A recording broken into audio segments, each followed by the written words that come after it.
when I gave the little speech? Uh, which little speech? Like 5 minutes ago? Was you in the general channel, voice channel? I don't remember who was there and who I wasn't. was in there a moment ago. I don't know if I was there when you did the speech. About what I'm doing tonight. Oh, where you're recording a bunch of beginner uh, guides that you did before, but no longer quite apply the way you did them before, so There you're you go. updating them. Yeah. So you just got, I didn't want you to feel like I was being rude or anything when I was, during the times I'm recording, I'll be on mute and stuff here.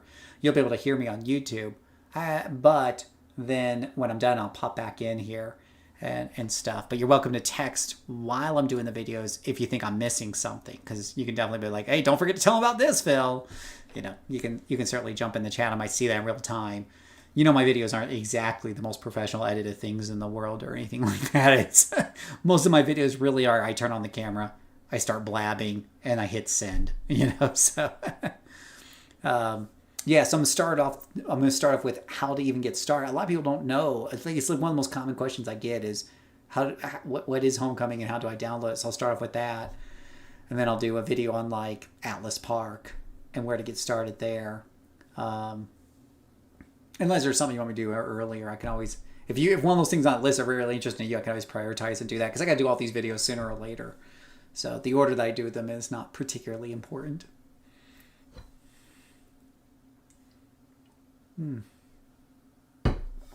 How are you doing today? I am doing pretty well. Yeah, cool.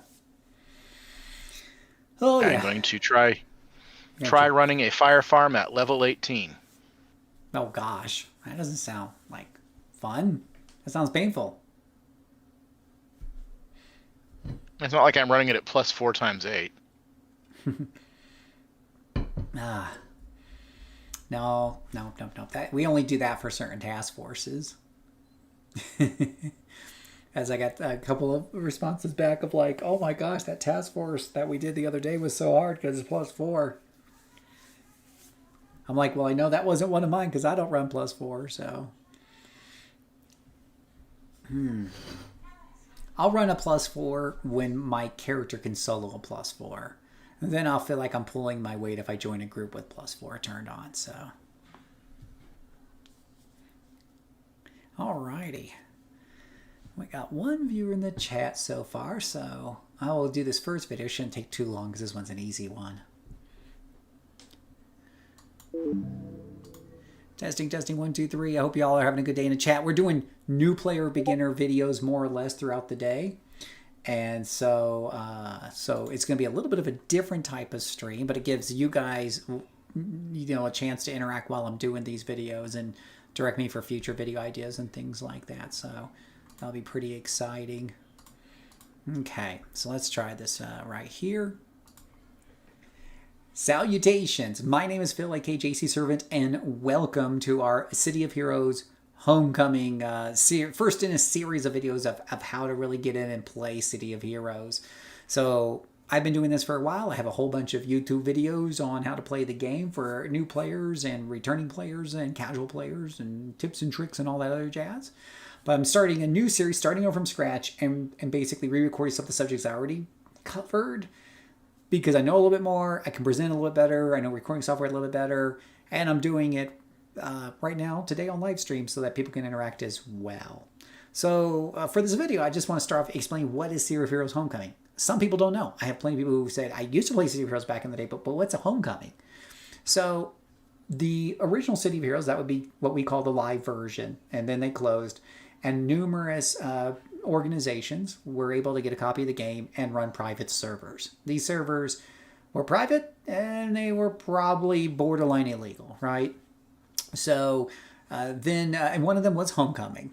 But in January, I believe, of 2024, the group of Homecoming, the volunteers of Homecoming, sat down with NCSoft and they worked out a deal. And now City of Heroes, ever since then, has been officially licensed by NCSoft. So it's a much safer place, so to speak. I mean, safer in the fact that when it's a private server, somebody may come and shut them down for whatever reason, right? NCSoft might take them out for any reason. Technically, they can still do that. But as I like to point out to people, you're much less likely to kick somebody out of your car if they got permission to drive it to begin with. So this is the Homecoming has permissions, so we're a lot less likely for NCSoft to get a hair up their butt and suddenly shut it down. So that's why I came to Homecoming. I heard about the private servers before. I never got into them because I didn't want to put a bunch of hours into a character and have them become, deleted. So if you see the video right before this one, I think was reasons to join City of Heroes or whatever, and you're ready to join, but you want to know, well, how do I get into this Homecoming? How does this work? So the two things you're going to need to do is you're going to need to sign up and you're going to need to download the client. For both of those, you want to go to forum.homecomingservers.com. I usually just Google Homecoming forums or something like that. That usually are City of Heroes Homecoming forums. That usually pulls it right up and the screen looks like this. And you're going to see that there is a getting started button right here at the top. So even if you're at like the home landing page, there's a get started button right here. And you can click on that and you can kind of get started. And you can download the launcher down here. The one thing to keep in mind is you will need to set up a login, but not just one, but two. You'll be setting up one login for these forums, and this is an important login. And then you're going to be setting up like your actual handle with password for your game client. If I were you, I would probably make them very similar or the same or whatever, but you do you. But that is something that you can do. But just download it from here and you're good to get started. And you'll get your game account going right here. This is where you actually manage your game account. So very simple, very straightforward. And this will get you going and into the game.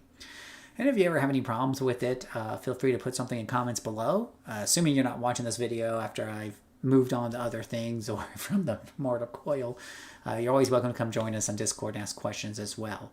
But this first video is quick, simple, short, and to the point. This is how you get into City of Heroes Homecoming and kind of a little bit of what it is. Our next videos will go over some other basic concepts as well, such as picking your first archetype, or that's another word for class, and things like that. So go keep watching the series of videos if you're interested in more. Thank you so much for watching, and until next time, may God bless you. Alrighty, if you're just joining chat, welcome. Welcome, welcome. And that first video is done. It's that easy. That one was only 5 minutes because it was a very short topic. That is done. I can turn off the Chrome monitor now. Boop. Alrighty. I'm going to turn that off. I'm going to turn that off. Let's see. The next one's character creation. And the tough part here is whether or not to get into talking about the various archetypes. I probably will touch on them. If you're in the chat, welcome. Hope you're having a good day today.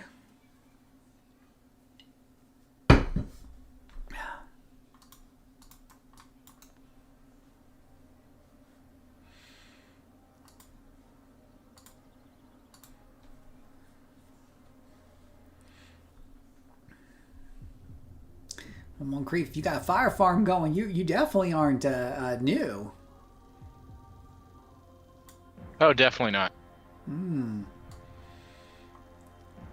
But you like more casual content. You're not very interested then in doing the 4-star and the harder stuff. Hey, Strike Point, how you doing? Not especially, no.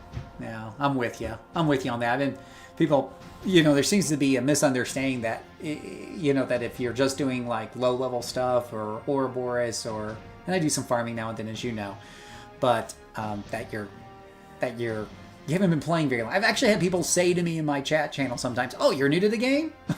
I've been playing from what are you talking about?" No, I'm not new. I've got several level 50 characters and incarnates and all that shiz. I just end up starting over again and playing lots of different things, and I'm not interested in spending a bunch of time on one character to see how far I can push them up the pluses. But that's okay if you like it. It's not for me.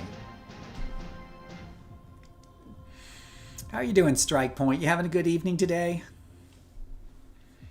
All right, we're gonna get ready for the next video here. Making new characters. I need to do something special for that one, and I don't know what. Oh, how about changing my characters? I should change the character with each video. Yeah.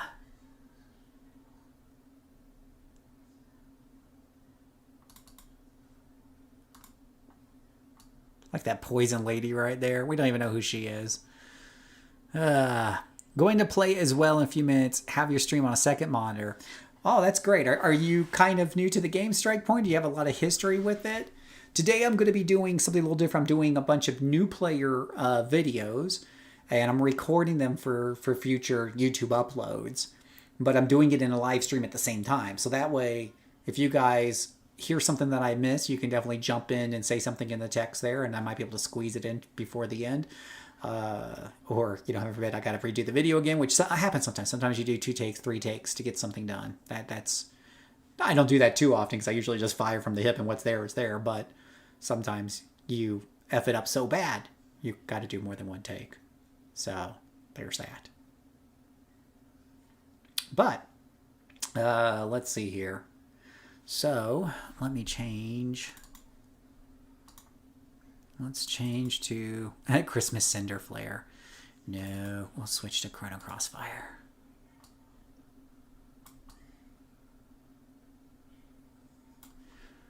We will switch, we will switch. Been playing since live beta and you're old school. I'm old, well, I don't know if I'm old school or new school, but I'm casual school, I'll put it that way. I know the game pretty well, but I know it more from a casual standpoint. Don't ask me how does super high-end raids work or what's the best strategies for beating +7. Yeah, that's a little too much for me. All right, so let's do the next video. The next video is going to be about creating characters.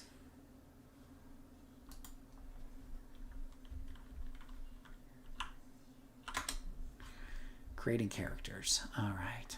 Let me see here.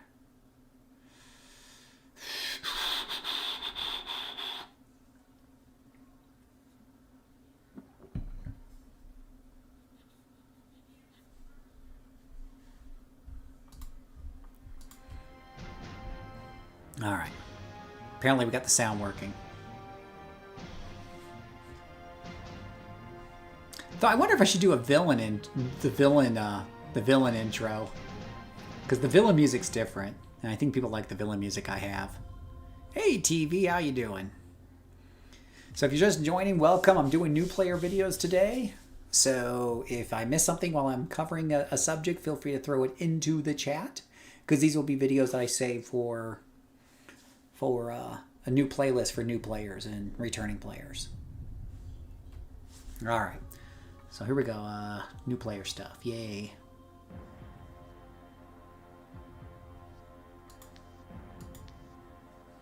I need like a place where I have a new creator button.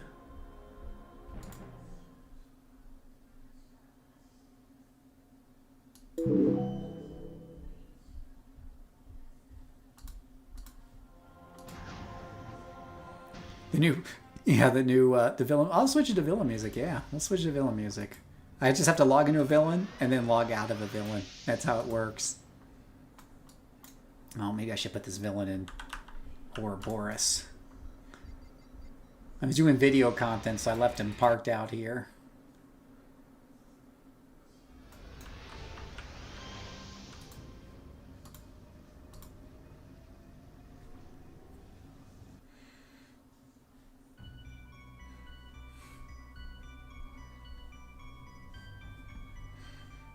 All right. So let's tell people how to make a new character. Of course, once I go into character creation, oh, it kills the music anyways. How rude. Oh no, it changed it back to hero music. What? No.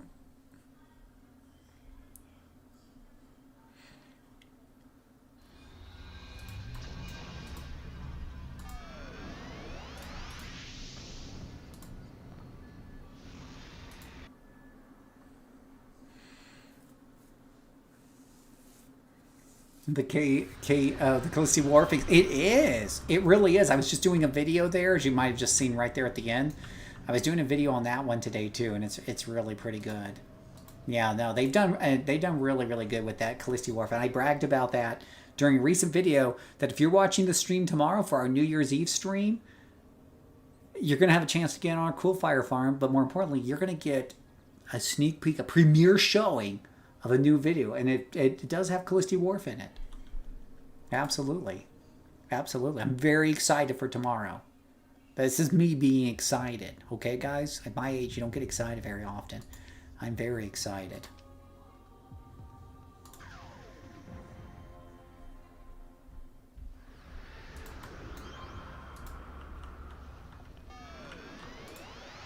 Oops. All right, let's do a video. Let's do another video.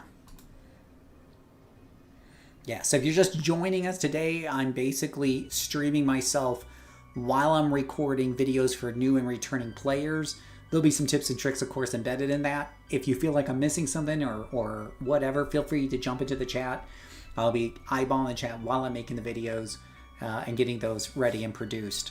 So that's our game plan for today. It's a little different. It's a little different than our normal deal, but that is exactly what we're doing. Let's see here.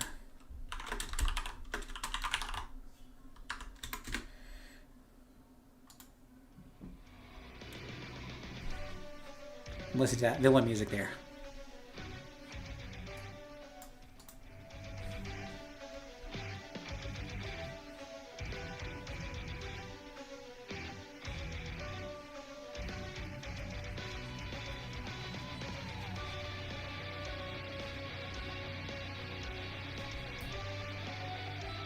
Okay, let's get the video done.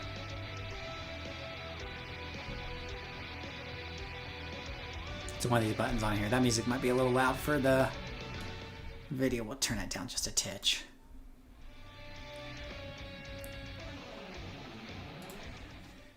Salutations, my name is Phil, aka JCServant. Welcome to another exciting How to Play City of Heroes video. This is the second of a series here that we're doing to help you, the new or returning player, to enjoy City of Heroes. Let's talk a bit about character creation, because there's a couple of questions that'll pop up before you even get into the game, before you even start, and that's what this video is here to help you answer. So we're going to start by finding an empty character slot. You have 1,000 slots. As you can see in the upper left-hand corner up here, I've used 44 of 1,000. That's on just this server alone. So across all servers, you have a lot of character slots. You're not going to use them all. Do not worry about using up character slots. I use character slots all the time. There's plenty to go around. Okay? So we're going to create a character. And it's going to first pop you up with this weird choice. Primal Earth or Praetorian Earth? What do I do here, Phil? What's this? Okay? And it gives you some advice here. Generally speaking, new players should start on Primal Earth because that's where everyone's at. Praetorian Earth is something that came out in the Going Rogue expansion, and it tells a unique story, and it runs from levels 1 through 20. You generally don't want to do that till you've played a lot of the game and you're looking for a different way to kind of start leveling up your character. And you're mostly going to be doing it solo because there's not a lot of players over there in Praetorian Earth. And yeah, and there's a fun fact, by the way, in case you feel like 1,000 slots is enough, right? You can easily get a second account or a third account and have thousands more. That's funny. Absolutely, 2,000, 3,000 accounts. But anyways, when you're picking between Primal Earth or Praetorian Earth, go for Primal Earth if you're a new or returning player. You can always do Praetorian Earth on a different character later, which I did. Then you have to pick between one of these origins. Science, mutation, magic, technology, natural. Just pick on flavor. There's not really a big difference between, you know, any of these within the game itself. It's something that I completely don't even think about 99.8% of the time. On the hero side, you get slightly different early beginning story arcs or whatever have you based on these, and then it's kind of quickly forgotten. It also impacts which enhancements you can use to a degree, but they're all kind of do the same thing anyway, so it's not really important. So you just pick whatever is going to match your flavor, okay? The next thing you're going to get to pick from is from a playstyle. They've done a good job here of like trying to tunnel you in a direction of what you want to play. Do you want to play tank, melee, range, crowd control, support, or something pet focused, right? Now, when you see me doing my videos, for the most part, they're very focused on the solo and casual experience. I'm going to be speaking mostly, from that. I'm going to give you a quick overview of what I think of these different classes, right? So if you pick tank, for example, you're looking to be somebody who's pretty tanky and stuff. The Brute is a much more solo-friendly class because it deals out decent damage while being able to take quite a bit of damage itself. I know a lot of people tend to avoid the Brute when they're new because they're like, ooh, Brute, that sounds horrible. What's a Brute? But in this game, a Brute is something that can take a lot of punishment and dish out a lot of punishment. So don't hesitate to take the Brute if you're looking for something that's tanky but can solo pretty well. A Tanker is the best tank of all. He can take more punishment than the Brute, generally speaking, because its primary powers is defense, but he gives up offense for that. As a result, in solo and small group play, it can be underwhelming until you get into the highest levels. That damage output can be underwhelming, and personally, I get bored and fall asleep playing tankers. But you do you. Just telling you, I've had numerous players come back and tell me that the tankers kind of get really, really slow. Then we have Peacebringer and Warshade, and these are the advanced classes. We generally don't recommend these for newer players, so I would recommend that you stay away from these particular ones until you have had more experience playing the game. If you got enough experience to play these classes, you're not watching this video. Going over to the melee damage characters here, you're going to find Brutes is in this category well because they're really good at doing melee damage. Scrappers are in here. They do a bit more damage than Brutes, generally speaking, through the leveling process, but they are a bit more flimsy. So there's a trade-off there. I generally consider Brutes a little bit easier to solo, but Scrappers can be a lot of fun as well. Stalkers are your stealthy assassins, right? They can go quiet and go up and stab somebody in the kidney.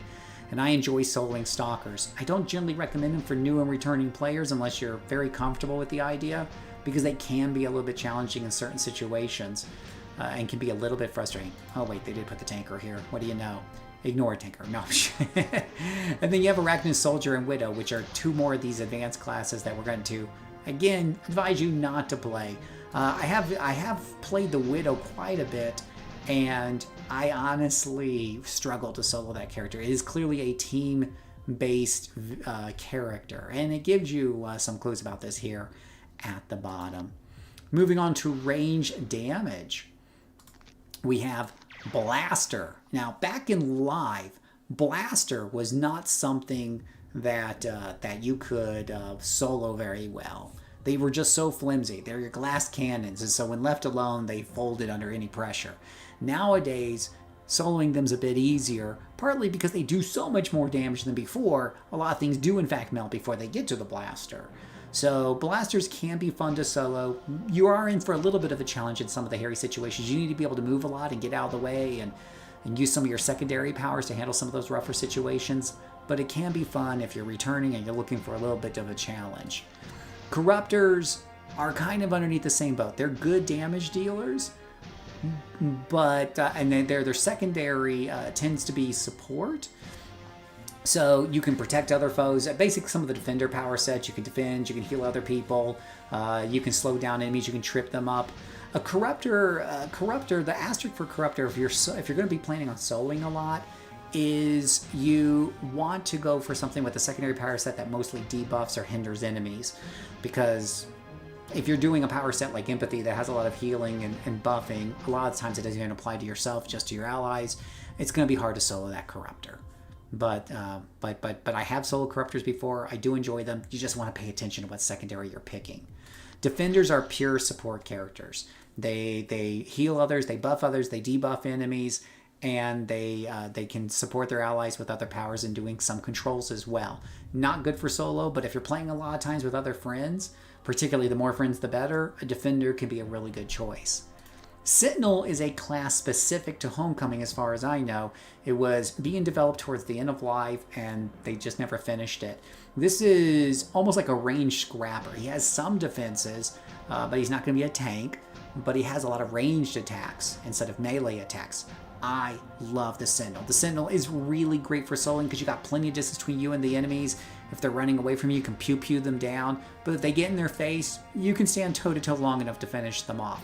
The Sentinel does pretty darn good damage as well, particularly in small groups and solo. In larger groups, your blasters are going to excel overall in damage capability, but your Sentinel will always have a bit more defenses. So keep that in mind. We've already covered all these. You'll see some of these classes are in multiple, areas at once. We get to the crowd controllers, and we just got two here. Controller And yeah, I almost forgot too. They're going to be adding criticals to the Sentinels. They're even better than before. Oh my gosh. Yeah, no, Sentinels are awesome. On our controller types, we have the controller and the dominator. The controller locks enemies down and can support other teams. It's kind of like the defender, but in reverse, where they put the controls first and foremost. Controllers are really good in large groups. They have some of the best controls in the game, if not the best.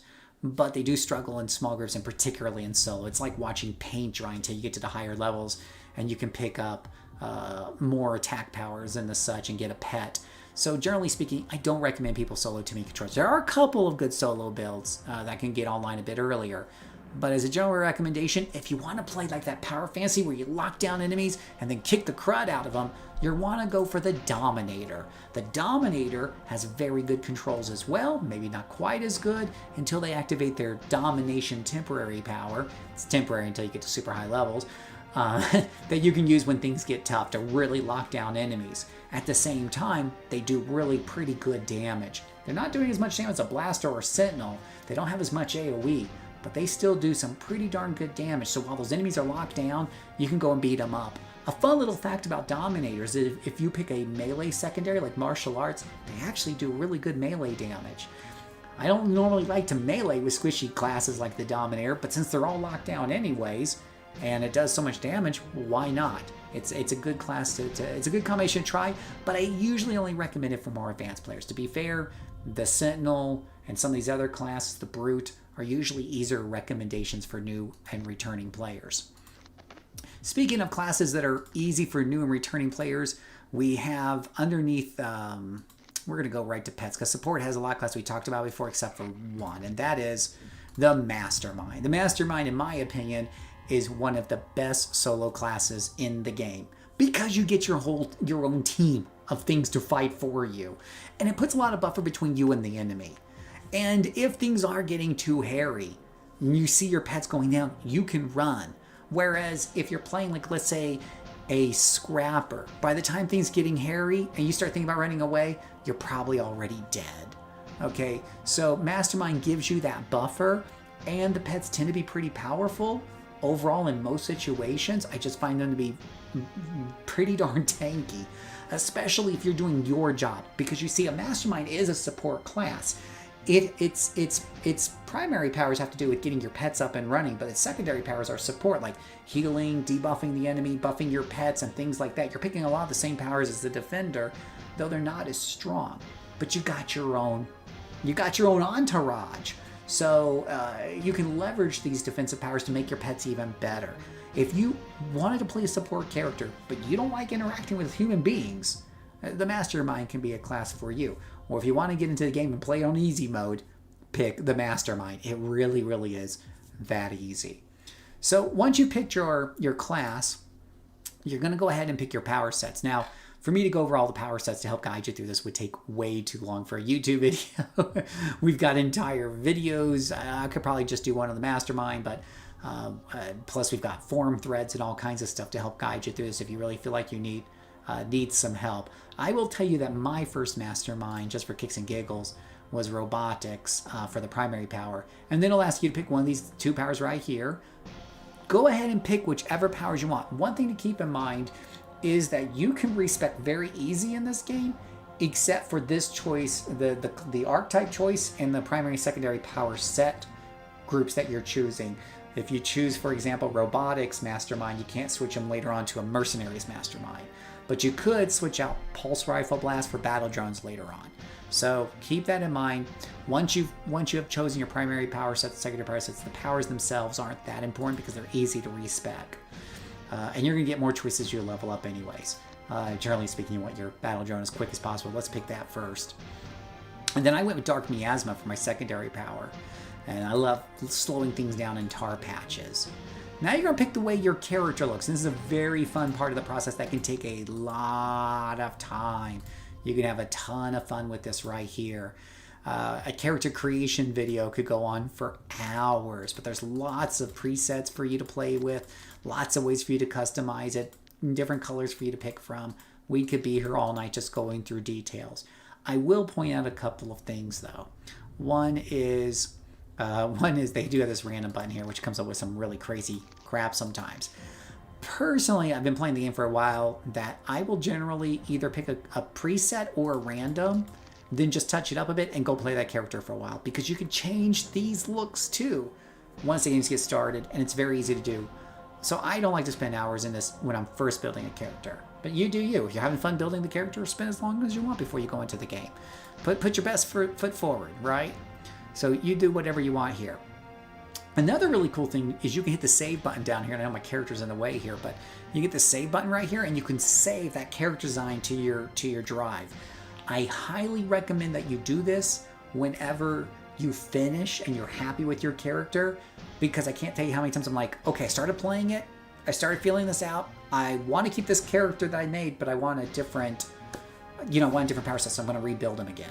So, but I want to keep that look, or use it for something else. So I save all my looks, and I've reloaded them numerous times. Make sure you make, use of that.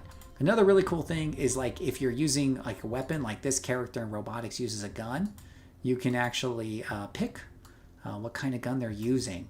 So you can even customize the gun you have. So depending on your power set, like what my mace scrapper can pick the way the mace looks. So that's pretty cool. There's a lot of customization in this. You can even pick what kind of auras are around you. Do you have little wisp? In other games, this would be something that you have to pay money for, or you have to unlock through some big, huge trial or something. Here, you get it in the game right from the beginning for free. There are a few unlocks in the game that you can get by playing the game, but there's a lot here that you can do right from the get-go, and you can have a lot of fun with that. You can even put an aura that, like, hey, there's a whole bunch of leaves when you're running around, or whatever the case may be. It's crazy what you can do in here. When you're done with that, you can actually even customize how your powers look. Like, this is Twilight Grasp. It's a dark power, so it has a lot of dark colors, but maybe you want it to be colored tintable and you want that Twilight Grasp to look green. There you go. You can actually do that, and you can save all these different effects as well, and how they look. So you can be here all day long, but make sure you save these effects when you're done. So finally, when you're ready to go, you're going to go ahead and give your character name. Now, this can be one of the hardest parts, especially if you're on our server, Excelsior, because every good name just about is taken, and whatever have you. So you got to come up with a name here, and good luck with that. I'm just going to make something up real quick. Once you're good to go, you can put in a battle cry here if you want, and put in a description if you want, or you can do it later. All this can be done later. You're going to hit next. It says, do you want to play the tutorial? If you want some basics and you get a couple little free goodies out of it, go ahead and play the tutorial. If not, go ahead and click on no. Hero or villain. For new players, I usually recommend starting off with the hero, because that's where the most players are at. That's where you'll get the easiest help. And the villain side can be a little bit more difficult, especially for people not used to the game. So I usually recommend hero for new people. I love villains though, and I play a ton of villains. Nothing on the villain side. Then when you want to enter the game, it will do a pop-up asking you, here in a second, it'll generally do a pop-up here asking if you need help or anything like that. And that will be up to you. If you want like the little helper tag on you, you can definitely do that. Actually, it didn't ask me. Oh, there it is. You can say, do you need help? Are you a helper? Whatever. You can pick on these things here, and it puts a little tag over your head that other people can see, like, help me, help me. So there's a guy over there with a help me tag. I'll put a helper on mine. So there you go. But now you're ready to start the game, and this would be the segue into the next video, which is going to introduce you to this place, which is known as Atlas Park, your new home here in City of Heroes on Homecoming. But that's all I have for you guys for now. Thank you so much for watching. There'll be more videos in this series. Until next time, may God bless you. All right. So that recording is done. Let's see what you guys were saying over here. I try to save my character, but I don't know how to load into the same character on another outfit. It won't load on the same character. Well, let's see here. Let's see what happens if I quit. Well, and you can do this, by the way, with Lady Liberty up here. So let's go up to Lady Liberty. And if I say I want to customize my appearance, and I want to load up, let's see, Cinderflare's look. Now, you might get this error up here because I'm trying to make a boy character into a girl character. It's a different body type. That probably won't work. But if I do a guy onto a guy, and it's the same, there's also the third body type, the big tanky type. You know, obviously that's a different story. You should be able to load it up, right? You just want to make sure it's the same body type. Yeah, if I try to put the girl on there, it's not going to work. So that's the one thing you want to look out for. And there's a little comment over here on the right that tells you that. Absolutely. How you doing, Siloxen? How's it going? Okay, we're back in a little voice again here for now. Second video done.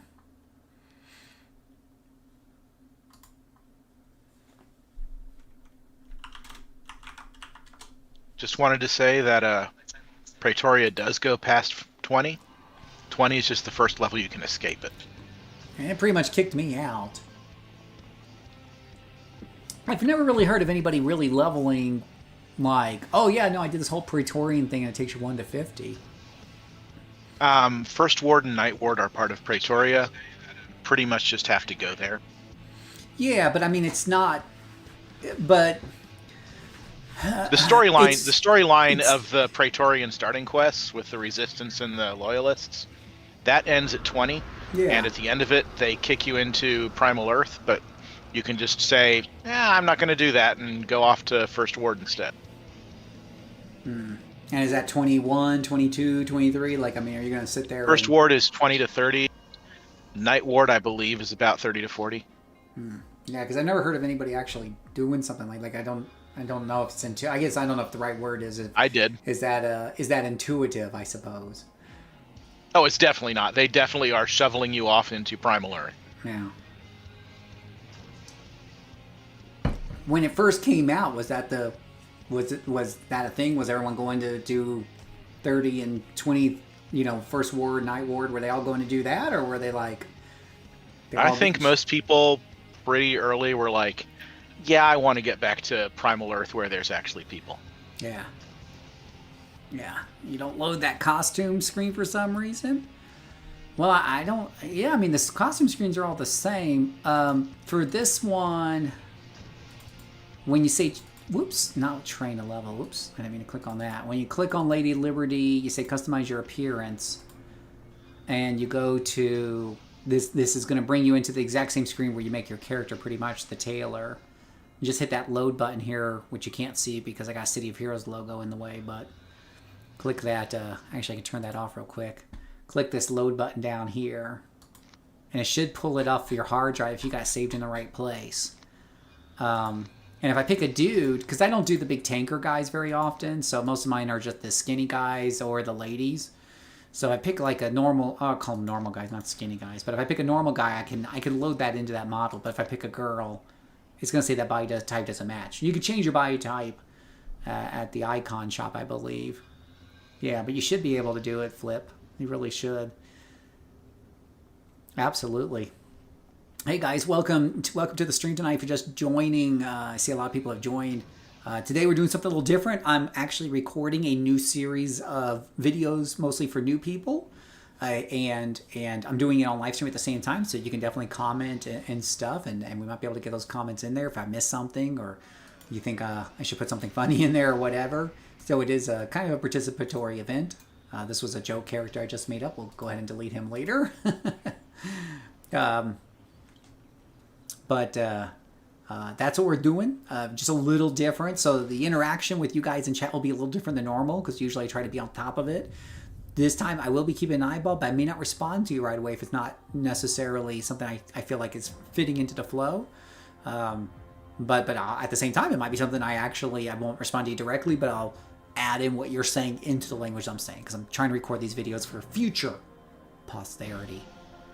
All right, so we've already done 2 videos so far. We've introduced people to character creation and how to download and play City of Heroes.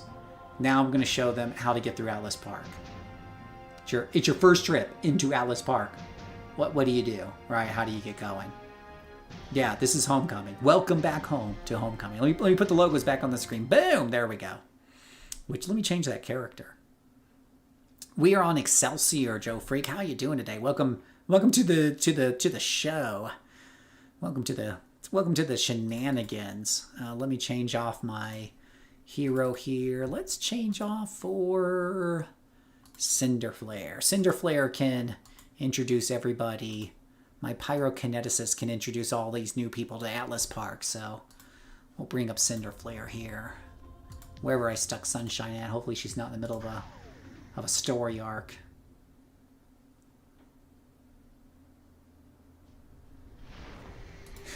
Oh, she is in Atlas Park. How quaint. That is perfect. Perfect, I say. Cinder Flare is ready to rock and roll. All right, ready to show new people how to play the game.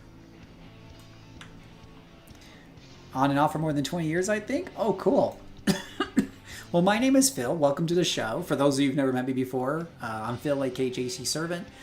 I've been playing City of Heroes. I played back in live for a bit. Then I came back when Homecoming became legal by NCSoft anyways. Back about, well, it's been about 2 years now. And then I took a break and I've come back and I started making videos again because that's what I do. And I'm standing right behind Crescendo Crusader. It's like I'm being a creep. Anyways, tonight I'm making videos for new players, and you're welcome to hang out and throw in comments in the chat channel. That might help out some new players along the way. I won't be as responsive on the chat while those are going on as normal, but I'll be keeping it on in case I forget something. And you might find some hot tips along the way you never knew about. I've had plenty of people who've been playing the game for a long time who are like, I never knew that was a thing. And same thing for me. I've had people say to me, hey, did you know, Phil, you could do this? And I'm like, no, I didn't. That's the cool thing about the game. We're always learning new things all the time. So it's really, really fun. Tomorrow, you guys will want to be here for the New Year's Eve live stream. We're going to have a countdown going. We're going to be, some of us are going to be drinking. We're going to be doing farms. So you have a chance to win your spot on one of our farms that we'll have going.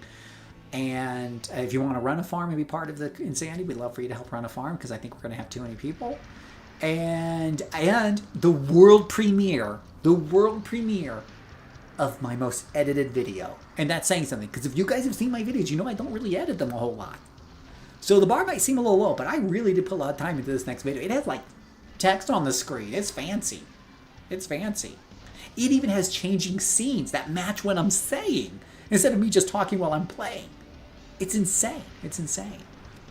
So, with that being said, I'm going to start recording the next video here that is designed to help bring new people through understanding what are the important parts of Atlas Park.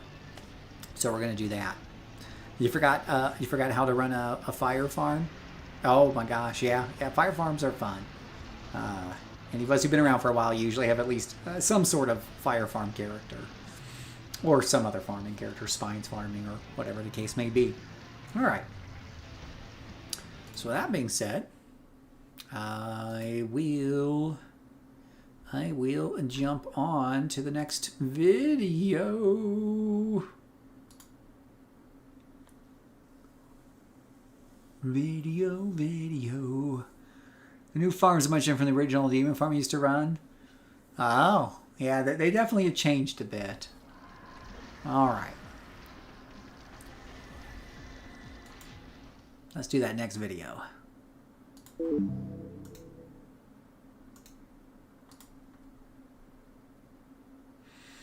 Do. Alrighty.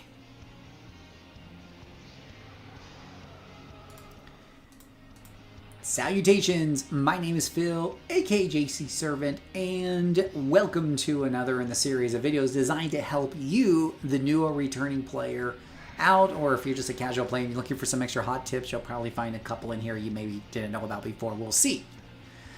This video today is about showing you around Atlas Park to show you where all the important things are to kind of get your journey started, okay? So first off, of course, you know, when you start off, you always start off right around here, and you walk up the stairs here, and you have Lady Liberty. All right, Lady Liberty is where you're going to go for training. She can also help you to customize your appearance, though this costs money, and it costs more the more you're leveled up. So keep that in mind. It doesn't cost too much, and as you level up, you get some free tailoring tokens along the way as well. But you definitely return back to her when you're ready to level up. And you'll get new powers every other level for the most part through the early levels. And then you'll get enhancement slots in between. Enhancement slots are used to manage your powers. You'll be able to slide in cool enhancements like this red one here that increases my damage by 34%, or this accuracy that increases it by 32%.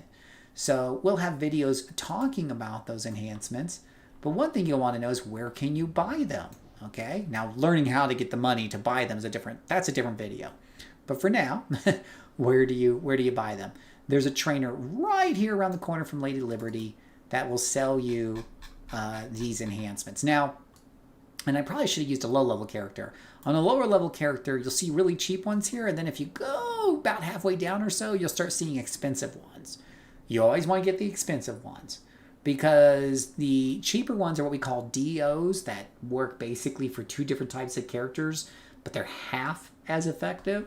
And the ones at the bottom are going to be your SOs. Those are single origins, as we like to call them, and they're very powerful. They're the most powerful thing you can get up through about level 25 or 30.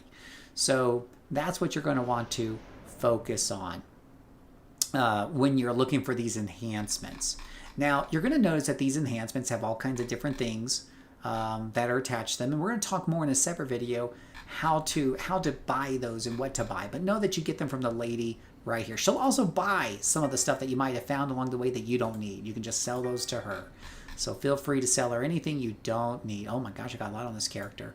All right, well, all right, now over here is the start vendor. This lady is very important because she sells all kinds of stuff that a lot of this used to be pay to win stuff that you would buy off the website and stuff. Now you get it from her. Some of it's free and some of it costs in-game currency. One thing we always tell new players to do, click on her, tell her you want to buy, and then come down here to experience boosters, all right? And what you can do is you can buy double XP, and it doesn't cost you anything. However, depending on, well, you can go 25% extra XP, 50, or 100. I either do all or nothing, honestly. If you pick that, you won't get any money drops, what we call influence from the mobs, INF. It's infamy on the villain side, influence on the hero side. So you won't get any of those drops. But that's okay, because they don't drop a lot to begin with. And my next video or two will show you how to make a lot of money at low levels while you're playing the game. So there's no need to worry too much about money. So you'll go ahead and I would generally recommend this for most new players right away with your double XP booster. You can just go ahead and get that right away. Now, there's some other powers you can look through. On here. I think a lot of ones we tend to show people are the attack powers, which some of these they usually give to new characters. So if it says you already got this, they will give you some of these powers as soon as you create a character or you get to level 2. You get the flying power and stuff. But there are some down here like the Sands of Mood, the Undead Slaying Axe, and the Nemesis Staff. And you can read this small text on here, but as a low-level character, it can usually be pretty beneficial to pick these up because they'll give you an extra attack or 2. So make sure you take a look at those, read the small print, and what have you. So there we go. There are also buffing pets. These guys give you a little bit of a boost, and the first one is free, so it doesn't hurt to pick one of these guys up either. There are these buffing powers as well, but these will cost you some money probably. So you might want to come back here later for those. Definitely some vanity pets here. And the one thing I'm looking for are these prestige enhancements. So prestige enhancements give you a little bit of a boost to like your accuracy and your damage and your recharge speed for that power. And they stay pretty effective and whatnot. Up to about level 15 or 20, I usually start to look to replace them. They're free, so you might as well grab them. Now, you can only have one of each on your character, so you can't just like load up on them. But it can give you a little bit of an extra start on your new character there. And it doesn't cost a thing, all right? So that's what we have for the start vendor there. Now, if we come around the corner here and up to the staircase, you're going to come to Paragon City Hall. One of the most important things you can do really quickly in here is take a left-hand turn and come over to the ATM machine. Now we're going to talk about this more in a new video, but this is the merit machine, where you trade in your merit rewards for goodies. Goodies that are worth quite a bit of money on the auction house for a new player. We're going to show you how to do that in a separate video, but understand that is where the machine is at if you're looking for it. That's where you redeem the merit rewards you get by doing story arcs in the game, the mission story arcs in the game. If you want to register a new supergroup, you can do it right here at this desk. So that's also pretty cool. And that's about... Oh gosh, I almost forgot about transportation. Eventually, you will need to go to other cities. There's a couple of ways to do that. If you look at the map that I have here, and I'll blow it up real quick and move it over a titch, you'll see that on the edges of the map, there are these red dots and green dots that take you to other areas if you move to that part of the map. We don't use those too much, but there are some places you can only get to by traveling to the edge of the map. But the vast majority of places you get to by taking the tram if you're a new player. So we're going to come over here to the tram. And you'll just come right into here. And you're going to be coming here a lot. Don't run into the wall like I just did. And you can click on that guy right there. Put your mouse over there and you can pick a location to go to. And it's got some level suggestions there. So you may not want to go to a place when you're only level 2 if it's got a number bigger than you. So there you go. And that's kind of, I think that is the nickel and dime tour for Atlas Park. Just kind of a quick overview. Oh, goodness gracious. The more I talk about it, the more I remember something else. Let's talk about Pocket D. So Pocket D is a really cool and hip place that your friends will ask you to go to sometimes. Let me go back to Lady Liberty so you guys have a point of reference. So here's Lady Liberty right here. And remember the vendor for merits or for enhancements was over here on the left. And the old pay to win, which is now the start vendor, is right over here. So they're on the left side. But if you're looking at Lady Liberty and you go to the right side and you just fly past over here and you come here towards the parking lot, you're going to come over there and you're going to see this truck. See this truck right here. All right? And then you just click on that trunk in here and this will take you to Pocket D. Pocket D is a hangout club where villains and heroes can go and hang out together. It's a no fighting zone, and there's a number of different services that are in here.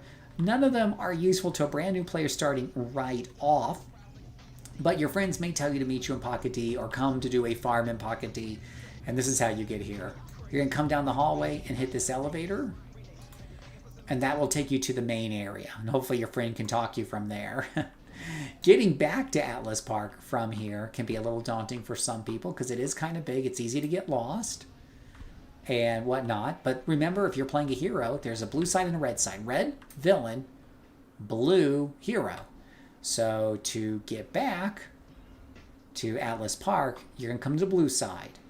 And as you're out here looking at the blue side, make sure you're outside looking in. You're out here in the main dance floor looking in.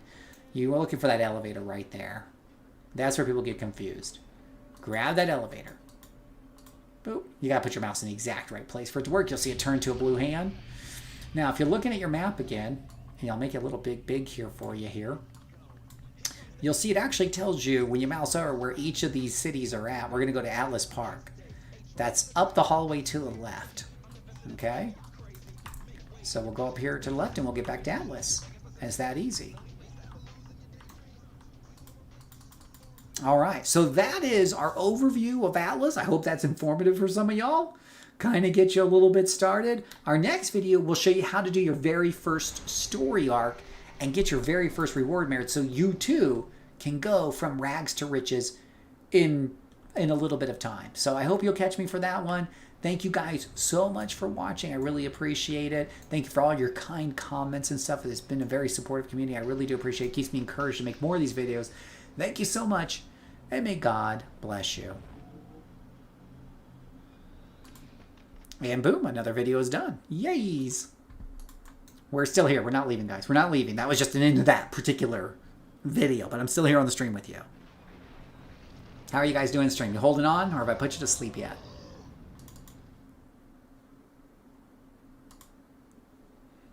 Uh-oh. I killed off the privacy settings in my computer. No! Oh my gosh, stupid computer.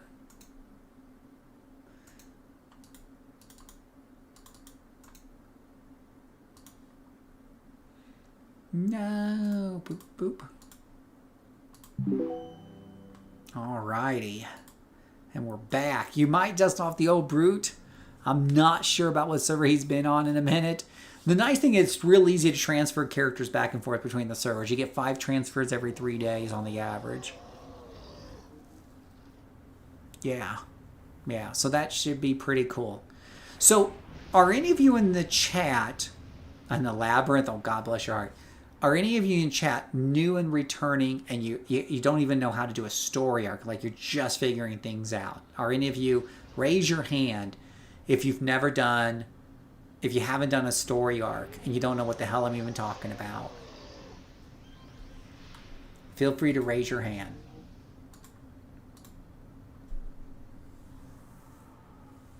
And I'm going to give that a little bit of time while I log in, log out. There's a delay on YouTube, so you give everything a little bit of time.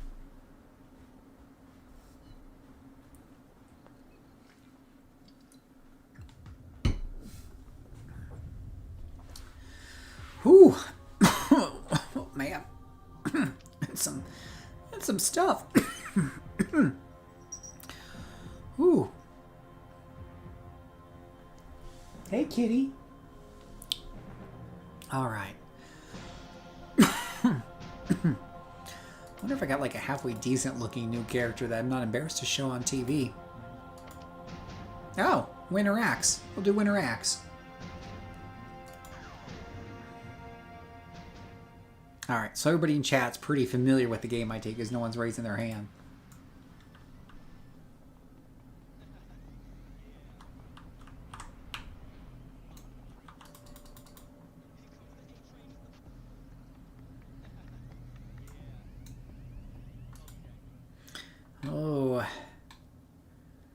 Oh, it looks like a general chat got a bit quiet. It's just Gino and Ketchum now.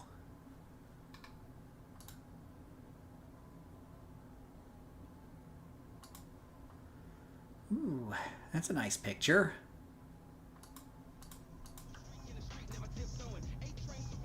Looking for the moats? I bet you are looking for the moats. God bless your heart, you hot and sweater player. The building's on fire. I saw a building. I have no clue, Detroit. I have never done that before. It's always something in the game I've not done. That's on the list.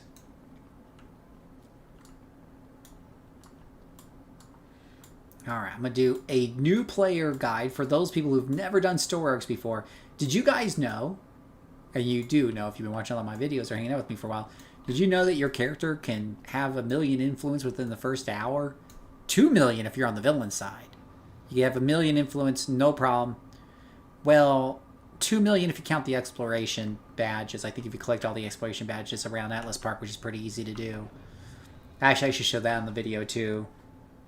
Yeah, I should do that on the first video. So within the first hour, you should have 2 million influence, I believe. Do you guys know how to do that on a brand new character without opening up money from another character or anything like that? That's what we're going to tackle today. Or in this next video, I should say. Actually, let me label my videos before I forget. I'm like doing all these videos, I'm not labeling them. You don't want to do that.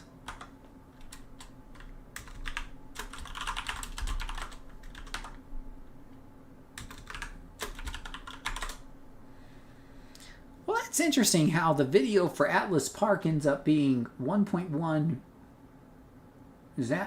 That's gigabytes. Is it really 1.1 gigabytes for a 10-minute video? But then it's only 400 megabytes for a 17-minute video building the character. Huh, that's interesting. No, not about a farm. We're talking like a brand new level 1 character. No, bad chat, bad. We don't beg for money. We are men and we earn our money the proper way. You don't beg for it. Stop it. Oh, you guys are terrible. Terrible, I say. Oh, no. No. That's not okay. Have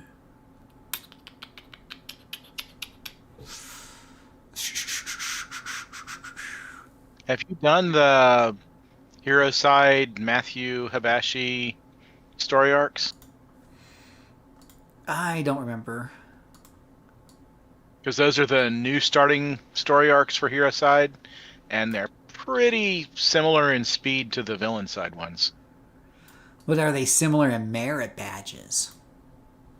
Because the villain Yeah. side is just sick, where it literally gives you like 7 or 8. The last time I did heroes ones, it was like, oh yeah, you spent 15 minutes doing this, like on the villain side, but you only get 3.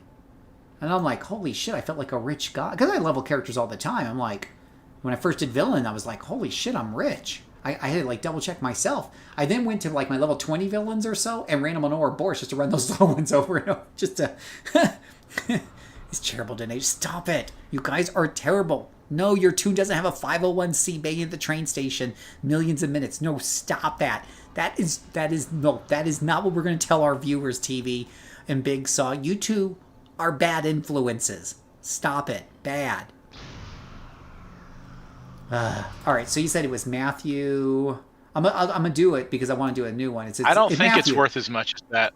Yeah, I'm gonna do Matthew. I think I have done Matthew before because I think he was here when I was first starting in January, and I'm pretty sure I've done this several times actually. But it gives a few, so we'll do it. Yeah. But if it makes anybody feel better who's listening to this, the heroes become much more lucrative after like the first 10 levels. Like the villains ones are very lucrative for the first 10ish. And then the heroes just take over and it's downhill from there. It really, like, I have a spreadsheet on this. It is something else. It's like 3.2 merits per door on the villain side and like 4 on the hero side. So unless the argument is that it just takes longer to do hero missions per door, in a story arc, that doesn't make any sense. And the only thing I can make out of it is the devs had said, the original devs who came up with this whole system had said that they were basing it on the average time it took people to run through these missions, that they were just looking at the data and just said, oh, that average time is this, so here's how many merits they get. And I think when Villains came out, I think Villains introduced things like, stalkers and stuff that made it easy to kind of like, speed run shit. And so I think that's why, I'm guessing. That's my best guess, because I can't come up with any other logical explanations why Villains story arcs in the 15s, 20s, 25, 30s, they just all feel lackluster in terms of their rewards, but they're still pretty good. There's also the fact that the villain factions you end up facing, a lot of Arachnus and a lot of Longbow, and those are a nightmare. Oh my gosh, my villains felt so broke compared to my heroes, and part of the reason was exactly that. Like, you're dealing with Arachnos, and I'm the bright brainchild who decided to play a psychic or a mental dominator on the villain side. And you're fighting Moo, and you're fighting those, whatever they're called, whatever the blade things are, and half of them are immune to mental shit. Reduced damage from my psi attacks, practically immune to most mez.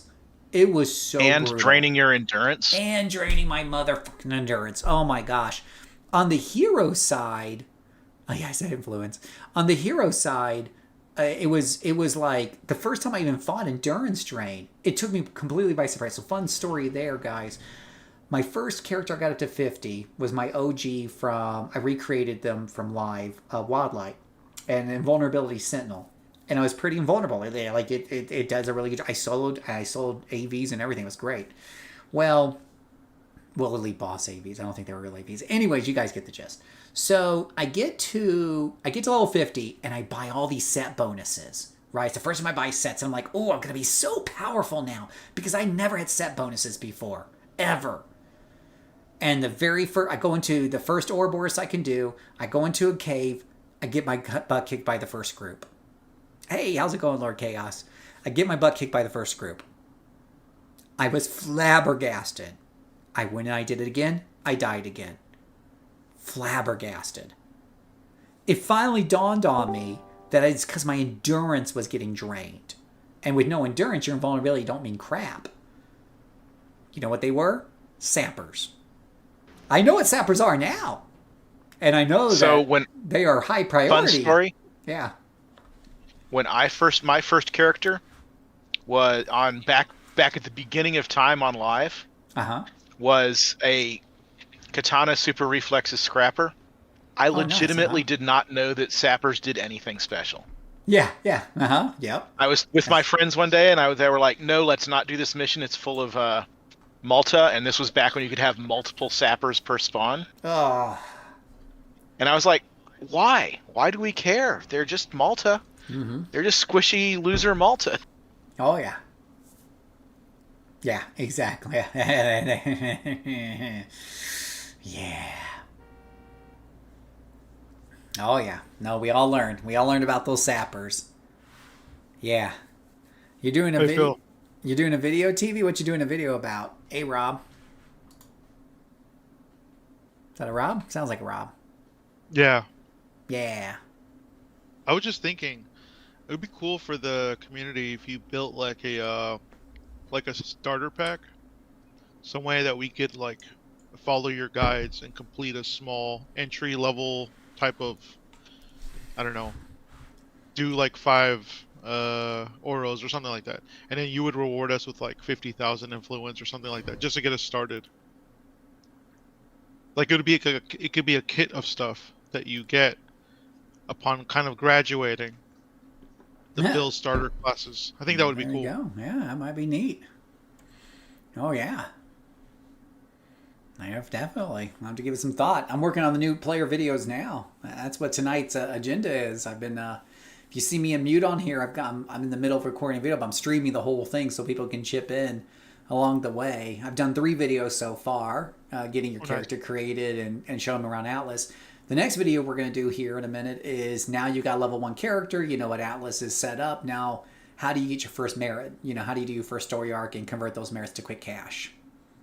Yeah. Okay, no TV, no. Bad TV. No, that is bad. You're not going to make a video with your tune name 501 Single begging for money. That's not setting a good example for the young people out there. They need to earn their money. Oh my gosh. All right. So, yeah. So we're gonna create a new video, and accept the start. What am I accepting here? Sorry, I got distracted. I was talking. I didn't even see it said accept a.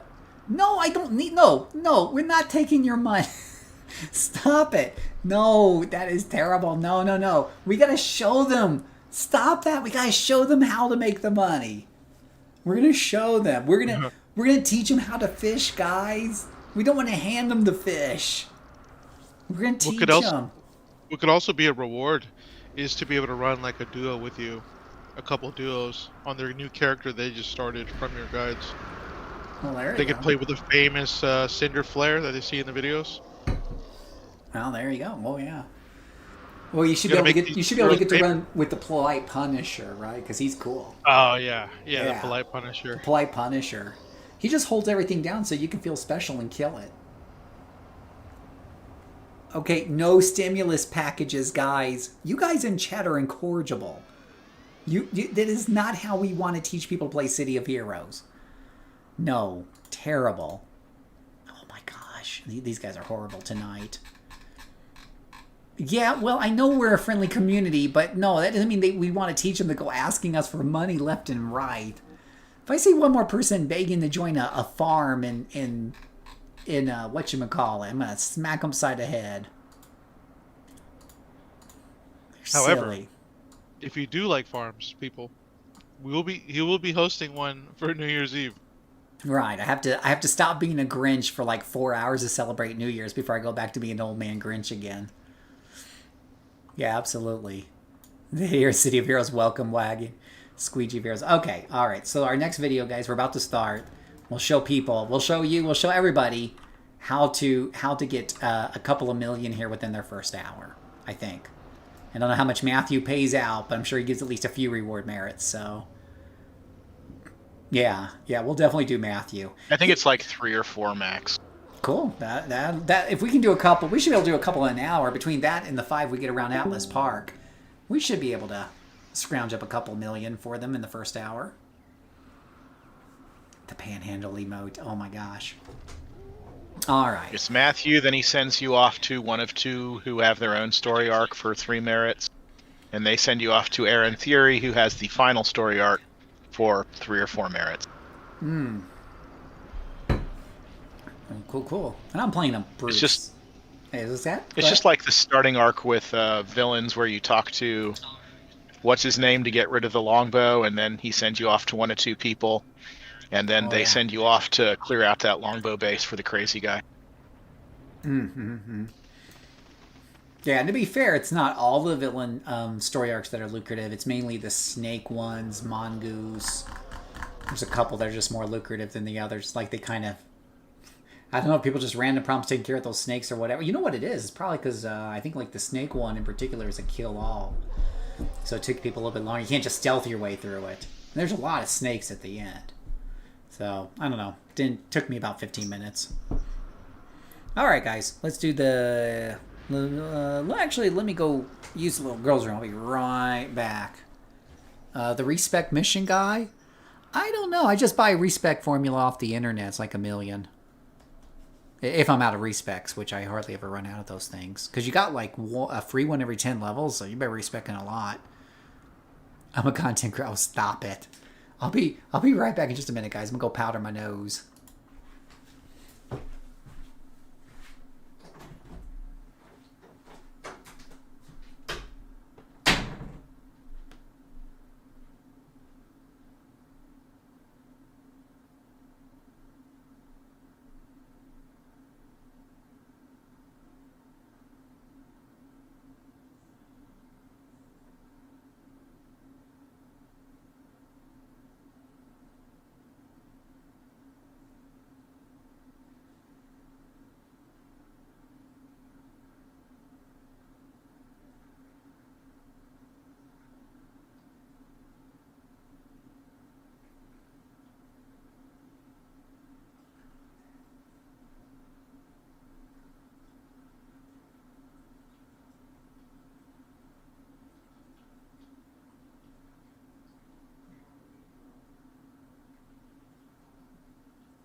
Here, kitty. Okay. Whew. All right. Let's see here. 7:13. Okay. Let's get this party started.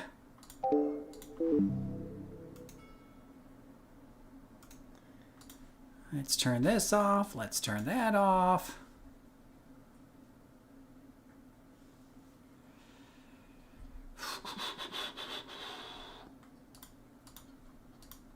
Alrighty, boys and girls, here we go.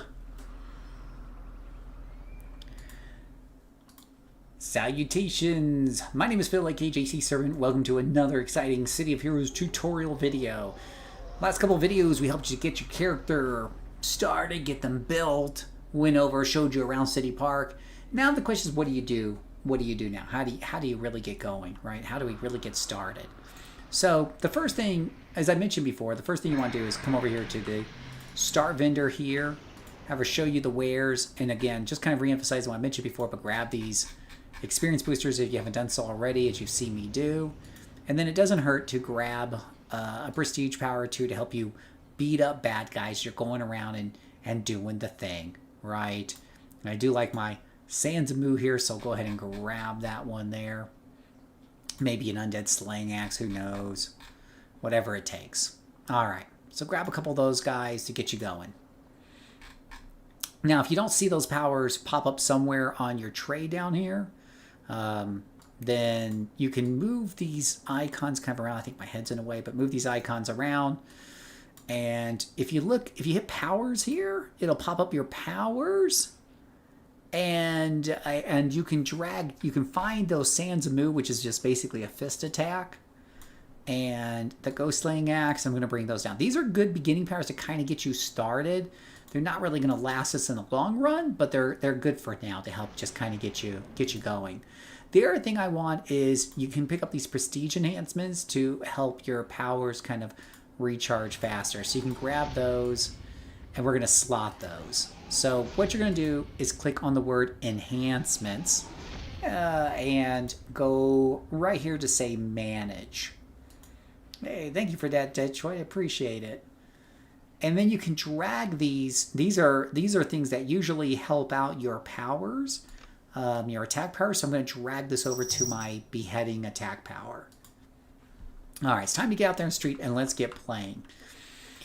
Could do a couple more things, but I want to get out there and get right to it. Now, you'll notice down here at the bottom, one thing they kind of give you right away is this thing called Sprint and Athletic Run. Athletic Run is what we call a travel power. It helps you get around really quick, jump really high, and it's something they give to all new players here in this game. Sprint is good for just getting around kind of quick and a little bit extra jumping, but not that much. And it's useful for dungeons. The thing to keep in mind about both these powers is they do suck up your endurance while they're on. So that's an important thing. Another thing to keep in mind is your UI is fully customizable. You can move this around, put it wherever you want. And I got a video where I go more detailed into the settings, but feel free to adjust this UI as you're going around. All right, and we can close this enhancement tab while we're here. So in order to get to level 2, the first thing I want to do is get to level 2. Before I even do anything else, I get to level 2. So we do that by just beating up people on the street here, right? We see some people over here and like, wow, getting glitched on the fence is what we're going to do. We're going to find some people on the street and beat them up. We got some level 3 guys here, so this could be a little tough. But hey, I'm a brute, so what do I care? So we're going to go ahead and beat them up. And it's that easy. We're going to start getting some good experience here. And we have double XP, so this shouldn't take too long to level up. We'll kill a few of those guys there, and we're already 3/10 of the way there. We'll need to go find some other guys. So let's zip around here. And we're going to beat up on these guys over here. Just hit him in the face. Tried to take his head off with that move right there. And you see my endurance taking a little bit of a hit because I got those travel powers still on. But now, if an enemy's running away and you're playing melee, one thing that people don't really know about is, I believe the default is F, but you can press F to follow them, and your character will just give chase. So that can be something to do as well. Now, as we beat people up, we're going to get these things called inspirations. These are consumable items that you can use while you're fighting, and they're very, very useful. We sometimes call them Tic Tacs, we call them candies because of their colors, but they can be pretty good. Over here we have a red and a purple. Now, white means it's your level, yellow means it's a little bit above you, orange means it's getting further above you, red is bad, and purple is pretty deadly. So kind of keep in mind there's a pecking order. I'm going to go a little dangerous here. I'm going to use that red Tic Tac, which is going to increase my damage, and see if that'll help me take out these guys kind of fast. And I might die here, but that's okay, because then I can show you what happens when we die. Nope, you know what? I'll level up to level 2. That's what I'll do. I'll get my wish. Level up to 2. Skittles. Right, they are Skittles. Alright, we took our Skittles, and we're going to pretend Skittles help us win the day. Alright, so once you're at level 2, we're going to go ahead and go back to Lady Liberty. We talked about her before, and she's going to help us get leveled up. Now, another thing that we might have got... Well, let's talk to Lady Liberty and level up first. Train a new level. Train up to level. So you're going to pick a new power. Remember, this isn't the most important decision in the world because you can always respec later.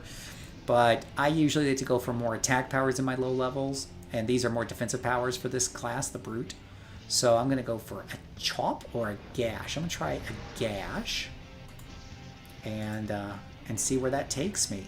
Now I've also, at the same time, got a whole bunch of new extra gray powers down here. I got walk, which I don't need a power just to walk.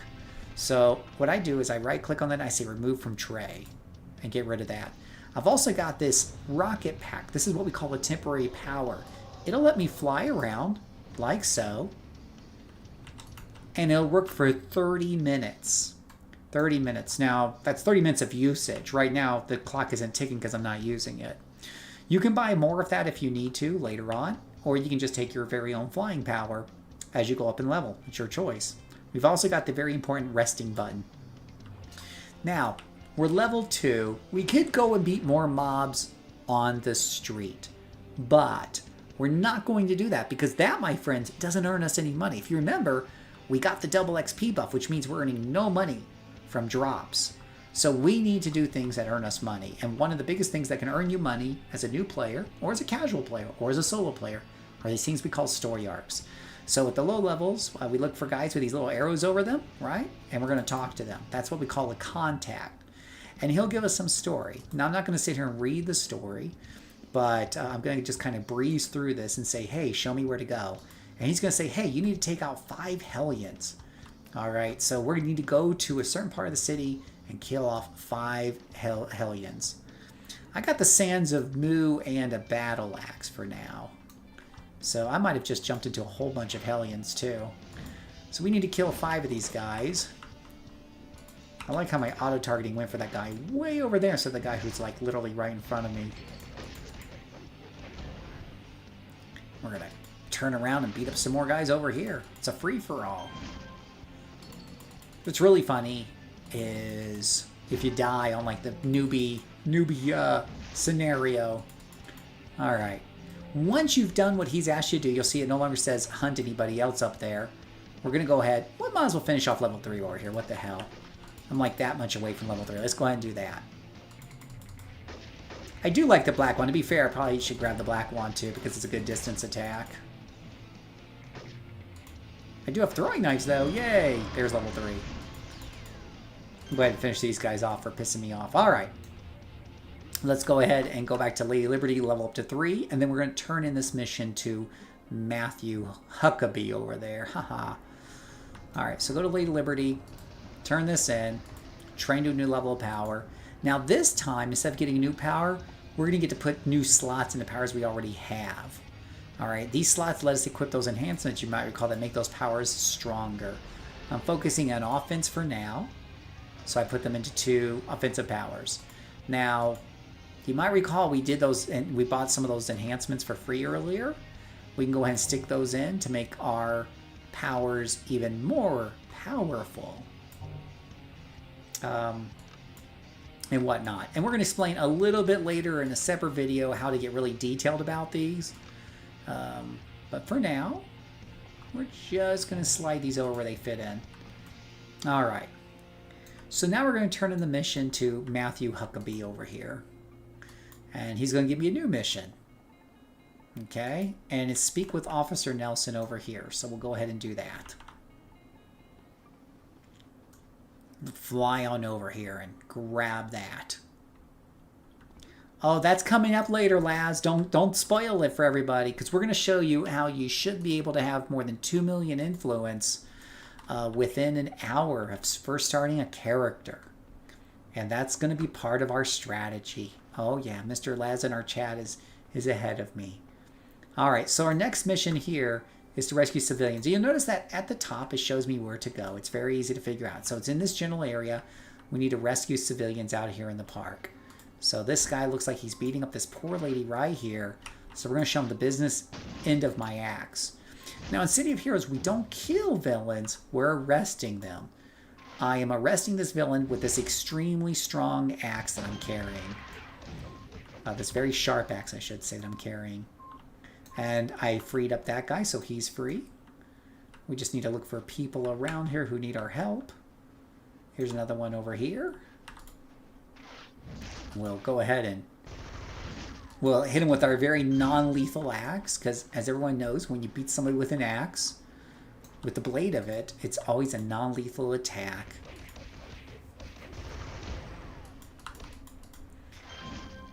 There's 3, just like that.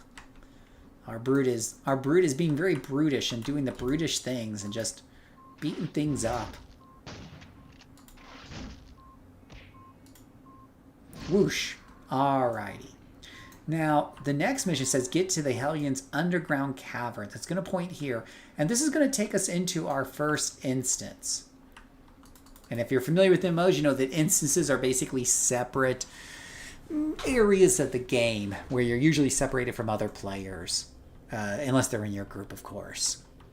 Right. Wolverine arrested players with his knives and everything else. So we need to recover this artifact over here. These guys are kind of in the way, so we're going to beat these guys up along the way. I did give him a little punch. All right. So we'll jump right over to here. Oh, I love that attack. All right. So it says get information by retrieving the stolen doohickey. We click on that. We now need to call Matthew Huckabee. So you can press this contact button up here and it shows you who your current contacts that you're working with are. It can also show you who's inactive. And there's going to be reasons for these other tabs later on. But now that we've done a few chores for Matthew, he's given us his cell phone number. And while I'm talking, this guy is response. So let's just take care of him real quick. It's like free XP farming while I'm sitting down here. There. Feel arrested. Let me get out of here before I talk anymore.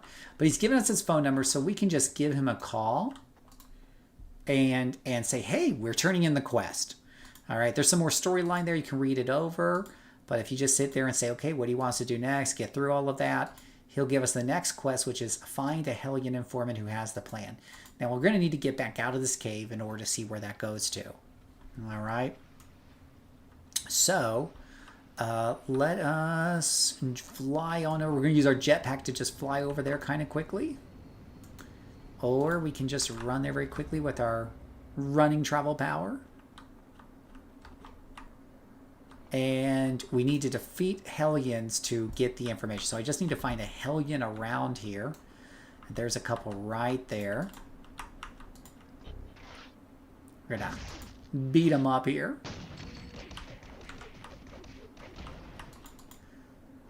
Might be that he didn't have it. So we'll beat up this guy too. Well, this one does say informant on him, to be fair. There we go. Now we need to get to this warehouse. So let me just jog on over there. This guy looks like he's having a good time there. He's just kind of hanging out, dancing around. Now, as part of the storyline, we're actually taking on an outfit and we're sneaking into here to grab the information. So we're all bed buddies here. We're not here to hit him with our axe. No one's questioning why I'm running around their warehouse with this very sharp object in my hands. No one suspects a thing. And we're going to go ahead and take the information and leave. Thankfully, they don't turn this into a real stealth mission where you have to be really careful and stay outside of vision cones and stuff. I hate that. That's just me. Maybe you guys like it. I don't. Alright, so we're going to get out of here. And now we're done with that, so we need to call back up our contact and turn that in and ask him what else is available. And we're at the last mission in what's called a story arc. So a story arc, again, is a series of missions that you do in order. Wow, you get 8 slots at level 3? Oh, I didn't know that. Learn something new every day. So this will be the last thing to do in this story arc is to stop this ritual right around here. Let's turn off our jetpack and our running and go inside this door.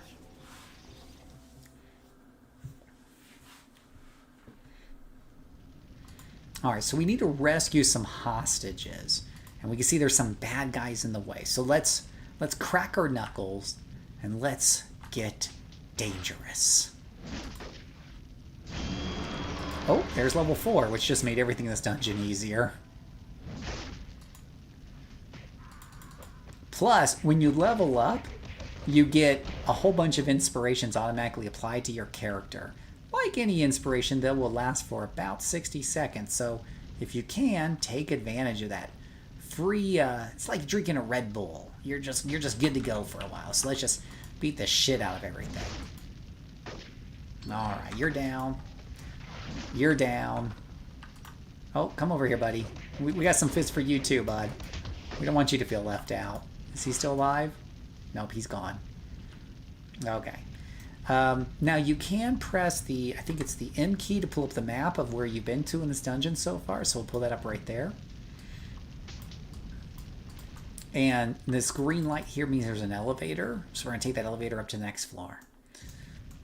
A lot of the dungeons in this game have some randomization elements to them. It's not unusual that if you're doing the same mission several times, sometimes some of those missions will have different layouts to them, or even different groups of enemies. And this is a lieutenant, so he's going to be a tougher guy. He's going to take more hits to kill than normal. They can be a bit tanky, but that's okay. We got him anyways. We'll hit the computer, and we're done with that. Now, when you're done with one of these dungeon missions, a lot of times it'll give you a big blue exit button at the top, and you can go ahead and hit the exit. Hey, Edwin, yeah, Excelsior is very busy tonight. So we're going to hit exit, and we're going to call up our contact and let them know we finished it. And I'm going to level up. Now, once we finish this story arc, we get this very important pop-up. Let's read this together, boys and girls, because a lot of people don't. You've received your first merit reward. These merits are awarded for completing difficult tasks and allow you to exchange them for powerful rewards such as enhancements. Merits can be spent at the various merit reward vendors throughout Paragon City, Pretoria, and the Rogue Isles. Merit rewards are stored in the special tab of your salvage window. Note, merits earned from completing Task Force and Strike Force and Trials are subject to diminishing returns if the same task is completed more than once within a 24-hour period. So try out different Task Forces, Strike Forces, and Trials to maximize your rewards. This, by the way, does not apply to story arcs, including story arcs done through Ouroboros, but that's a subject for another video. All right? But this is very important. You've got your first merit rewards. Now, I have a tab here in my chat that I just keep track of my rewards in, and you'll see I got 3 merit rewards. 3 merit rewards. So what can we do with those merit rewards? Well, first, I'm going to show you how to get 5 more right off. So I showed you how to get 3, finishing that story arc. And if you return back to Matthew Huckabee, he'll introduce you to a new contact. You can do missions for them, and you can get 3 more very easily. Okay? That would bring you up to 6. But I'm going to show you a way to also get 5 more really quick. What we're going to do is we're going to do exploration badges. Exploration badges are these things that are on the ground. There is one right here behind Lady Liberty. See, little tiny thing right here. You see that guy? That's an exploration badge.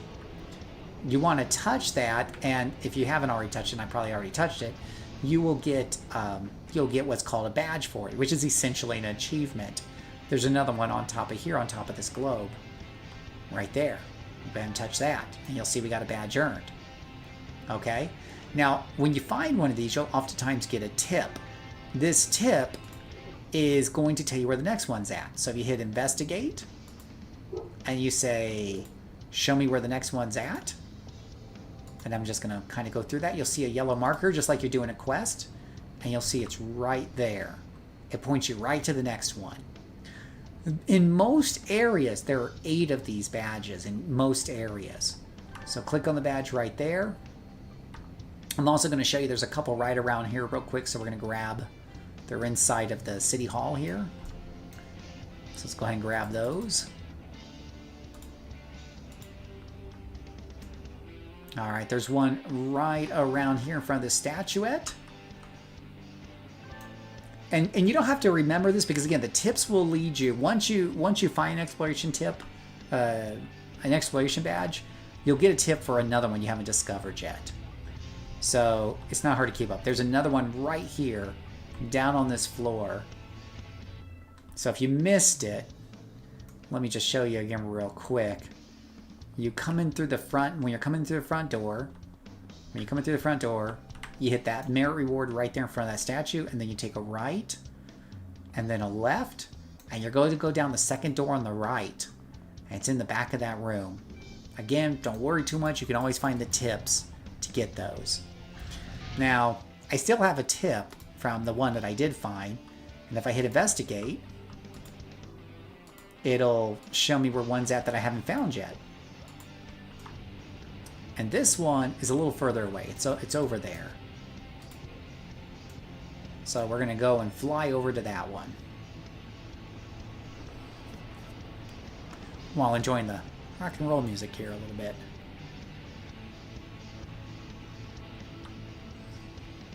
Michael, are you familiar? Got Michael in the chat here. Are you familiar with what you do with merit rewards after you get them?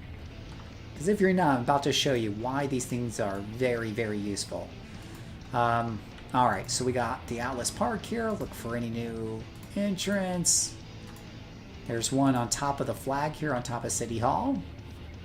This is where your little flight pack comes in to handy. Get you up there real easy. And we'll run over it. We'll get another badge. We'll get another tip. And the next one's going to be in this Vanguard building. This might be the last one here that I need, the 8th one.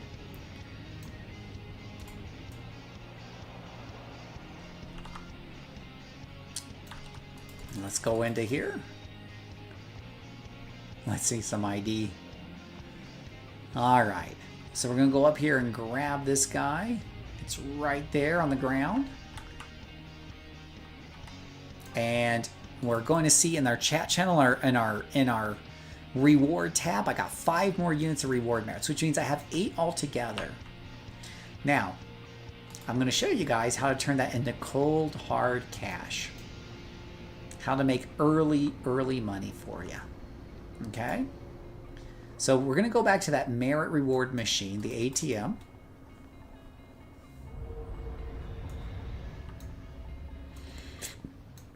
And what we're looking for is we're looking for salvage. And we're looking for enhancement converter salvage.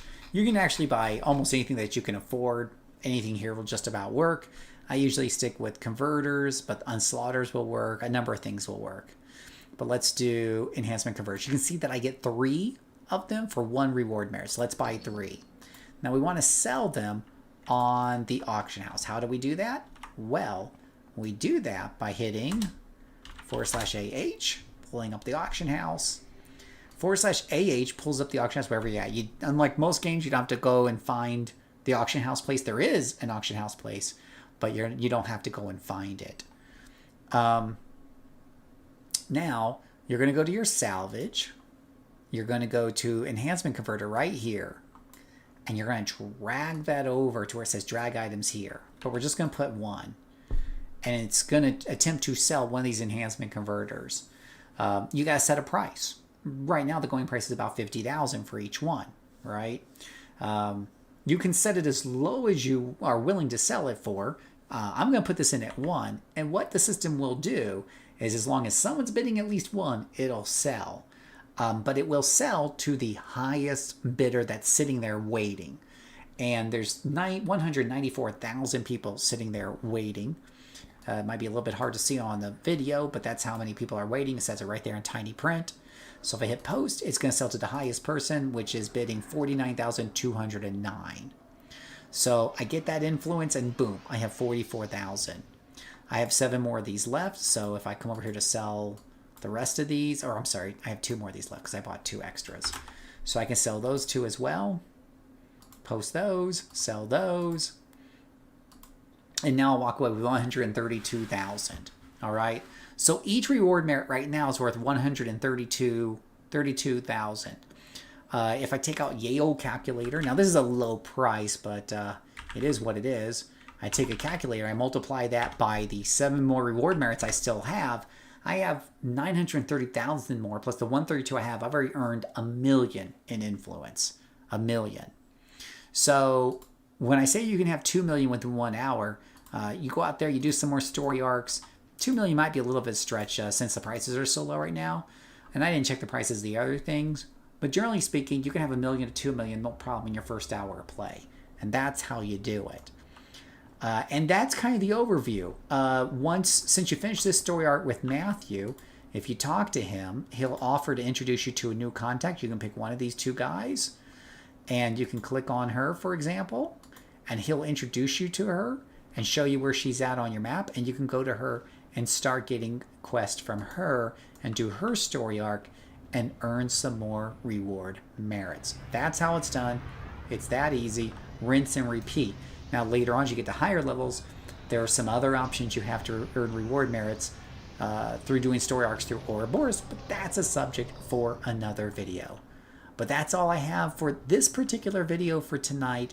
Thank you guys so much for watching. I hope you had a good time, and we'll have more training videos coming up soon, including how to put your enhancements on and stuff coming up. So keep watching through the playlist. Thank you so much, and may God bless you. Alrighty. Whew. That's another video wrapped up, boys. We're just knocking them out today. Knocking them out. We are knocking them out. Hey, Doug, don't worry. There's more videos to come. That's like 4 videos I've done tonight. So tonight, for those of you just joining, I'm doing a lot of new player introduction videos. And I'm recording them while you guys are chatting and reminding me of certain things. So it makes those videos a little bit better. And these will be the new series of videos that I'm uploading to help introduce new people to the game. I do have videos from a couple years ago. They don't really get outdated. The game doesn't change that much. But I think these will be better. So that's why I'm doing it. Yeah. So that's good. So, yeah. But I'm a little less interactive with the chat than normal while I'm doing the video portion of that.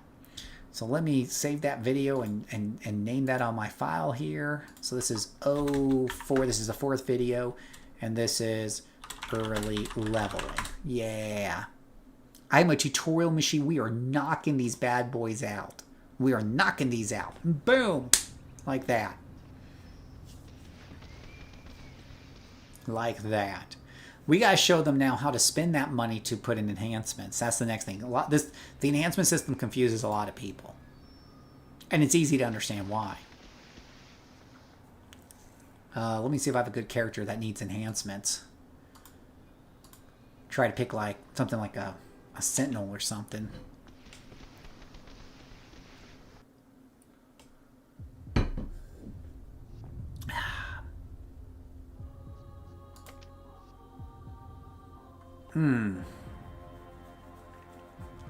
This will be a little hard. Find a character that... Yeah, you got to get back on COH. Exactly, Rick. Tomorrow is New Year's Eve. We're going to have a big New Year's Eve stream right here. It's going to be going on for at least 4 hours starting at 8 p.m. Eastern Standard Time. We're going to count down the new year. I'm premiering the video that everybody has asked for.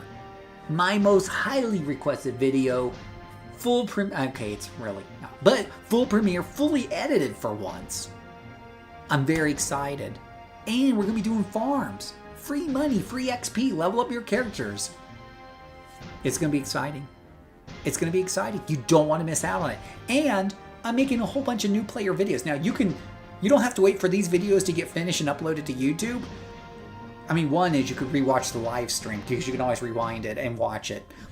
But I've also got the old ones I did a couple of years ago. I'm just refreshing them. Yeah. Right bloody now. Like bloody actually now. That's good. Yeah. Yeah. Popping them out. Bashing those candies. That's... Wait, that doesn't seem right. 6-slot stamina, even though you get it free now. Well, I put in 3 slots in the stamina to make it even better, right? But 6 might be overkill. All right, so let's see if I can find something that needs like a bit of... What am I going to do? I need like a mid-level-y, like a lower-level mid-level-y character like this guy here. Haha. Have I done him yet? I probably have.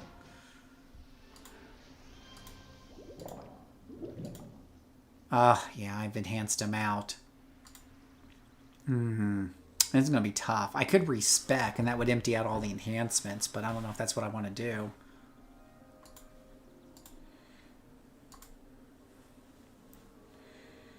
Yeah, we used to have to pick it as a power. Yeah, that's true. That's true. That's true. Back in my day, you had to wait till 11:14 before you could fly, and you flew very slow. Let me check on Yorin here. Maybe he's missing some enhancements. Dang it, why am I still on top of my characters?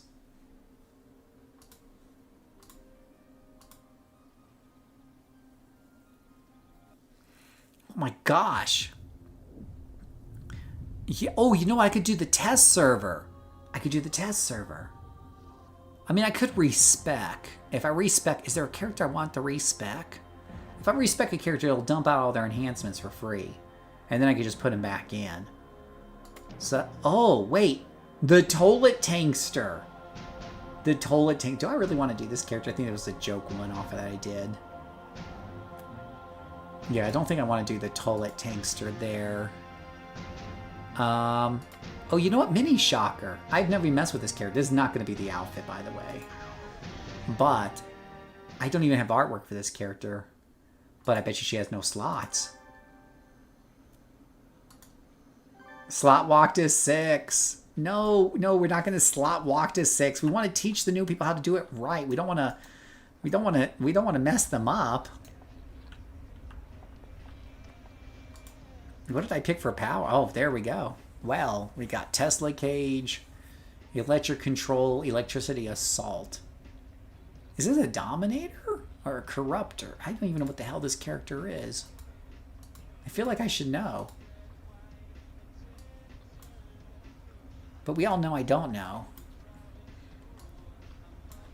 Alright.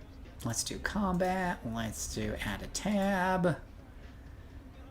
You can slot walk. You can slot. I'm sure you probably could.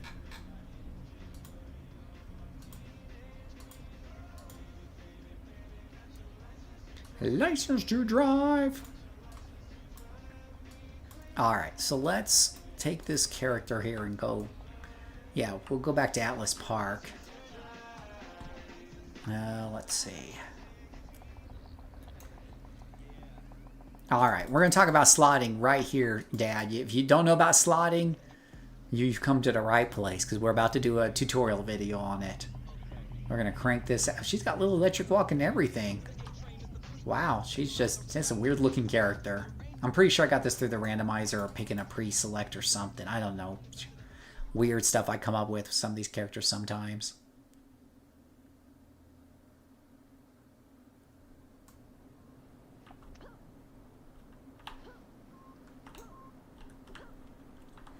Does she have? Oh, you know what? Her powers are all. I have not even done anything with this character, but that's the beauty of it.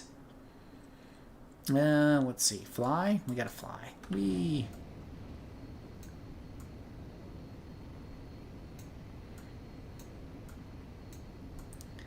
Does she even have any money though? Oh gosh, she has to have money. It'd be most embarrassing if she doesn't have any money. Can't buy enhancements, no money. Okay, she's got enough, I think, to get started. I don't even know what this character is. I should go out and play. She's got Mystic Flight, right? Is that Mystic Flight? We got Arcane Bolt. So I'm thinking Dominator?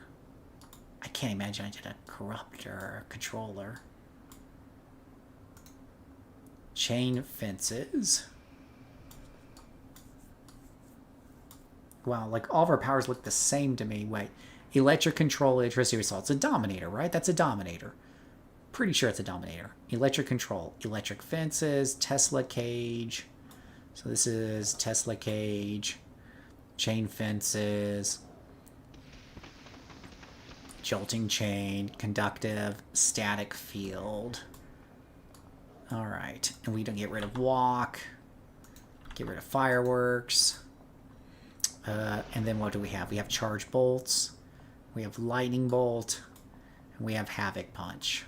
We have Arcane Bolt. I sure hope that isn't a controller.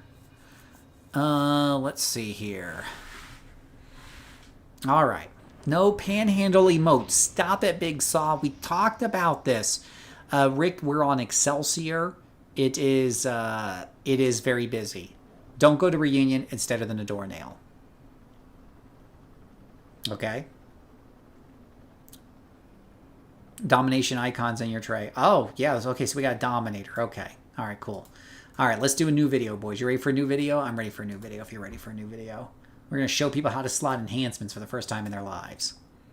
All right. Here we go. I'm ready to do it. All right.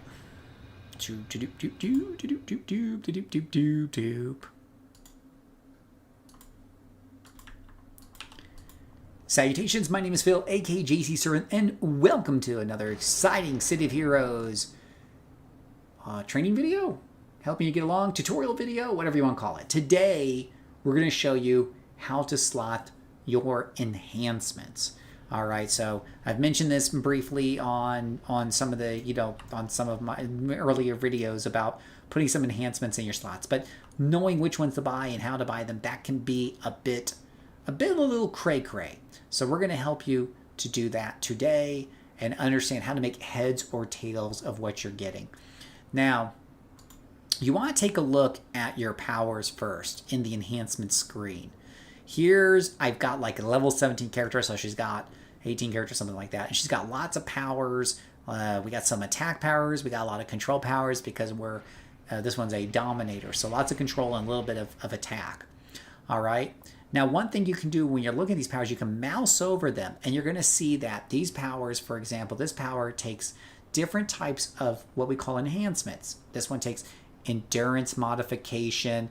You also see endurance cost reduction, range and enhancement, so on and so forth. In the attack powers, we're going to see a lot of them. Most attack powers take enhanced damage, enhanced accuracy. Ranged attacks will have enhanced range. They'll all almost take enhanced recharge speed, which means they'll pop up more often and stuff. And enhance or reduce endurance costs, so they take up less juice when you use them. Because this is an electric character, you also see a lot of powers say enhanced endurance modification, which is basically their ability to sap endurance from the enemies, because that's electricity's shtick. All right? So, as you mouse over these can tell you what kind of go into these. The more you play, the more you'll get used to a lot of this. And I'm going to show you the method I use to take a newish character and get them up to speed quickly. Another thing you can do is take a look at the detailed info of any power by using these columns right here. So this allows me to see detailed info on each of these attacks. So if I take a look at charge bolts, for example, we're getting 24 points of damage. It takes 1 second to activate and cast, and has a 4-second recharge time. So it's a small pew-pew. Lightning bolt does almost twice as much damage.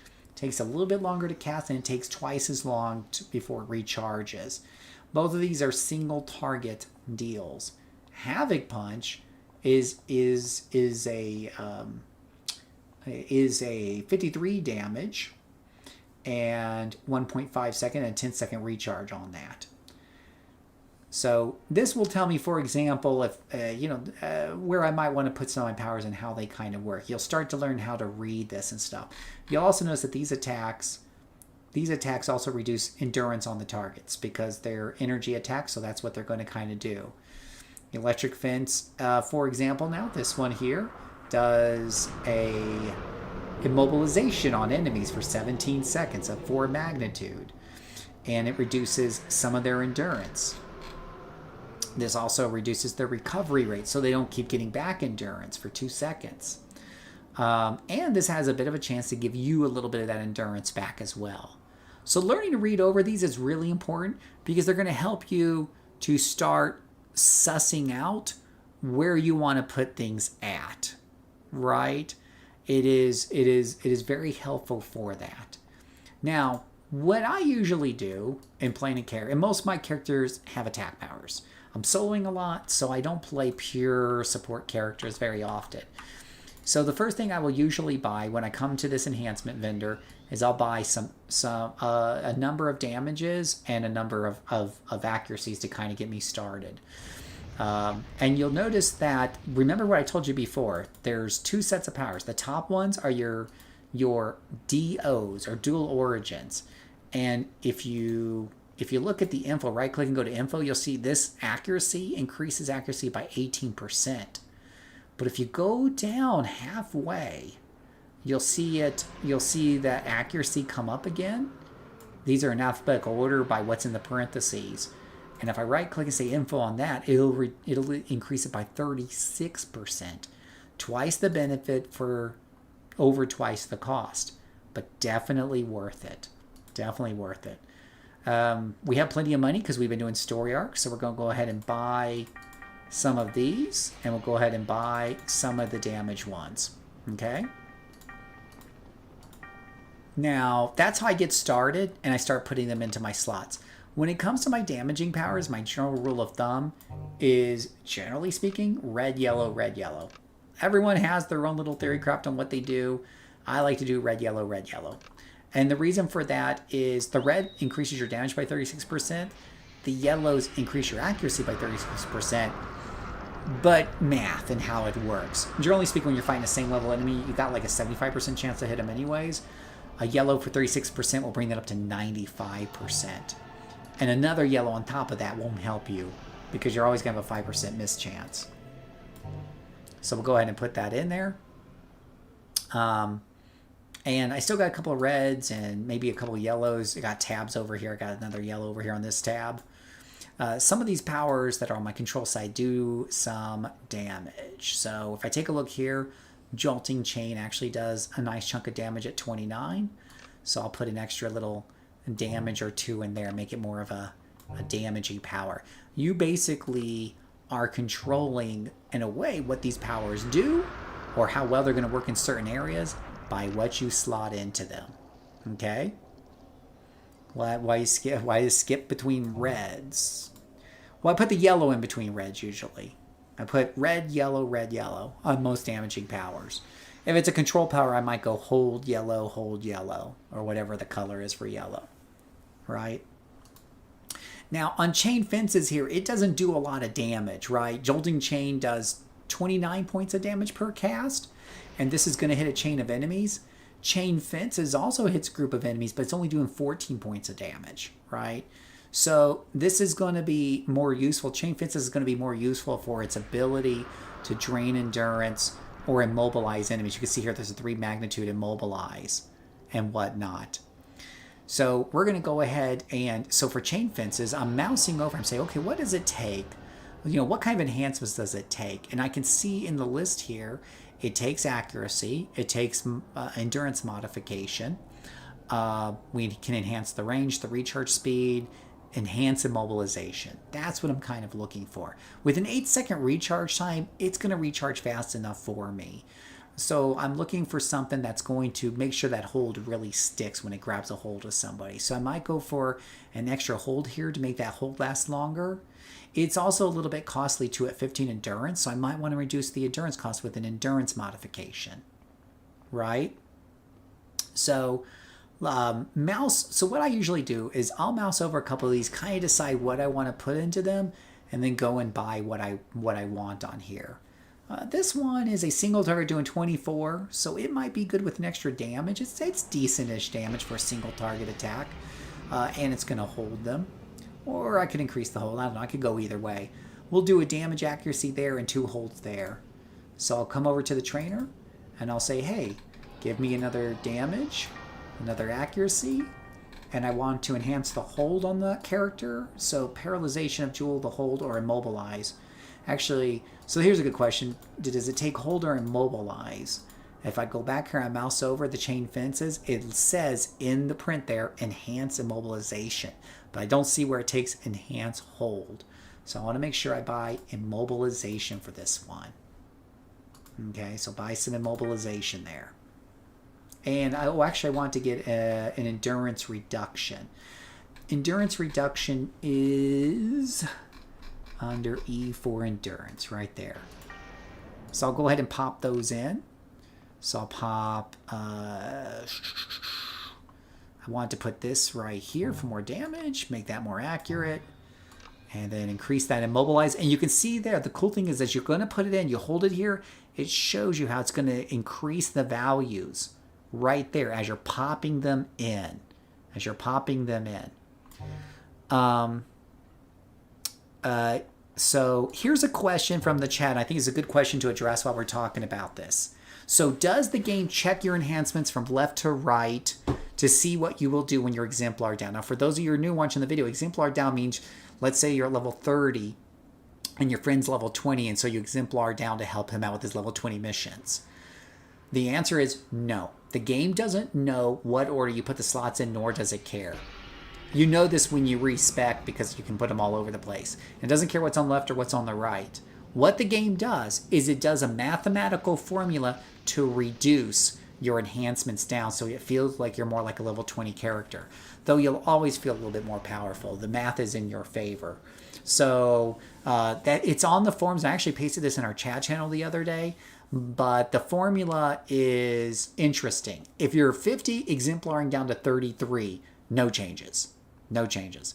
But if you're 50 and you exemplar down to, let's say, 20, you're going to lose about 80%, 75% of your enhancement bonuses. But your bonuses are a little bit higher anyways because you're 50. So it kind of almost isn't too much of a change. But if you go down to lower and lower levels, it definitely ramps up. But it's just a flat math. It's just a flat math across. So it doesn't matter where you put these. It doesn't matter what order you take them in. If you exemplar down, it's going to just do your enhancement bonuses, math down and percentage down. So that's a great question from the chat. All right. So let's do a couple more powers here. We have, for example, we have Conductive Aura. And Conductive Aura, what this does is... I'm not really sure. Minus 10 endurance on the target in a whole area. And it gives you some regeneration rate. It's an AoE and whatnot. Let me just read. Sometimes if you need like a little bit of a better idea, sometimes it helps just to read by going down here and right-clicking, press info. While this power is active, the air around you becomes charged with electricity, leaping out shocking foes that get too close. Foes will lose some endurance while you will gain recovery regeneration per hit. So this is kind of a way to kind of buff yourself up a bit at their expense. All right. So this is something that it's doing this by, it's definitely doing this by a lot of endurance. It's draining their endurance and recovery as your endurance coming back. So we want to enhance endurance. Let's see. And it doesn't actually cost any endurance to cast. It's a rare power. So you don't need to worry about that. We've got 3 slots there. Now, one thing to keep in mind, when you slot the same color into a power over and over again, you might start getting diminishing returns. For example, on damage, each one of these is giving me 36%. So 2 of them is 70%. Once you get above 70%, you start getting lower and lower returns until you hit, that's the soft cap. I think it's 70 or 75%. And then you hit a hard cap around 95, 100% where you just get no returns at all. So you can't just put in all reds. You can, but you're wasting your time. And whatnot. So be careful about that. It's called enforced diversification. So that's why for most attack powers, I'll do red, yellow, maybe one more red for that extra 15 to 20%. And I usually don't go for the third yellow unless I'm going to do a lot of high level content. It just doesn't help. So I usually put like a recharge or endurance reduction or something if I have a 6 slot. But this is why you don't see me rushing to take one power and put 6 slots into it right away either. And whatnot.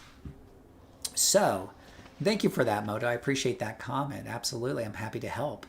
So let's, going back to Conductive Aura here, we can enhance its recharge speed, its endurance modification, and its heal, which is its regeneration rate, which isn't very big. At 5% regeneration modifying, that's not going to be very helpful. Accuracy will be helpful, though, because it still has to roll to hit enemies. So we're going to go for 2 endurance modifications to get that 10% up higher to like 15, 16%. And then an accuracy to make sure it hits more often. So let's do that first. Now that's endurance modification. So let's go down to endurance modification. Now, endurance modification, for whatever reason, it's out of alphabetical order. It's down here in the... I don't know why. I just there's a reason why, and I don't know what it is. We'll grab 2 of those and 1 accuracy for that power.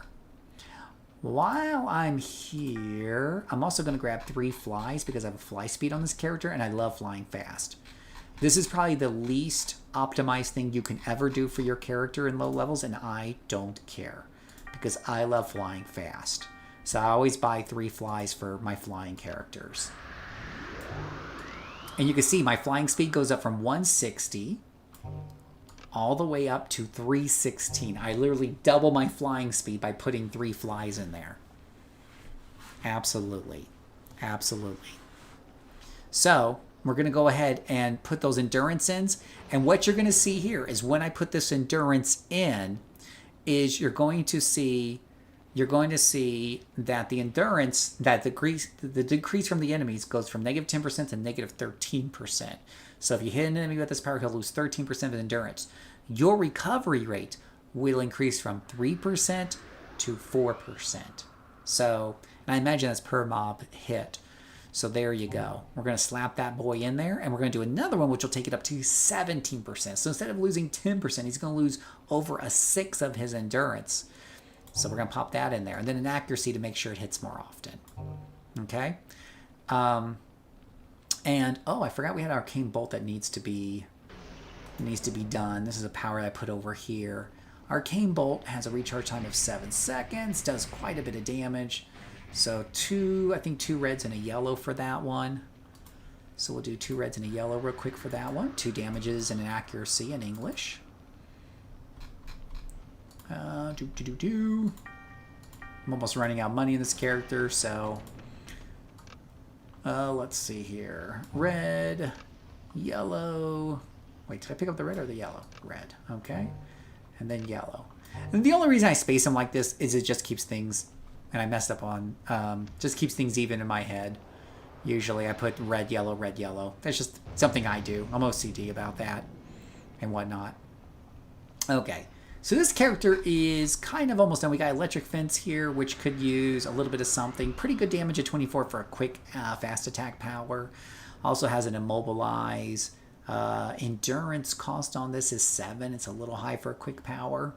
So we could put in another red, another yellow, do more damage and more accuracy. So grab another red, another yellow for this one, I think.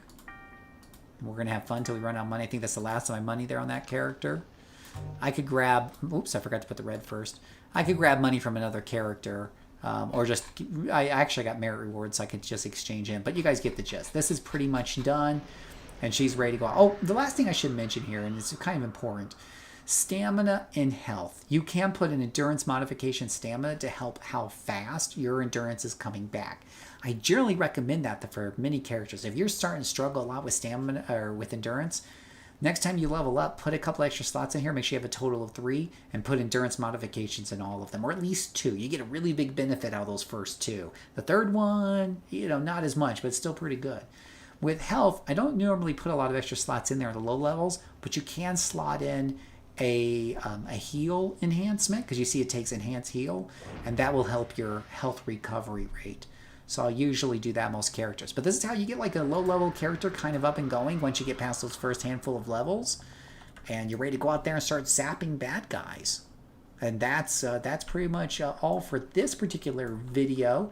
Later videos will show you how to start getting into IOs, what we call IOs. So far, we've just been showing what's called SOs. And those are better up to level 25 and 30. And the reason is you saw the percentages on those. Some people always ask me, why don't you do IOs earlier? Because once you slot an IO, they last for the rest of your career. Let me actually address that real quick. So as you notice that when I put in enhancements, there's numbers below them. These enhancements are designed to work 3 levels below and 3 levels above.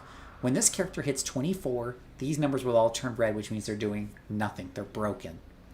IOs don't break when you level up. They stay good as you go up through the leveling process.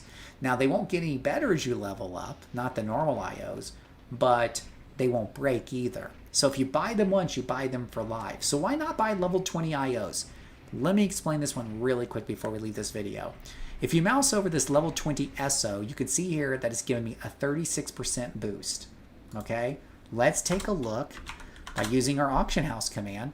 Let's take a look at a level 20 IO. That won't break. It won't break. So we go to damage, I believe, other, and damage. Look at level 20. What do we see here? 25%. 25. Remember the other one was what, 36, I believe? I want to be accurate here. It was 36.7% at level 20. So I'm getting more than 10% extra damage by using the SOs. So I could buy the level 20s now and save a little bit of money, maybe. And well, I would save money in the long run to be sure. But I like to be powerful in the low levels. And this is how you do it. You buy SOs.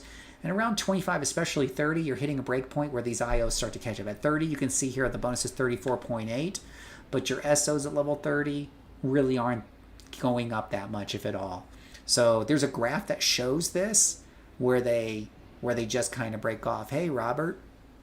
So 25 to 30. And so when this character hits 22, 23, I generally will go ahead and upgrade these or buy new SOs. You can get the upgrade button right here and it'll upgrade them all at once, but it will be expensive. I usually buy IOs when she's getting to 27, 28, and I'll buy the level 30 ones. Now, even though IOs won't break as you level up, you still cannot really equip them unless you're 3 levels below the number that's on the IO. So, yeah. Yeah, you definitely watch this video later. There's a lot that we crunched into this little bit of time. We try to keep things moving because I know people can get kind of bored and drift off. But we covered a lot here today. And if you have specific questions, you can always write it down in the comments below. You can join our Discord server. We have lots of people who help answer these questions all the time. I'm in voice channel a lot. I'm happy to answer questions for people who want to join in and ask questions as well, because there are a lot of things going on. Yeah. Is there still diminishing returns beyond 3 of one type of enhancement? Yes, if you're hitting the caps, which generally speaking you are with 3 or more. Yeah, there's definitely... In fact, you'll get no returns on a lot of them after 3, so don't do 3 of one kind. You want to mix and match. So even with the third one, you're usually getting diminishing returns depending on what it is. You'll get less value out of that third one than you did out of the first 2. Absolutely. So, and accuracy is kind of its own funny thing, because with accuracy, if you go to beat up a mob, and I could do a demonstration on this, but it might make the video a little bit longer. But if you go to beat up a same level mob, your base chance to hit him is 75%. The first accuracy you get will take it to 95%. That's the max you can have. The mob always has a 5% chance to not be hit. But if you fight a higher level mob, usually that chance goes down by 9%. So let's say I'm fighting something 3 levels above me. Normal percentage chance to hit something 75 minus, let's say 25 is 50% chance. But if I had one enhancement in there, that might bring it back up to, let's say, 70% or so. Math is a thing. That second yellow will bring that up to the 90s or at least the high 80s or whatever the case may be. A third yellow doesn't help as much unless you're fighting reds or purples. At that point, you're probably dying for other reasons than accuracy. So generally speaking, 1 accuracy is pretty good, 2's enough, just depends. Yeah. So you can join our Discord. I could probably do a video on that, and I probably should. Lots of videos I want to do. Keep in tune for that. But in the meantime, definitely feel free to join our Discord server. But thank you guys so much for watching this training video. We got more to come, so keep watching through the playlist. And until next time, may God bless you. And don't worry, guys, I'm not leaving. That was just a quick exit for that particular video that's now done. Be right back.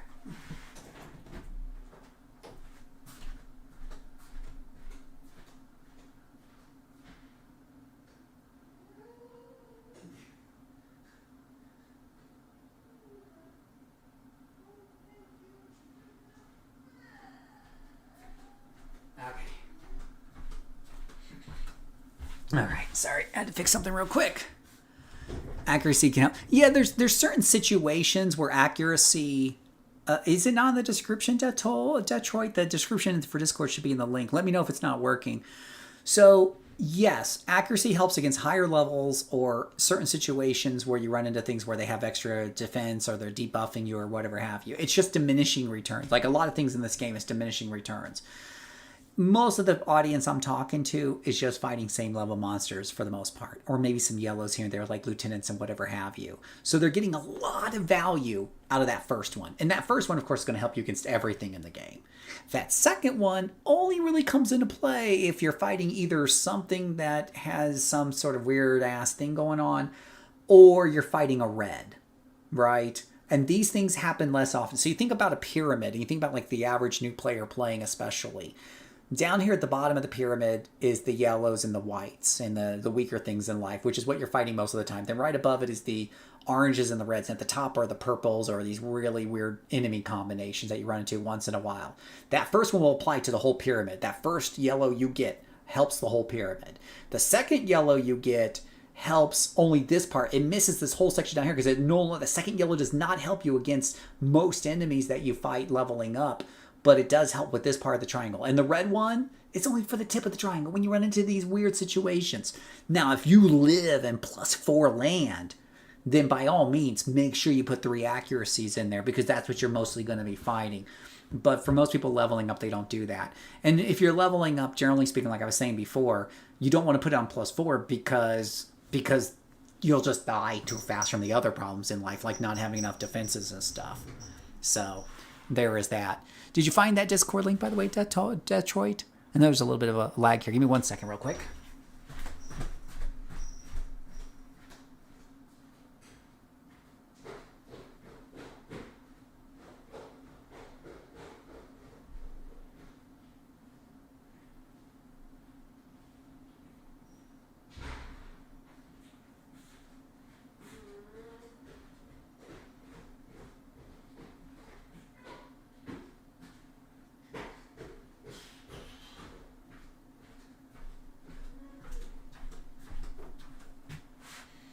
Okay, I'm back.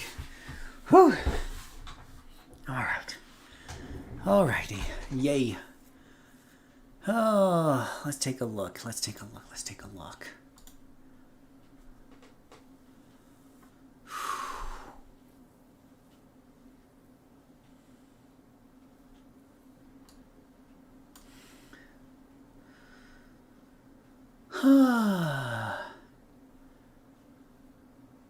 I joined the Discord. Oh, let me say hi to you. I'm gonna wave hi to you. Hey, Detroit, there you go.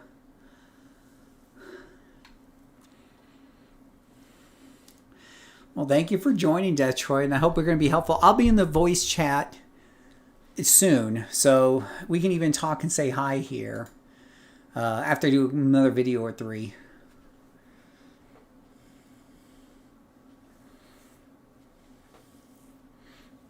I'm going to do another 1 or 3.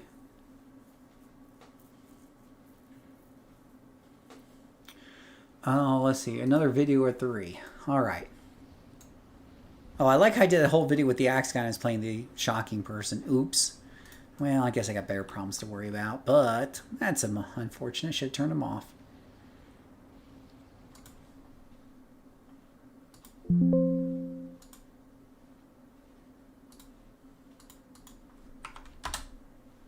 Okay. Give me 1 second. I'm just fixing 2 things. Alrighty. Is there any, let's see, is there any other questions before I do, what's the next video on my list? Do I want to do another video tonight? I've knocked out so many videos. Looking for group. We could do that one real quick, right? Some people don't know what to do. What to do for groups. I haven't done Ouroboros yet either.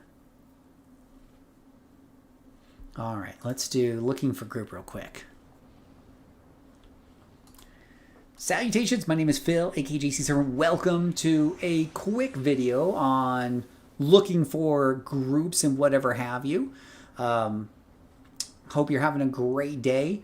We're going to make this really quick. This is very kind of easy. So when it comes to looking for groups and whatever have you, you're going to see that City of Heroes has this thing that looks like... Oh, let me turn that guy off there. But it looks like a looking for group thing that you see in a lot of games. Generally speaking, we don't use this. Like, from what I understand, no one hardly ever uses this.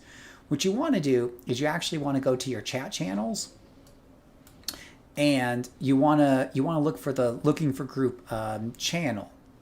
And so there's tiny little buttons down here. Tiny little buttons down here as you mouse over these guys. And one of them is looking for group.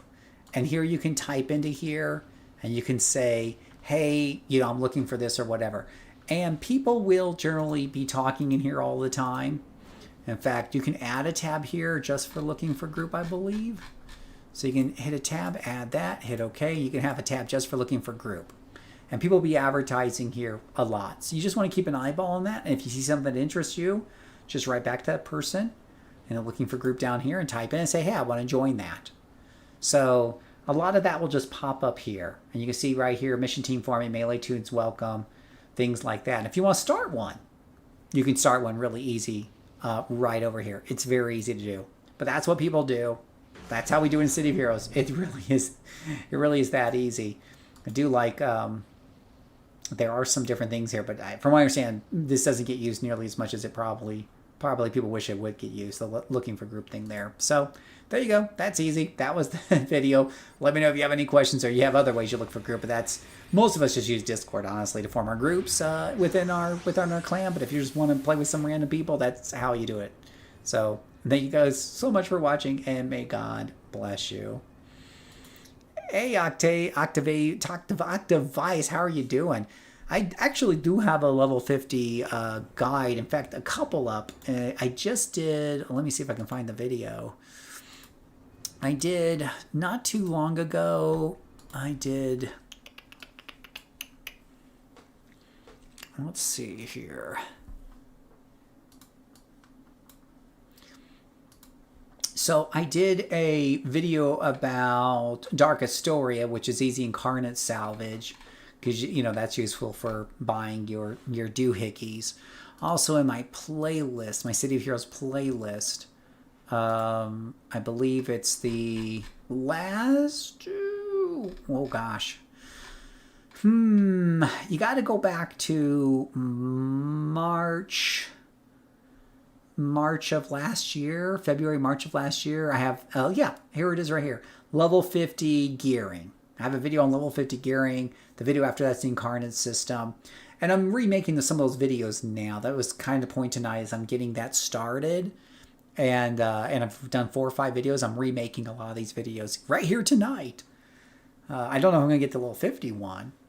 But I can do a level 50. I can show you a little something I do at level 50. That's for sure. Yeah, because I want to do a video on Ouroboros next, if you're still with me. You're also welcome to join our Discord server. I hang out there. I talk a lot. I'll be jumping in tonight into voice here after another video or two. We'll definitely start in tonight.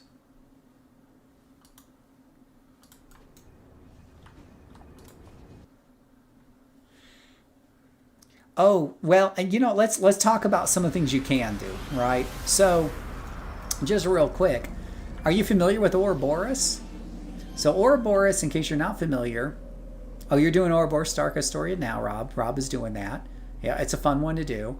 But if you're not familiar, let me grab a level 50 character, because it'll be easier to see level 50 stuff on a level 50 character, right? Let's do that. Step number 1. Oh, did I accidentally log out? Okay, don't look at my password, everybody.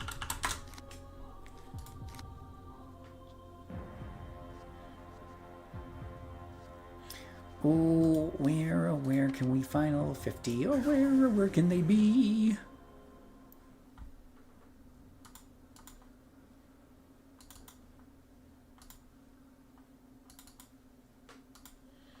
All right, level 50.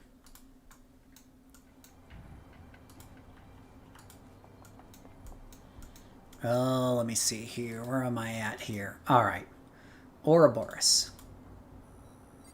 So Octavice, are you familiar with Ouroboros?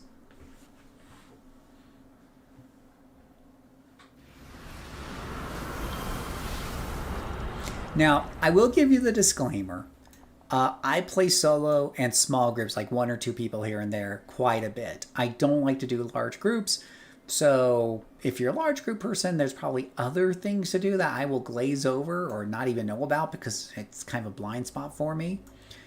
But thankfully, this game is very solo and stuff friendly, so I have no problem finding things to do. Oh, actually, I did a video recently about what is the end game of City of Heroes. That's what I did. As much as I can be, I'm doing as much as I can be from running Posse 1 and 2. Yeah, Posse 1 and 2's task forces. I don't do those too often. So I do Ouroboros. Let me explain to you what Ouroboros is, because you might not know. So Ouroboros is a place you can come to. You just need to teleport to Ouroboros. You probably have seen these golden things laid down by players all over the place. If you come to Ouroboros through one of these teleporters, then you will get the teleportation for Ouroboros and be able to come back here whenever you want with that character. Okay? And then you want to come back to these crystals right here. And you click on these guys. And you say access mission list. And this gives you a list of nearly every story arc in the game. And if you're level 50, it's going to have from level 1 to level 50 plus. Now, 50 is, if you just hit 50, these are good missions to do. And let me show you how many there are of these. Look at OMG, quadruple G, how many there are to do. And some of these are very long, and they all give lots and lots of reward merits. Okay? So you'll want to do those. And these are just like the task forces, except you mostly can do them alone, but you can take 2 other people, whatever it may be. But like task forces, whenever you go in, you're kind of stuck, right, with that group. You can't have other people join in. So, and whatnot. Yeah. So you want to come here and grab this and start doing Ouroboros story missions. Okay? Now, there is a 50 plus down here. These are called the incarnate story missions, right? These will be a little bit tougher, but they're designed to help you get some of more of your incarnate powers. Some of them, not all of them, drop incarnate salvage, particularly, I think it's a burden of the past, I believe. Yeah, this one here. This one is the one a lot of us farm for extra salvage. Now, you can do more of these, and some of these other ones will also give salvage from time to time, and it's also good storyline, and it's also good content for a level 50 plus character. All right, so these are things that I tend to do with my level 50 characters. All right. And they almost all give merit rewards, which, as you saw like before, can be cashed in for moolah, or you save them up for your ATOs or your winter pieces. So there's always a use for merit rewards, right? So there's a lot to do there. All right. That's what I would do. Now, personally, between us girls, okay, I'm going to tell you something. Between us girls. Between us. The other thing I also do with a lot of my 50 characters, assuming you've been following all my advice, you have plenty of money, I buy enhancements. I buy more. I buy set enhancements. I normally don't buy enhancements with set bonuses for my characters until they hit 50. Because I can get by with just SOs and IOs until 50, no problem, with most characters. Then when I get to 50, I try to get set bonuses so I can make them more powerful and feel that big jump at 50. You know? You ever playing this? Well, Buster, come back home. Come back home, buddy. It's open. I'm just telling you what. Come tomorrow night. We're gonna be doing a party all night. In the middle of it, I'm gonna. If you aren't convinced yet to download this, I will convince you tomorrow. Come back. Come home to homecoming, my friend. Come home.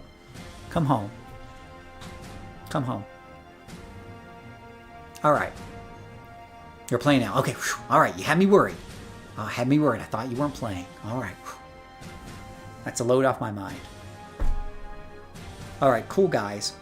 Do you want me to do it? I think I'll do that Ouroboros. Let me do the Ouroboros video proper for people and whatever have you.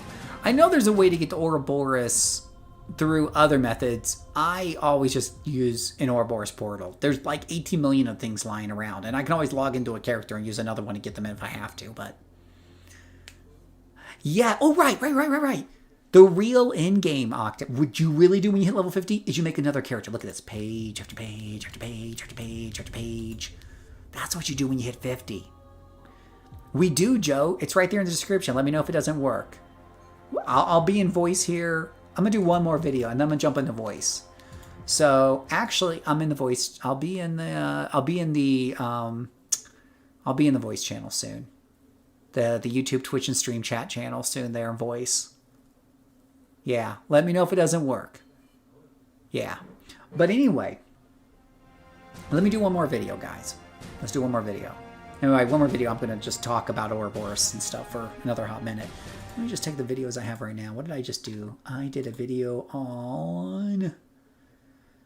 Let's see. What was the last video I did? On enhancements, right? 05. Oh, or we can do... Okay, I tell you what. We could do IOs. Do you guys want me to do a video on IOs? Let me see what... I tell you what. I will read what videos I still have yet to do. And if this will help some of you guys, let me know which one you want. So the videos I have left are, I have let's see, mid-game enhancements, which are your IOs. How to make money flipping on the auction house. The teleportation tools in the game. Let's see, AE missions. Level 50 gearing, but I think that might be too heavy for tonight. And the incarnate system, which actually I do have an incarnate one up, but I could go over the incarnate system. I think those are the ones I have left to do. So you guys tell me. You guys tell me. Let's see here. Familiar with the story of Who Will Die, Part 1? Yeah, actually I tried running through it lately, Dad, and I had to quit. Because I think I was getting frustrated with the whole time limit thing and stuff. I'm not used to time limits in my story arcs, and it kept mission after mission had time limits. It was like they discovered how to put time limits on mission. It was getting on my nerves. Yeah. But yes. Do they have all the parts to that? Is that just like they started doing it? And I love the loading screen because it looks like it's from a different server or something like that. It looks very interesting.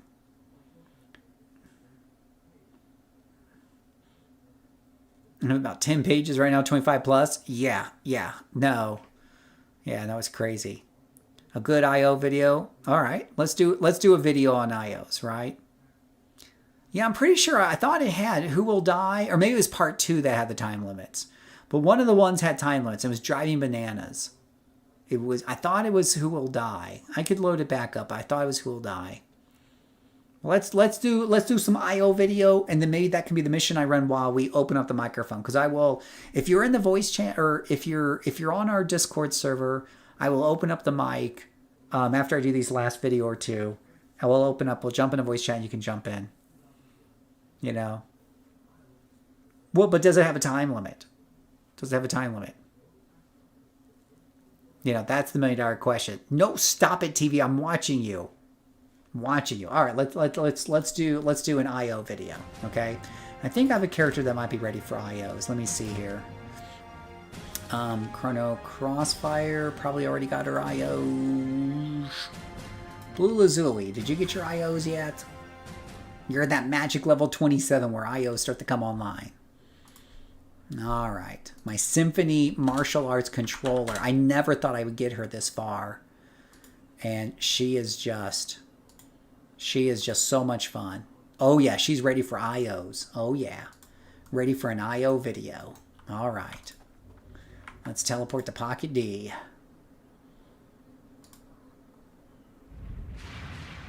Tomorrow night, starting at 8 p.m. or earlier, if I can get off work and stuff early enough, starting at 8 p.m., we will be streaming for 4 hours. We will be partying, doing fire farms, chatting. We'll be in voice chat. We'll all be in voice chat. So you'll be hearing us. You'll be able to chat. We'll be interacting with you. We will be partying like it's 1999, counting down the new year, answering your questions, maybe running something together in between the farms. We'll see. We're going to play it by ear. 8 p.m. Eastern Time. That is 6 p.m. my time here in the mountains. 5 p.m. Pacific. Probably 1 a.m. in Tokyo. No, I'm not, just kidding. I have no clue.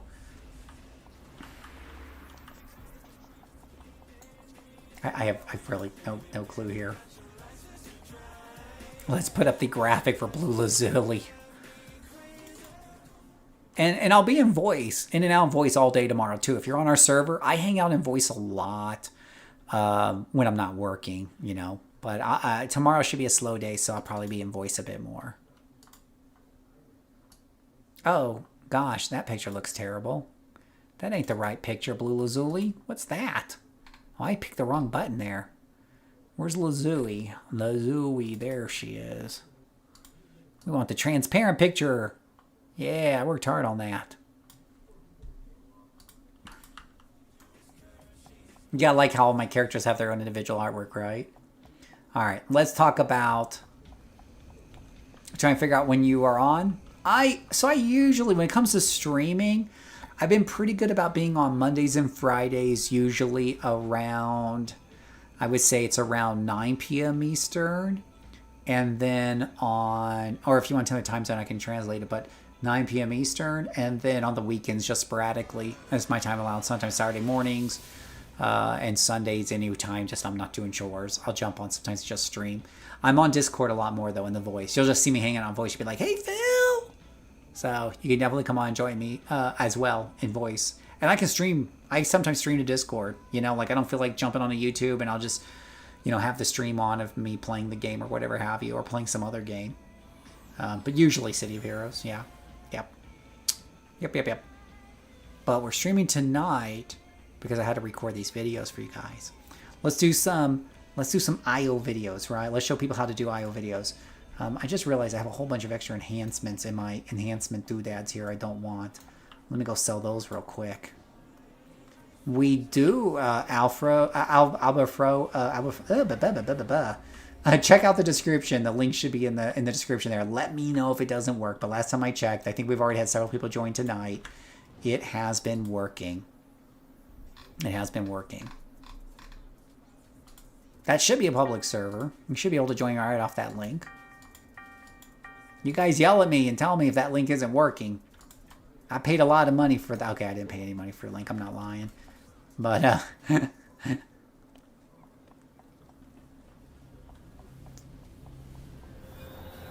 yeah, there was one. First, I did that one where you have to like escape out of there, Dad, and then I did another one. It wasn't the one right after, but there was another one, and I was just getting more frustrated with the time. It's like, why do they have these time limits in these things? But the first one isn't the one that really bugged me. And get this, to get the first one, I can't figure out how to get out. Because you go back to the beginning, and it's like, oh, the golems are blocking the exit. Well, F you. So I go all the way back to the end. I can't get out. Time's ticking. Right? And I'm like, oh my gosh, City of Heroes not normally this stressful. What is up with this 5 minute? And no, I don't know where to go. Where is this magical exit? You know what I did? I Ouroboros portaled out. It was great. And it didn't fail. It said, okay. It worked? Okay, I'm glad the link worked. Okay. Let me, I can do, I tell you what, I'll do it again. Who will die? I can do it as my Ouroboros run after I'm done with this next video. Let's do it. All right, this one will be a beefy video, so this will be the last video I record. For those of you who are kind of just joining the channel, I've been doing a series of new player videos.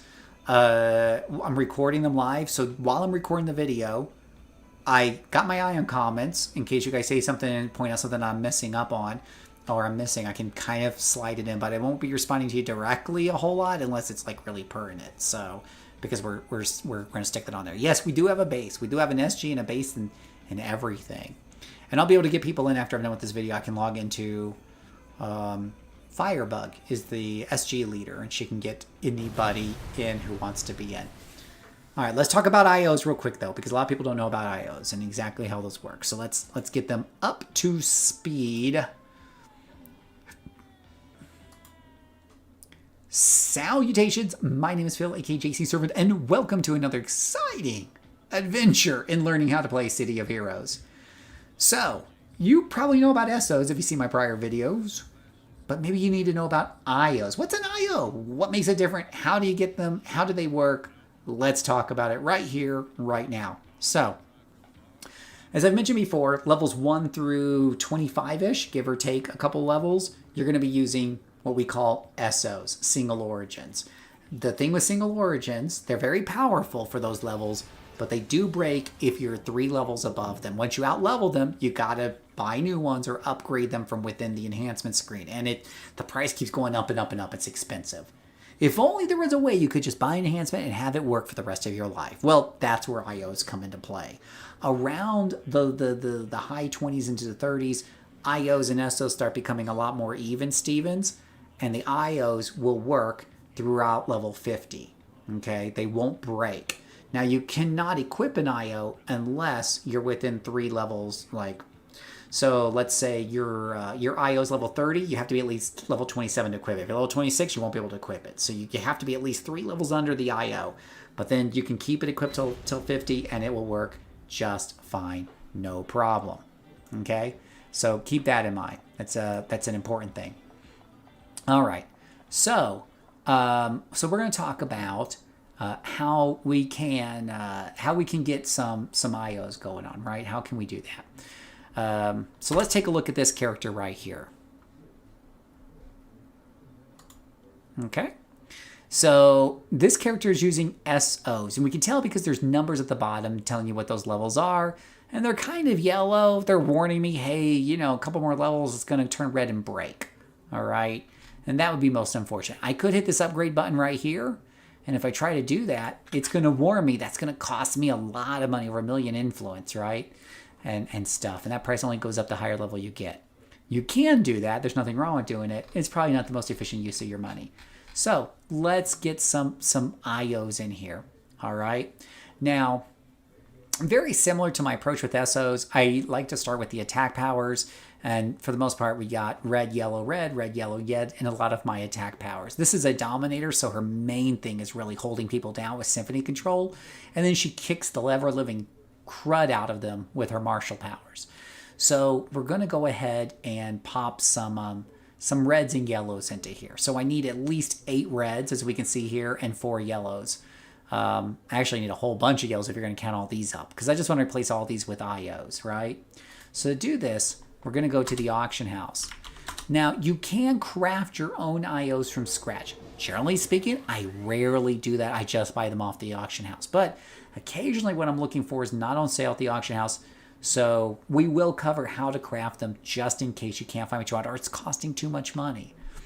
So here we can see the different IOs. And you can see here that the level 15 is only 19%. Then the level 20 is 25%.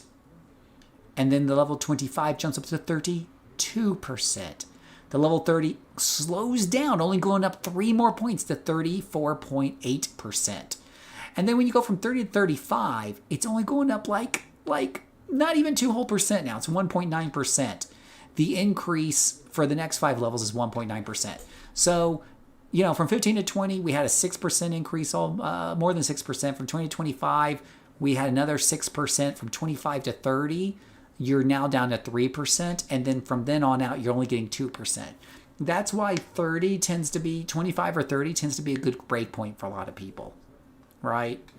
And this is kind of the natural growth of these things. Now, if you go all the way from 30 and all of a sudden go up to 50, now you're talking 8%. But that's a long way to go for 8 percentage points. So like I said, most of us buy at 25, 30. Now this character's 27, so she can equip level 30s and get that 3 extra percent of power. So we're going to go ahead and do that. We're seeing that the going rate right now for these is 50,000. So you can go in here and type in 50,000 and put in an offer. She's got 2 million influence here, so hopefully that's enough to buy what she needs tonight.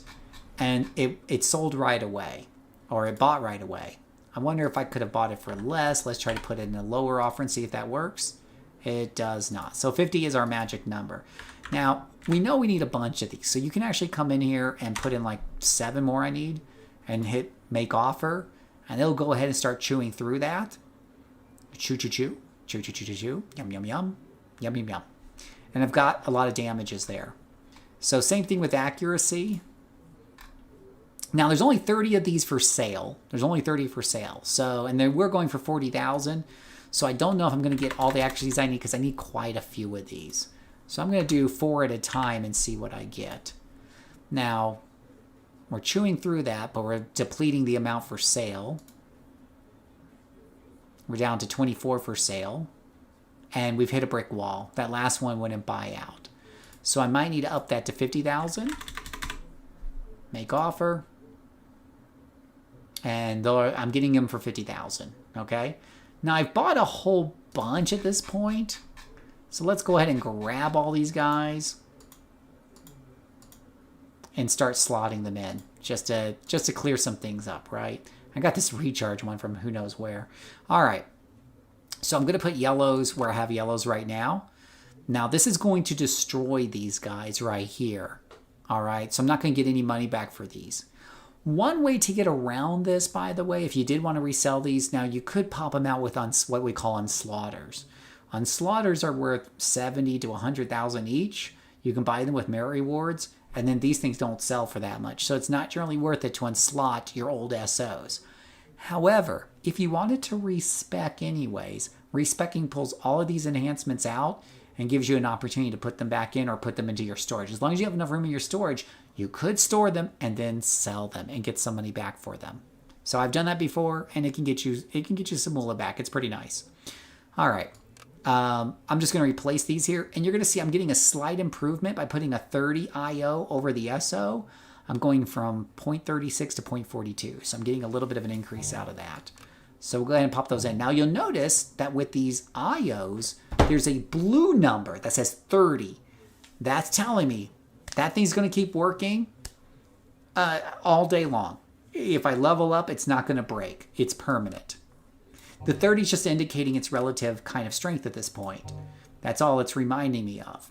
It's also telling me and informing me where that I have to be at least level 27 to equip it, which this character is, which is why I'm able to do it. So we'll go ahead and slide all those guys in. We'll put one on my pet here. There's the pet's accuracy. And then we'll start replacing some of these damages. Okay. Pop. Pop. Pop. And pop. Alright. So those are all done. And I've got plenty more to do with like immobilize, hold. I can mouse over these and go, okay, I need an IO for slow, an IO for hold, an IO for immobilize, so on and so forth. And finish this character kind of out. Following what I told you about the SO. There's two more topics. I've shown you kind of a basic here of how you can get them, but there's two more topics I want to cover. As I mentioned before, sometimes what you're looking for isn't available. What do you do about that? One option is, let's say these accuracies are all sold out, they start getting super expensive. One option is I could buy a cheaper, lower level version. It'll be a little bit less effective, but sometimes that's just a quick and easy play. 3% accuracy at the end of the day is not going to mean a whole lot in the grand scheme of 1 power. So that might be an easy way for you to do it. Another option is you can just go and make it yourself at the invention table. So there are crafting tables here in Pocket D. There's crafting tables, I believe, in Steel Canyon. There's a number of crafting tables around the world. You can also buy for 10 million influence a portable crafting table from the Smart Vendor. So we're going to click on this. Now, if we come to the workbench here, and let's say I wanted a recharge reduction. So you can go down to recharge reduction right here, and you can see all the different reduction recipes, and you can buy any of these recipes directly from basically the table here. So this one's, you know, level 30 recipe for 28,000 influence. So let's go ahead and let's, do I need this? I can use it somewhere. So let's go ahead and buy that recipe. It'll now show that I have one in inventory. Okay. Now, it's showing me here I cannot craft it because I'm missing circuit boards. I need one. I have 0. Where do we buy a circuit board at? The auction house.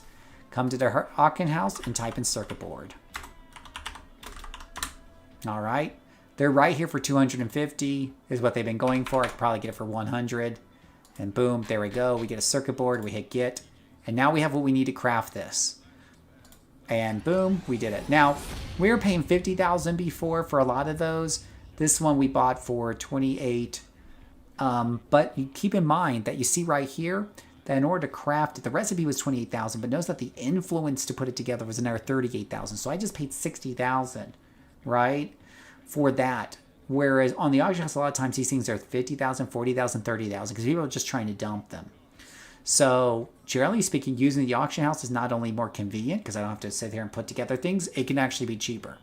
Now, if you're paying 70, 80, 90, 100,000 for level 30 IOs, you are missing a little bit of money out of it. Personally, if you're following my methods for making money, it's chump change, so you don't care. It's a convenience fee. Once it starts getting above 100,000 or so, then I'd probably start looking at crafting my own. I'd probably craft my own and maybe sell them to make a profit on the auction house at that point.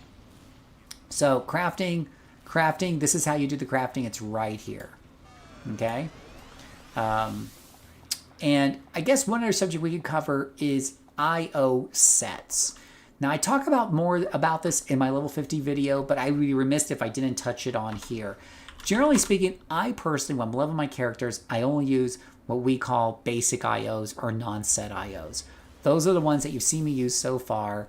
that when you're looking at them, they just have these numbers above them and they have these plain looking pictures. Okay? But there's these fancy ones that look really fancy that are quite different, and a lot of mine don't have numbers. These are called IO set pieces. So sets are kind of like what they sound. You buy several of a set, and it gives you extra bonuses. This character, for example, I guess we could buy her. Let's say we want to buy her a flying set because she has the flying powers. Or let's say we want to buy her. I think I'll use flying set as the example. So what you can do is you come here to the auction house, and there's attuned sets and crafted enhancements. Generally speaking, I always crafted enhancements. Let's say we look for a flying set, for example. Let's take a look. So we take a look at flight. You're going to see here that there are 3 different flying sets: Freebird, Hypersonic, and Soaring. And the cheapest one, I believe, is Soaring. And then you're going to see for each of the pieces, there's 3 pieces. As generally speaking, you just need 3 slots for flying. This one reduces the cost of endurance. This one enhances your flight speed. And this one right here is kind of different than most IOs because it enhances both endurance and fly. When you click on it, you're going to see all these different levels here, okay? And you're going to notice that the power level, it goes up as the level goes up, right? Though it only is going to go up incrementally in these higher levels. Very similar to the single things we were looking at before. You're going to find these percentages are going right in line when the power only has like one number in it. They go hand in hand. But when you read the small print, you're going to see that if we have 2 or 3 pieces, we get an extra bonus. So if we have 2 pieces, we get a recovery bonus of 1%. And if we have 3 pieces, we get a health bonus of 0.75%. Those are called set bonuses. On these lower level sets, they're pretty weak. But if you want to pony up for some Freebird, for example, you're going to see that this one increases your regeneration by 8% for 2 pieces, and the maximum health will go by 1.5%, which is definitely a more substantial increase than what we saw before. But as you can imagine, this can cost more money. Now, these have numbers over them, just like the regular IOs, which means if I buy level 30, I have to be at least level 27. But you see this 31 is redded out. Another thing you will notice about this, guys, is that when you click on this one here, it has the same number for sale as this one, as this one, as this one. That's because whenever someone's selling a piece of a certain level, basically the City of Heroes auction house just counts it all for all the levels. So I can sell my level 15 and put it up there and say I want to sell it for $1 million. If somebody else wants to buy it, they want to buy level 40, they can get the level 40 version for $1 million. It'll pay me $1 million. That's how it works. It just magically does magic. There is a better version of these called attuned enhancements. Attuned enhancements, and they're the exact same sets as what you saw before, but they have no numbers over them. That's because attuned sets give you the basically level up with you. And they give you their bonuses as long as you meet their minimum level requirement. So for that soaring endurance that we saw earlier, the minimum level requirement is 12. I can buy this as low of a level as 12 and start getting its bonuses. As I level up, the endurance bonus and stuff and the flight speed bonus will slowly increase. Now remember, past 30, these are small incremental changes. There's nothing huge going on here. But it does, keep up with you. But you're going to see these are the cheap ones, and they cost 5 to 6 times as much as the normal IOs with no set bonuses. They're pretty expensive. So, and these are the cheap ones. If you want to get to the pretty rare ones here, you can see those are going for $1 million. This is 1.2 million, and this is going for $1 million.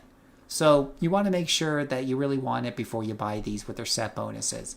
And you'll find them here for the attack powers and everything else. The attuned sets also have one other advantage over those ones with the numbers or the regular IOs.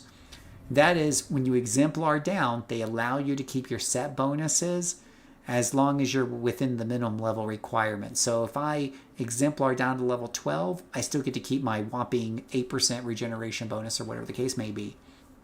But if I exemplar down to 10, I wouldn't have that set bonus anymore. So that's what Attune does for you.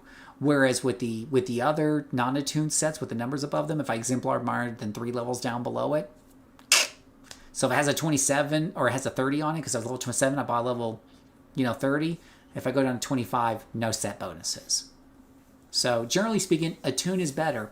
The other interesting thing is when I go to sell a level 15 enhancement that's of a set, it'll automatically also post it in the attune section. Remember I told you if I put in level 15, it basically goes in the bucket for all the levels, but that also includes attuned. So if there's 5 level 15s for sale, there's 5 level 40s for sales, there's 5 attuned for sales. When one of the attuned sells, all of those stocks go down to 4. So in a way, the auction house is magically upgrading, some of the lower end IOs just to make sure that it's all in the same bucket. So that's our discussion tonight on IOs. I hope this helps somebody. I usually use the non-set IOs, generally speaking, from level 27, 28 or so, all the way up to 50. And we're going to get into more, we'll do a video where we get into more level 50 sets and how we can synergize those bonuses together.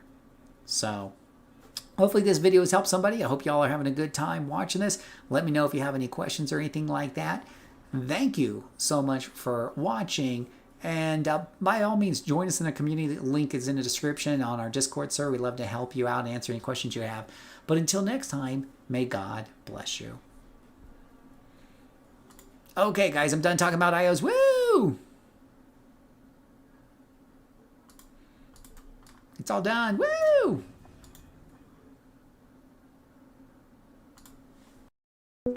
All right, I am in the stream and chat channel for anybody who wants to hang out, chat, ask questions. And I think I promise. Let me see. Is Dad still on? Dad Arkwin, are you still on?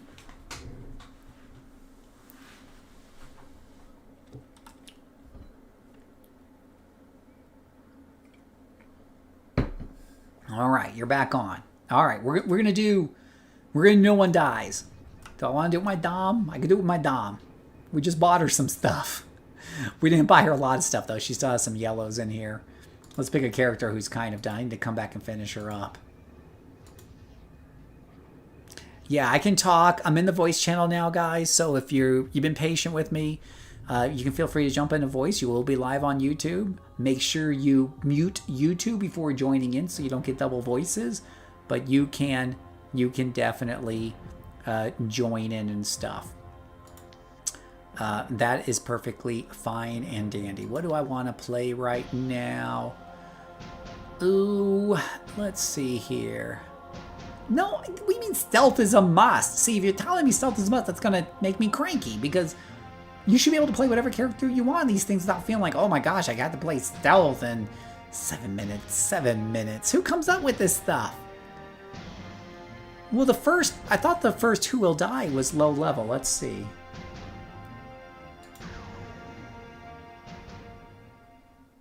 I thought the first Who Will Die was like in the 20s.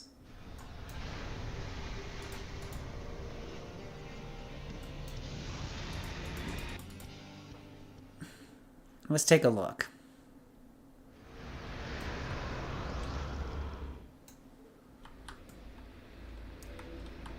And one question I had for you, Dad, since you know a lot about these, do you know, does it have all 7 parts of Who Will Die? Oh, I guess it isn't here. Or maybe it is higher. Oh, here it is. Who Will Die Chapter 2. Forever Bound. That's 21. So, let's see here. Who Will Die? Blind Faith. Yeah, level 20-ish. Level 20-ish. Right? Do you want to see Phil get cranky? We ready for cranky Phil? This is one of my favorite characters. Pyrotechnic Dominator. She's got a new box of fireworks too, so that's super exciting. So we'll take her out and see if I get all cranky. So no idea, right? Or yeah, so we'll do it on her. What's the yellow portal in Atlas by the tram? That's probably an Ouroboros portal, which I don't think I got to the Ouroboros video that I wanted to do. But yeah, that's the place where you come in here and do these old story arcs. Yeah. And if any of you want to join me in the voice chat, again, I'm on the server. I'm in the YouTube, Twitch, and Stream chat channel. Y'all should be able to see it. Just make sure you put YouTube on mute before you join, because otherwise it gets very confusing to listen to me in 2 places at once. Making it very, very crazy. Very crazy!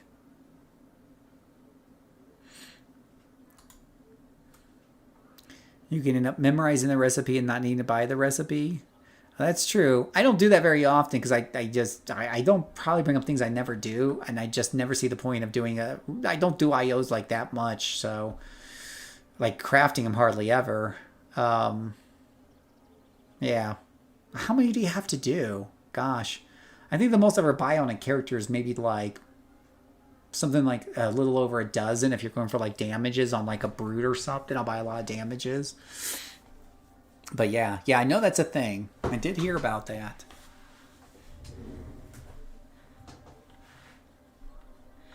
That's a good point. You have to put that in the comments when the video goes up.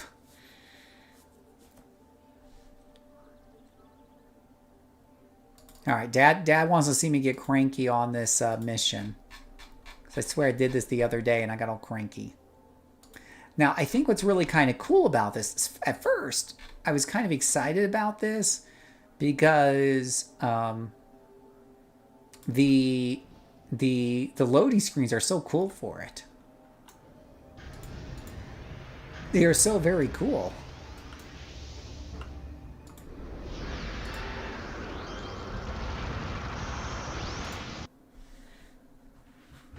Teleportation powers go!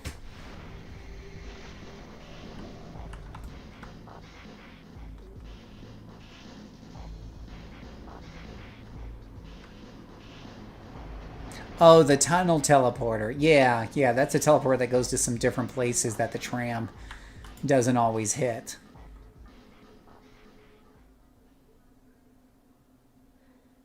Now, this gets me excited. Look at this loading screen right here. First of all, this loading screen is so damn cool. They don't even, like, normally loading screen just goes like this on my hard drive and you're already in the game. But they're like, press the button to enter the game. But until then, just enjoy this screen. Okay? This is cool as hell. This is awesome. Right? This is great. Okay? So in here, and it's like, okay. Oh gosh, did I set this up on ×2? Oh gosh, I got this set for ×2. Son of a bijwax. Well, we'll just change that so that doesn't happen. I must have been doing some experimentation and stuff. Yeah, zoom in with my Walmart stealth on double. Yeah. Well, this one I probably can fly by just because it's a big open space. Once I get to the other side of this cavern, it gets a little crazy. Yeah, first of all, I think this map is... Let's take a look at this map real quick. Alright, so this map is exactly the same, I'm pretty sure, as when I did it last time. Where in the beep is the exit before I start? Where's the exit? Because I come back here. When I come back here, it's like, oh no, this door is blocked by the big bad guys after I flew all the way back and things are attacking me and killing my poor squishy Dominator the entire time. And I thought at first it could be right around this appendix right here because that looks like it could be a way out. But I didn't see it there. Maybe I was not mousing the right exact place. So where exactly am I rushing to when I try to get out of here? Because this was... To your right, the cave. To my right, the cave. Like the character's right? Oh, this thing right here. Well, that's like... Why in the... Couldn't it just be this door? What the hell? Like, you're rushing out, the clock is ticking, you got 20 seconds left because you got stuck halfway over here, and you're like, click, and it's like, oh, this is wrong, it's blocked. And there's nothing physically blocking it. You don't see any monsters there. But you're supposed to know to look over here. Like, just, okay. All right. Getting over it. All right. That's not... yeah, no. Minus points. Minus 5 points from Gryffindor. Oh, wait. I closed my map. I'm blind. I gotta go this way, Phil. That is stupid. Well, you shouldn't have to be looking around for a second, like, weird-ass door that's right there. This little pointy thingy at the end looks like the best secondary backup because it looks like a dead end that probably could be a cave out or something. Why even block the door? You got to the end. Why not just let the character out? Like, what is the gameplay value? What's the design? What's the design, what's the word I'm looking for? Reason for that. And see, this is why I don't stealth through stuff with Walmart stealth. She almost died. You got it. You got it, Cinder. You're okay. All right. Cinder's going to take a little knee right here before she gets started. Oh, I don't have my Catherine wheel. Oh, man. Yes. Thank you, minus 50 DKP for making no beep sense. Beep. Beep, beep, beep, beep, beep, beep, beep, beep. All right. All right. Let's go. All right, so we need to kill off this temple leader right here, right? Okay. Fair enough. We can do this. We got this. Even with no pet, I'm sure we've got this. Go, go, mighty fireworks. Wait, is this the leader? Well, it does say leader on his name tag. Yeah, circle leader. I'm sure this is our guy. We're 92% sure this is our guy. Fireworks go. Control powers go. Combustion go. Really long animation fire breath go. Earthquake. You and your damn earthquakes. Alright, we've defeated that leader. Probably get rid of his little minion too. You always have to get rid of a little minion. Okay. Oh, it's only 2 minutes now. I swear it was 5 minutes last time. What the literal hell? 2 minutes? Oh my gosh. Jeez, old fucking Pete's. Alright, we're sweating. We can't read chat because, you know, we've only got 2 minutes. Oh my gosh. Gotta get out of here. The ceiling's caving in. Feel the pressure. This is what I signed up for City Heroes for. Time limits. Alright, gotta get over here. Oh, okay. Stupid door. Right over here because that is... Oh, you just... You know what I did, RCU? Oh, wait, there's more? Shit, what's this? What's... Oh. Wait, I'm still on time limit. Shit. Where do I go now? Holy cow. Whoa. Oh, ow, ow, ow, ow, ow. Where's my stealth? I got Walmart stealth. Is this the way out? Oh, fudge. Who comes up with this shit? 54 seconds left. Holy Hosanna. Holy spiderwebs, Batman. Oh my gosh. Whoever does this needs to be shot. Out of my way. Is this the door out? Alright, that better be it. Oh my goodness gracious. See, that is a definition of hot and sweaty, okay? That was silly. Silly, I say. Alright, return to contact. Alright. Return to this contact. I Ouroboros out last time, though. Honestly, the right answer, Ouroboros Portal GTFO. That's the right answer. It didn't fail me for cheating.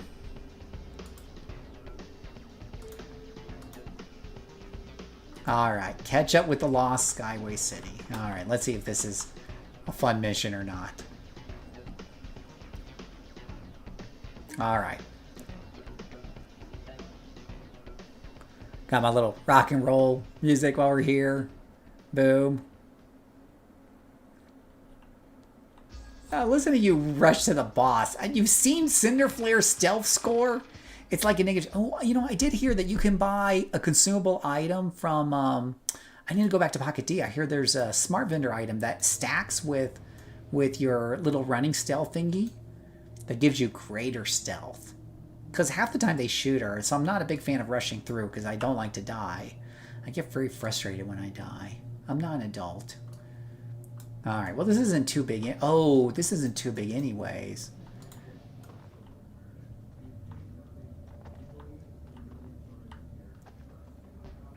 Is this where the police officers came in? Because I had this one mission where the police officers kept pouring in and killing me. I don't think so, though. I don't see any police officers. Yeah, they're seeing me through this Walmart stealth. Oh, it is! It is like every 30-second bullshit. Am I supposed to click on that? Oh gosh, who comes out with this? Another time limit. What is it with these guys and their time limits? It's so hot and sweaty. Ah! Look at this. Look at this. See, this doesn't pay to run away. Oh my gosh, I'm gonna die. I'm gonna die. I'm too young to die. Fuck all of you guys. Where's my control powers? Fuck you. Fuck all of you. Look at the pretty glowing thing and leave me the hell alone.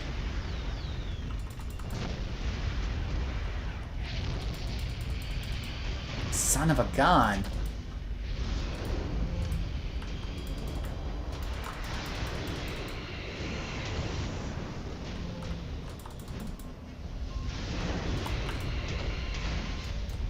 Take off. Son of a gun. Yeesh. Yeah, no, this isn't working. There's too many of them. Ah, there's more over there. Shiz. And there's more pouring. Fuck this shit. See, this is what happened. F my shit. Fuck this shit. This is what happens. Yeah. I don't think it's a good... I don't like this mission. It's just silly. I think what's frustrating for me is I can do any Ouroboros, generally speaking, with almost any character, as long as it's set to normal difficulty, right? The base difficulty of of +0 times 1. But this mission drives me insane. Am I on +2? No, I'm on +0. You know what, Dad? We've been noticing that the difficulty of shit has been like unbalanced. And whatnot. And of course, the longer you take, the more they keep popping into this. So you go to the hospital, you come back, there's even more of these damn rock things waiting now. So it's like playing on ×2, ×3 and shit, which you don't sign up for with a, with a level 20 Dominator, no less, with no pet. So that's why I'm not the biggest fan of this mission. I think that's why I tapped out of it before. And I don't tap out of Ouros very often, but I was like, I was old man cranky on that one. Now, let's see. Now I've got some nice XP debt, I imagine. Is that what that is? Unless that's rest. That's patrol, okay. Yeah, I don't know what the difficulty, why everything's all yellow and stuff, unless that's just the, unless that's the thing. Yeah. Yeah. So...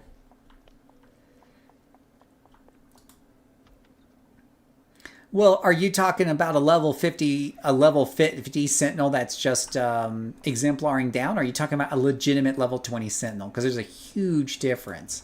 If I take Firebug into there and she exemplars down, she could probably do it too. I'm just saying I shouldn't. It definitely comes across as being a little too hot and sweaty, I think, for an Ouro.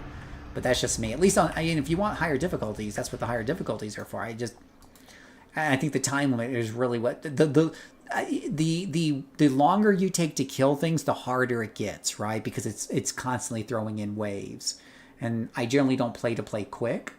So I just feel like this goes against the design of just about every other task or Ouroboros that I've done in the past.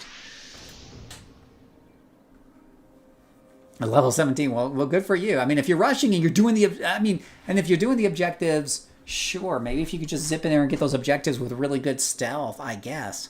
But that shouldn't be a requirement. You should be able just to fight your way through it for people who don't have stealth. Let's see if I do have a level something brute. Winter Axe is level 5, so that's not going to work. Doop, doop, doop, doop, doop.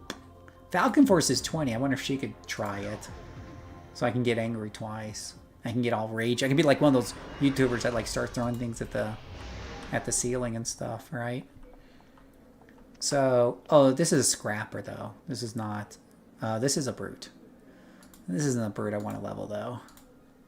Let me find another level 20. I actually got a couple level 20 Sentinels. We have Stonefall and Veltang Veil, but they're villains. I think you have to be a hero to do that. And I don't want to switch them because I'll lose my Lehman progress. Let me see here. Actually, Mastermind. He's pretty tough cookie. All right, Mastermind. Here we go. This guy can usually, with his pets, tank things. I mean, most masterminds can tank things I normally couldn't tank directly. Was, you know, taking hits to the face and stuff. I first,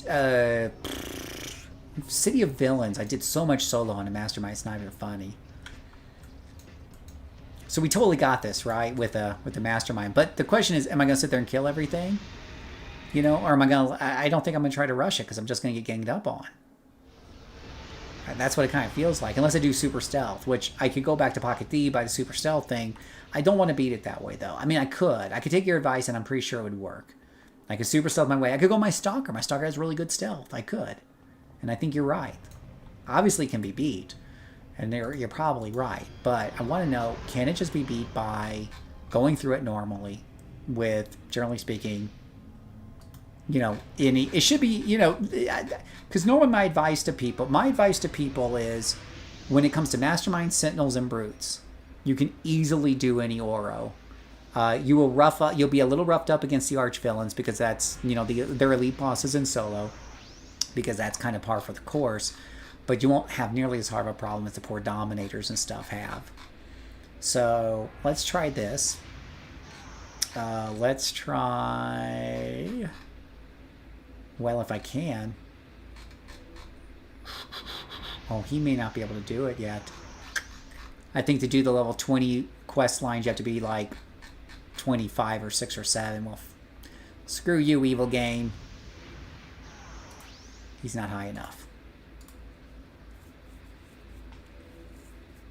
Screw you! I wanted a reason to play around with my mastermind. Yeah, I think you have to be like 24, 25. Which my Dominators are kind of in that spot. Blaster. Do you know how many things I kill with Blaster? Like, I just cruise through things with Blaster. But they are a little... They can be squishy. But they kill fast.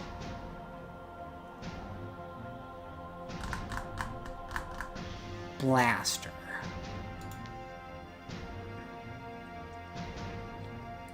I'm thinking Blaster. Unless I would try it with the Scrapper. No, I'd rather go Blaster than Scrapper.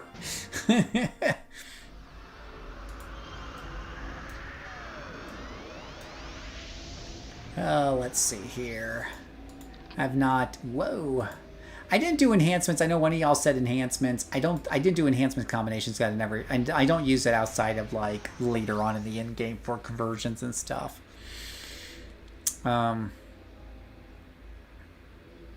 All right, his enhancements are looking pretty good. He could level up real quick. I don't think it'll make a huge difference because he's exemplaring down anyways. So, all right, let's do this. Let's have a little fun here. Let's go to Freezer Burn.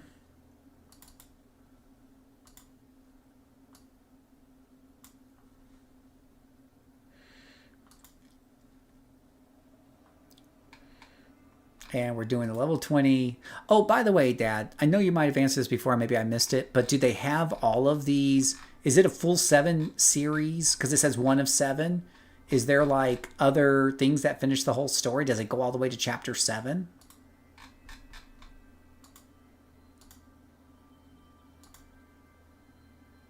And does he even have stealth? I don't know if he has. Okay, he does have like cheap Walmart stealth.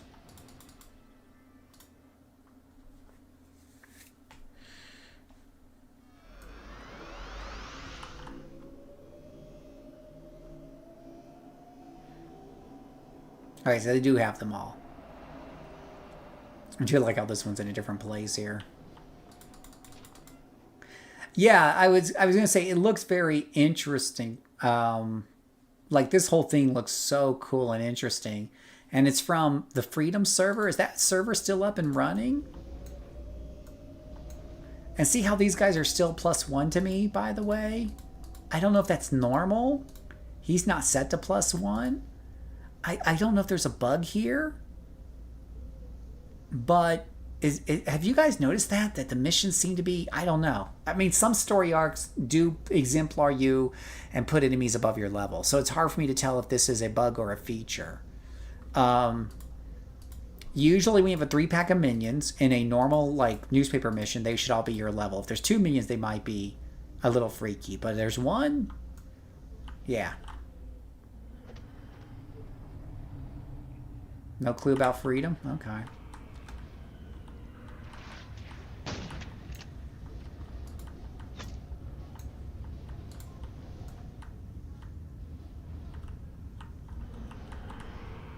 Flying around in these... I swear they purposely put all these things on the walls and ceilings to catch flyers.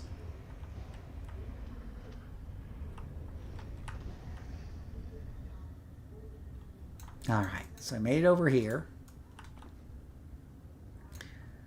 Is a group size set to -1? No, but you don't want to... You can't set a group size to -1. You can set difficulty to -1, but you don't want to do that because we know for a fact that's bugged.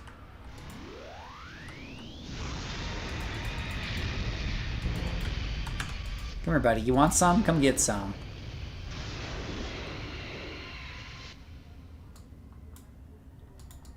Die. I'm in a bad mood. Yeah, so the difficulty -1 is bugged, but I don't know why everything's yellow to me. Now this lieutenant makes sense. He's level 20. He's a level 20 lieutenant, and so it makes sense that the lieutenant's yellow. I don't know. It's just really weird.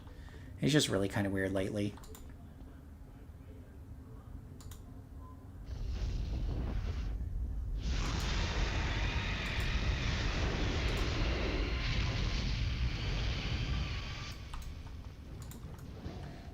All right. Well, now we know where to go, so let's try this again. I do like that little cave right there. I like the lava look of it. Stop getting caught on the geometry. You know, what if we just do fast run? I swear it's probably faster this way. Excuse me, coming through. Excuse me, Ignis Lord.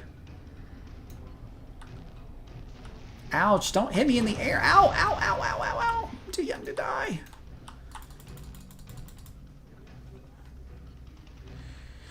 Well, that last one, are you saying there's more mobs even in this one here that you're looking at today? I mean, I'm sorry, right now? I know the last one did because I had that one set to ×2 on accident, so that was not doing me any favors. Now, I changed it for the next mission, but I'm beginning to suspect that there's a bug with missions resetting properly.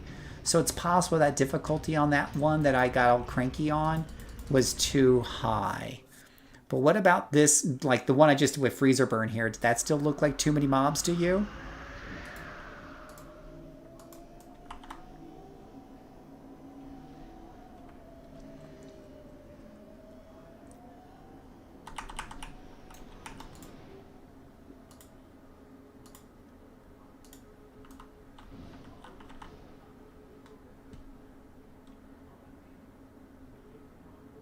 So it still looked like too much even with Freezer Burn. That's really interesting because yeah, the mission just says, you can see here, +0 × 1 player. So you can't set the difficulty for team size lower than 1, which makes sense. You can set it to 1 if you have 4 people. It's going to be set to 4, right? You can't set it lower than the number of people in your party. And then the level I have it +0 because -1 is bugged. I mean, normally I don't play at -1 anyways. I believe in playing the game on the, you know, on the original, like, whatever settings. Because if I gripe and complain that something's too hard, then you know, I can't do that if I had it on a difficulty higher than default. I feel like if you put on harder difficulty, you complain it's too hard, that's on you. You know. Now, if I complain it's too easy, that's still on me because I could have set it to harder difficulty.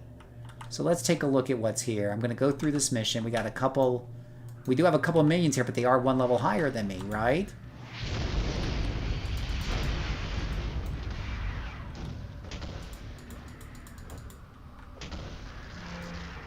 Wow, I hate this. I hate the elevation here. It's making it really hard to get a good beat on these guys.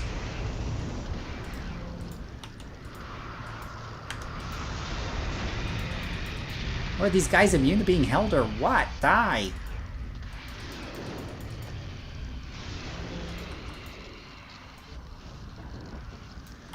Jeez, just die already. Mama told me there'd be days like this. She really did.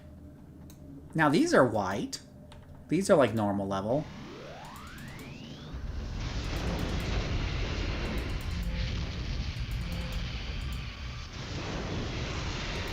Oh, come on, dude. You missed with the big shot. I hate you.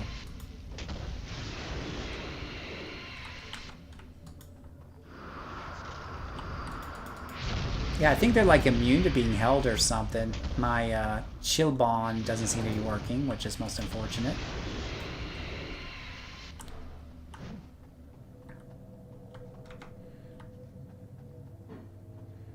I'm not getting a timer yet on this guy. Oh, here comes the timer. Yep, here comes the timer.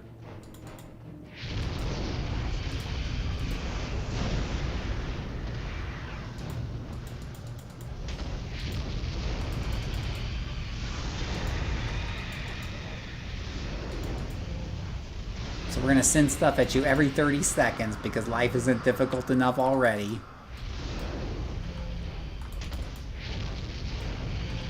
Hope you kill quickly. You're not playing in class that kills slowly. Don't bring your controller here.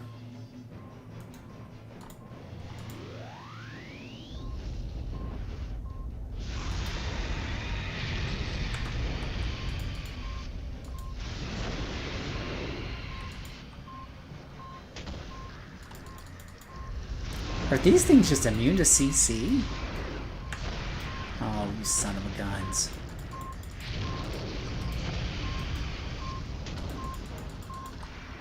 Okay, no, they're not. Okay, they just trip, so that's good. At least something's working.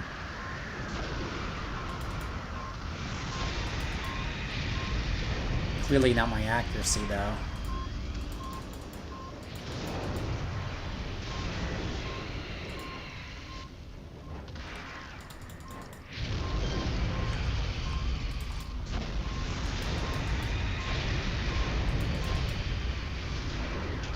Wow, I just can't get ahead with these guys. Look at this. Look at this. This is insane.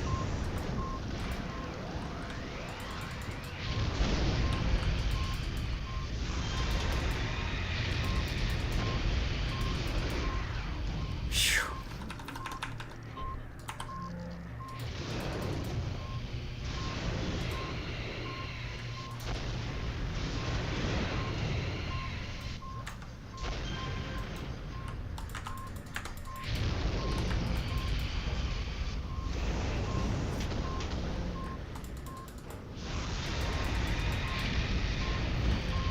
Does the wave stop coming after 3 minutes?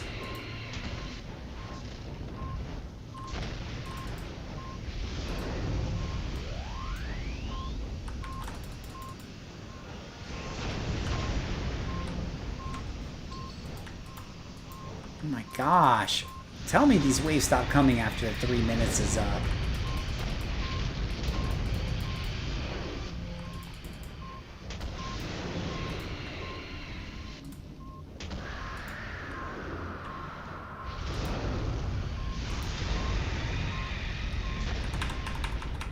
What the heck? Oh, he's dead.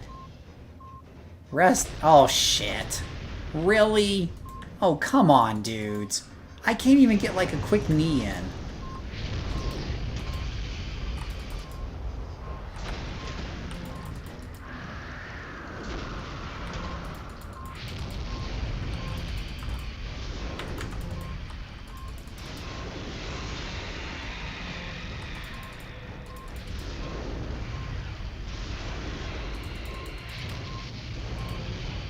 Alright, quick.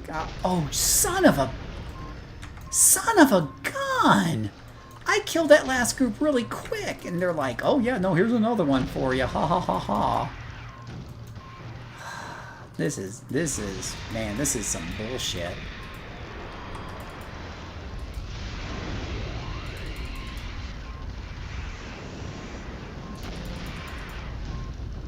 Die! Die, you little rock people. Is there another one throwing rocks in behind me? Of course there is.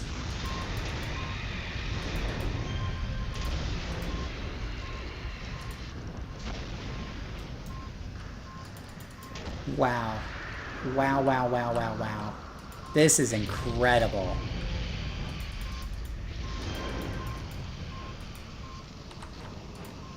Can I possibly get a rest in here real quick? Oh, no. No, no, no. As soon as that last wave is done, there's something else on my back. Like, you cannot catch a break.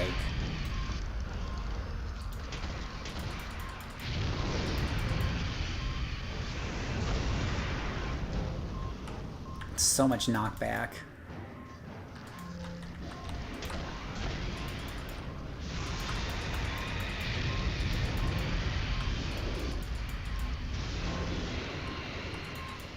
It's a wonder I haven't died yet. Freaking blaster, I'm not a tank. I'm not meant to take this kind of punishment. Oh, they finally... Okay, so the time runs out. Yeesh. Wow. Wow. Wow. That's insane. That's really insane. That's insane. That is insane difficulty. I'm sorry, like, I don't... If I was playing a good blaster there, that would have just been miserable.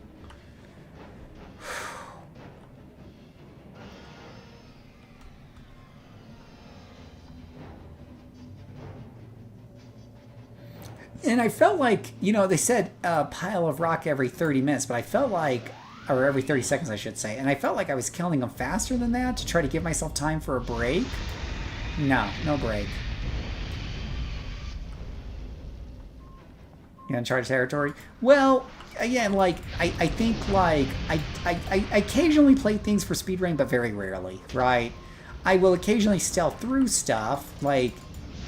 But again, very rarely. I don't build my characters really for stealth. I do have stealth in there just kind of conveniently get around things when I need to and stuff, but I don't make it like a big part of how I play these things because I also do want to get the XP from the kills. Like, I want to have the challenge of the fun of the fight and stuff like that, and you know, and getting the XP along the way. You know, XP's, you don't get a lot of XP from doing the story missions, you get merit rewards. So you get XP from the arrest or kills or whatever you can call them along the way.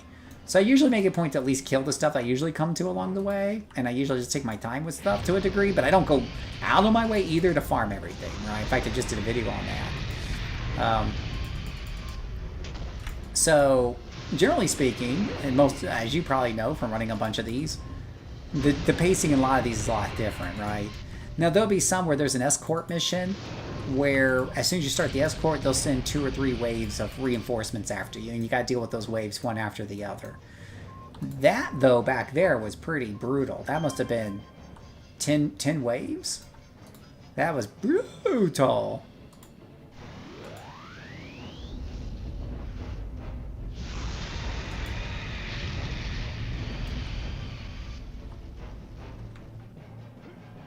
Track down the lost leader.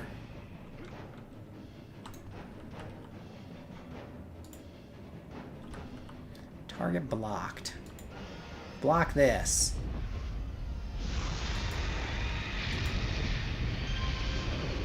Alright, mission completed. So basically what you're saying is how many piles of garbage you have to pick up there? Is it just the 1 pile, or is there 2 piles, 3 piles? Contact via radio, okay.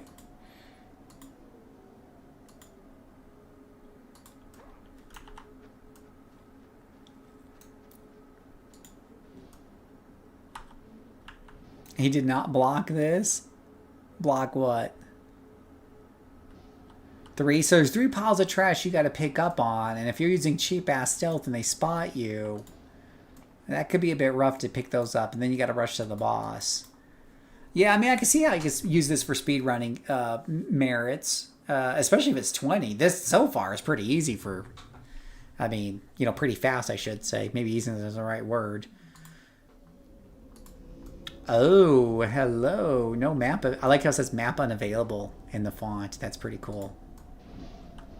Stop the loss from absorbing all of Synapse's... I've done this many moons ago, too. Like, I think last year. Now, like, in a situation like this, I don't generally go around killing every mob pack. But if there's, like, some around here, I will clear them out just so I have some place to fall back to.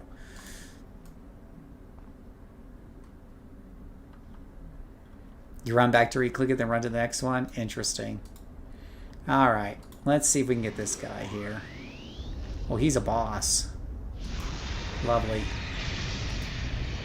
Never done an elite boss with this guy. Not sure how well that would end. But it looks like he did okay against a regular boss. Just mowed him down. Hashtag blaster privilege.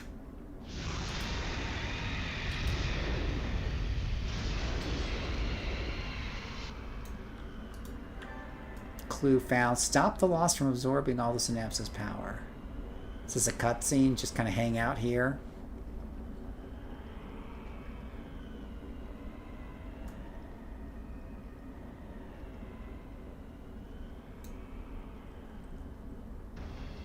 Oh, aren't you cute?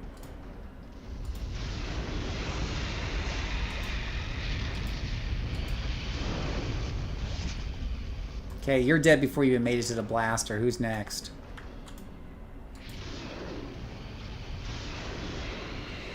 Oh, need some more powers here. Oh, you missed. How could you miss? That's a minion. I need to put up my hit chance monitor here when I get a second. Is it just going to send us some more waves? Oh, here's some more waves. Now, see, these are the waves I can handle. Look at this. These are like one at a time. We can handle this. Well, those other things were really tanky, too. I don't know if they had fire resistance or what, but they were tanky.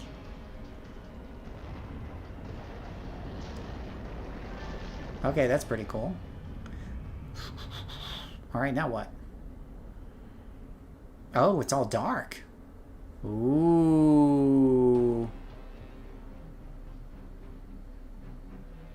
Meanwhile, back in the Hall of Justice. I'm not going to pay too much attention to story again because I'm going to do this. Now that I know there's 7 of these, I will take one of my characters. I'll probably make a video on this just on the story, Dad. I think it's a good story arc for a story.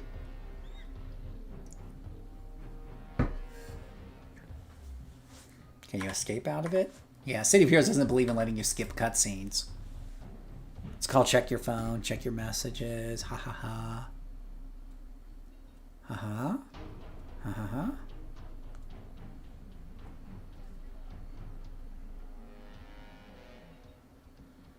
Let's see here. Resume download. Okay. Checked my phone. Are we ready yet? I think we're ready. Ooh. Alright, so what do we get? You've completed the signature story arc for the first time, and you have earned a reward. Oh. Oh. So what is this? You can claim an astral merit. You can get incarnate threads. You can get an SO accuracy. Why would you do that? Now, can you... Yeah, because it says you can only get 4... But this is the first time. Signature for the first time. So this isn't repeatable for this kind of reward, right? So you can think you can do any one of the signature story arcs. You know what? Yeah, I'm glad you brought this up because this has been a blind spot of mine for a while. I think you've done me a real favor here. Signature story arcs. Let's take a look at what the wiki says, right? All right. The first, Who Will Die? The first SSA release chronicling Darren Waite's quest for power and death and the Freedom Flags members. The reward for completing each signature is 1 single origin, 4 times the regular reward merits 10 incarnate threads, or 1 astral merit, but not the one you want to pick because that only converts to 4 threads according to this. Every separate reward can be chosen once every 162 hours, so 6 days, 18 hours, regardless of which episode is being played. All episodes use the same reward timer per reward choice, meaning 4 reward timers. All episodes use the same reward timer per reward choice, meaning 4 reward timers.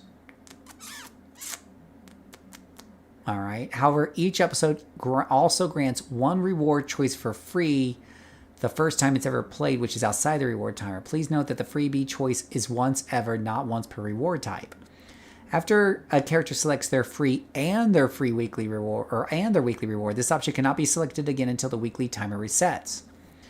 For example, let's say there are 5 episodes of a signature story arc available. A morality confirmed hero could run all 5 of those episodes in a row and select the thread rewards for each one. The character can then run any one of the 5 for a 6th batch of threads, which would account for his weekly reward. There is no location or status window that keeps track of the reward timer. If a character runs an SSA within the reward timer, they cannot choose any reward that has been obtained in the last 162 hours. However, leaving the reward choice open window without making a decision until the reward timer expires allows a character to choose their preferred reward, which will restart the timer for the weekly event. Interesting. The SSAs were originally released monthly, and you have Pandora's Box and Who Will Die. Who Will Die up to episode 7, and then Pandora's Box is a second signature. Oh, I've done Pandora's Box before, I think. Both, let's see here. Both heroes and villains are being supercharged with uncontrollable powers. Team up to... Okay, so there are 5 of those. And they go up to level 50. And Who Will Die is 10 through 20, 20 through 30, 30 through 40, 40 through 50. Interesting. Alright, otherwise just 5 reward merits each run. Interesting. I'm super, super glad you brought this up. This is incredible. And this is something everyone should know about. We need to do a video on this. This is great. I need to do the other story arcs to get a better idea for them. In fact, we can do some more tonight. This is exciting. Yeah. Yeah, I'm pretty sure I have, just because I remember what it looks like. Pandora's Box. At least that loading screen looks familiar to me. Maybe not. Pandora's Box is level 30 through 50. Alright, so he could pick the 4 times reward merits. And then he could do this again because he can do one of them twice for the week. This is just his first time reward. So he could do this again. Wow. This is very, very exciting, Dad. I'm off the camera. But thank you so much for bringing that up. This is excellent. This is we're gonna definitely do a video on this. Yeah. Now, as far as how to get through with the other characters on it, I think with the controller Dominator, I think I could get through it now because I'm a little more mentally prepared. Basically, if you survive all the waves, you're fine. Theoretically, I might be able to basically stealth through it if I buy the stealth item from the vendor. That's another way. But I would probably just I would probably just kill the waves if I could. Because it's only 5 waves, unless they're just immune to Mez. You just did a flyby on Pandora's Box? Yeah, and I'll have to read the story. In fact, I will probably do like a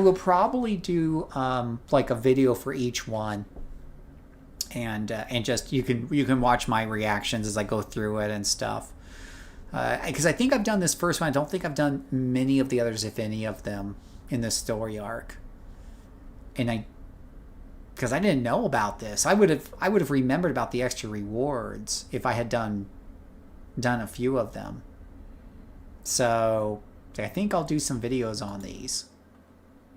And dude, if you just go through, I mean, if you got alts, you could go through each of your alts and do this, right? And just rack up merit rewards one night. Just rack up 100 with 5 alts of the right level. You could go through and rack these guys up, right?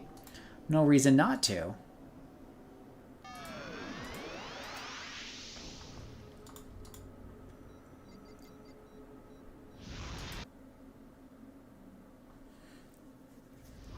That's pretty insane.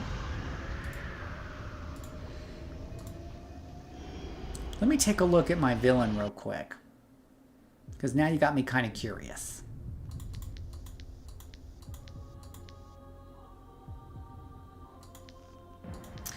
Well, okay, so Admiral, the thing with me is, generally speaking, I don't do merit farming just for merit farming.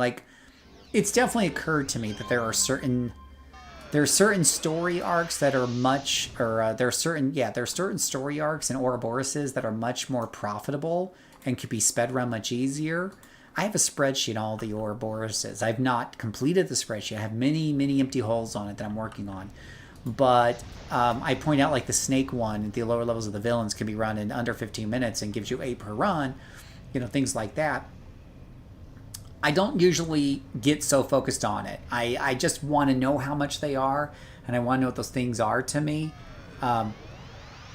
It's also why I don't usually stealth to the end, because beating up and having fun playing the character and stuff is also important to me, and keeping me engaged. But the reward merits is how you make money on your characters you're leveling up. So I do care about the reward merits. Oh gosh, the villains can do this too. Okay, who wants to see the villain do this? Now this is level 50, Mastermind. So she should be able to blast through this no problem. I could probably set it to a higher difficulty level. I won't, but I could set it up, but I won't, because I just want to see how it plays on normal. She's 50. She's got good gear. Not the best gear. Oh wait, what is this? This isn't... Is this different? Did I pick the right mission? Did I pick the right mission there?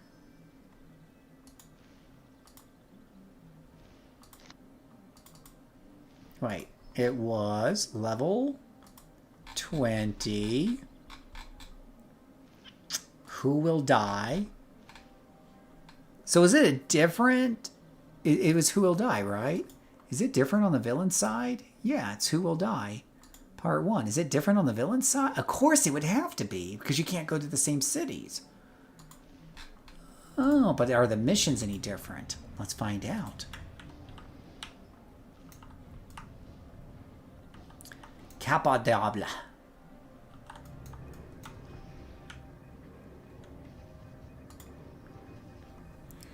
Yeah, I mean, for me, so what I normally advocate for, what I normally do, is I play characters through all the Ouroboros story arcs. Not every single one, but like enough for them to level up. And each one of those give reward merits at the end. Some more, some less. Some take longer, some take shorter. I don't milk. I don't do the same one over and over again, generally speaking. I just go through and I do different ones, and I make notes.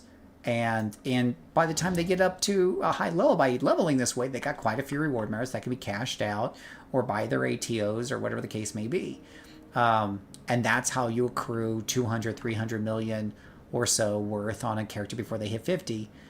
Before you even do anything else to make money, like doing a farm or playing the auction house or whatever, whatever you like to do. I just like making steady money, and I don't necessarily look for whatever. But what's very interesting about this is this is something, if you're leveling up a character, like you said, you just do it once a week. You go in there. It is pretty quick. I probably wouldn't speed run it just for the quick merits. Like I said, I like beating things up. But, yeah. Yeah, no, absolutely, Admiral. You're 100% right. There's such depth into this game, especially since they quit. Okay, it looks like the same mission. Since they quit, especially since they quit, they had to quit a few years in. This thing has a ton of depth to it. Let's see here. I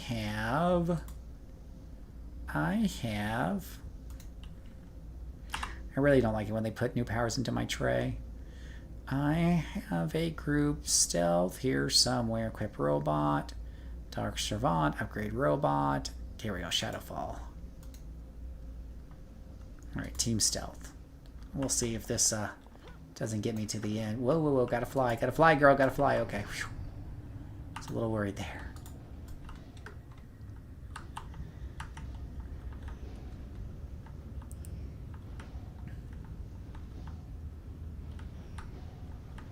Ah, see, I keep getting stuck on the geometry. Alright, stop flying. Where's the fly button? Yep, just run. Just run. Life is better when you run. So I should have picked super speed. Ah! I mean, it's cool until you run right there. Then it's not so much cool. Okay.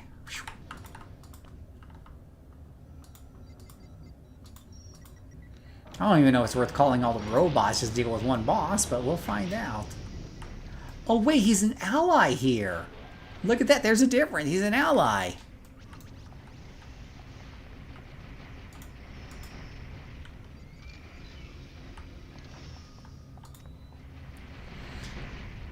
Okay.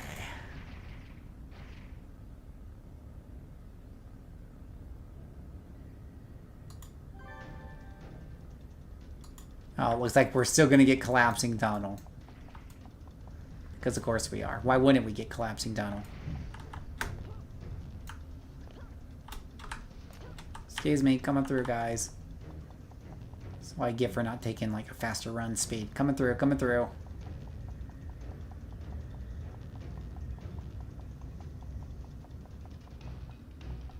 Don't mind me. Don't mind me. Just barging through here.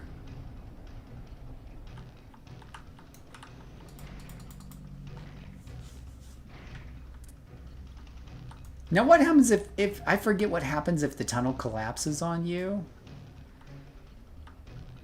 I mean, is it the end of the mission? I guess you could find out in 2 minutes, but I'm sure I failed before. I just don't remember what happens. Oh, hello, Blinky. Well, I think we had enough time to open this up. Clue found. You gain 1,000 infamy. You receive the lovers.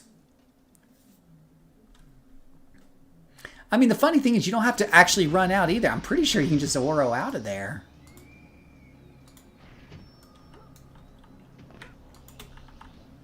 Or long-range teleport or whatever. I've been able to Ouro out of there before. So you could shave off. Have you ever tried that in your speedruns, Dad? Do you ever just try TPing out rather than doing the run out?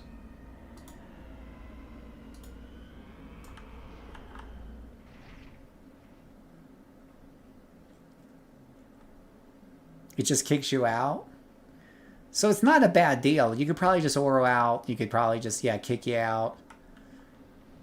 Oh, you know what? She's got team stealth, but I don't know if the robots will stay within the stealth circle. But let's see what happens if she just kind of runs down there.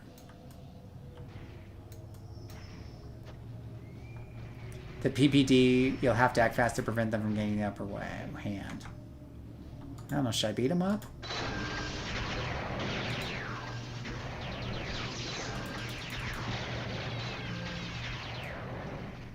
Oh, see, we got an incarnate thread for beating him up, so that's always good. Alright, let's see if we... So it's a bunch of SWAT guys here. So that's pretty funny. I don't know what happened to my robots now. Robots have gone off somewhere. Oh, we're getting the you're about to have problem music.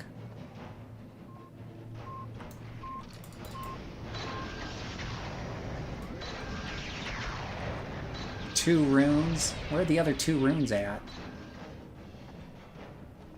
I feel like I'm missing one up here, right? At least the robots will keep them busy. Is there any runes over there? No, maybe not.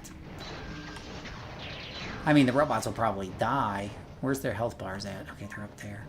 Alright, here's one right here.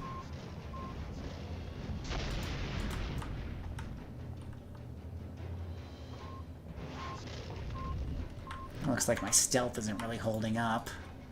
Come on, robots. Come get these guys. Get their aggro. Do your jobs. Good enough.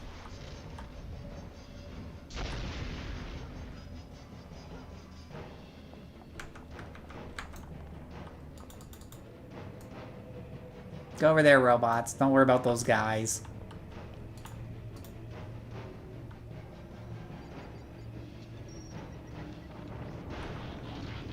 Practice your dexterity. Does your dexterity really need more practicing? Is that a thing for you?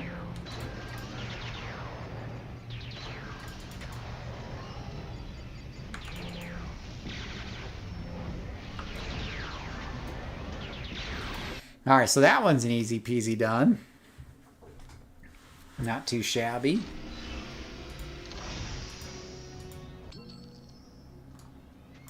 This one says communicate, so that's a little different than what it says. The other one's like call by the radio or something.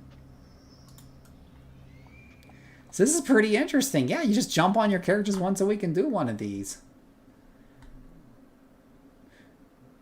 And I'm guessing this is probably the easiest of the 7 to do, because it's the first one.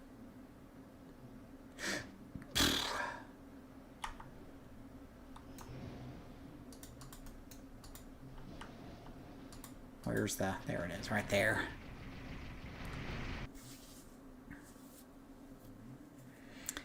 Dad, are you on our server?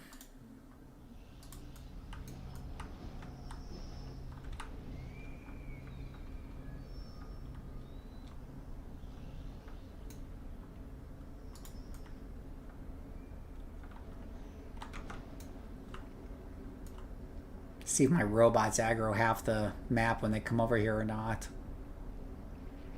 Nope, good robots. Oh wait, nope, you did aggro half the map. That's what I get for not using group fly.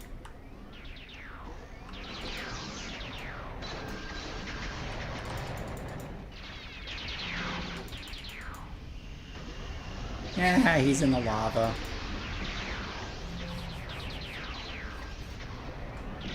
And are you on our Discord server? Are you on our Discord server?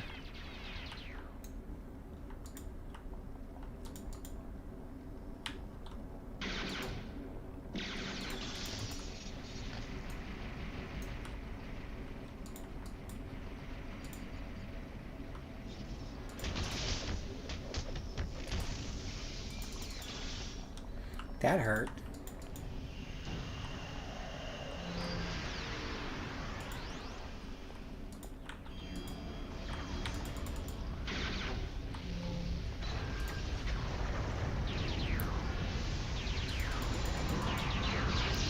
Let's see here.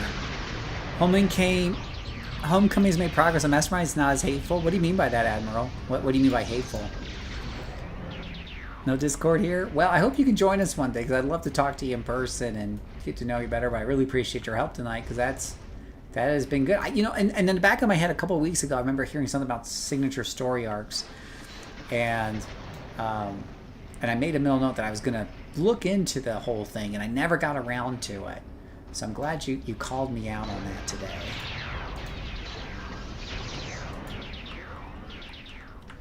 Oh gosh, what the hell is going on with my speed? I got like some super speed or something. Whoa. She get hit with like kinetics. Or something. Some super kinetics.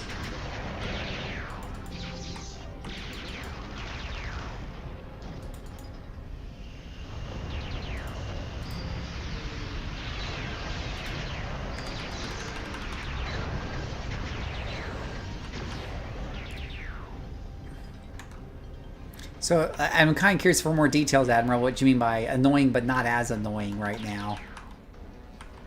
I mean, I have some general assumptions, but I hate assuming, right?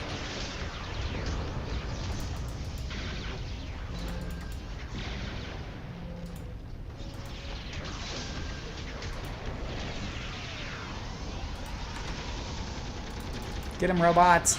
Get him. Show him his boss. Feel the power of my fearsome stare. You guys, these poor hero types.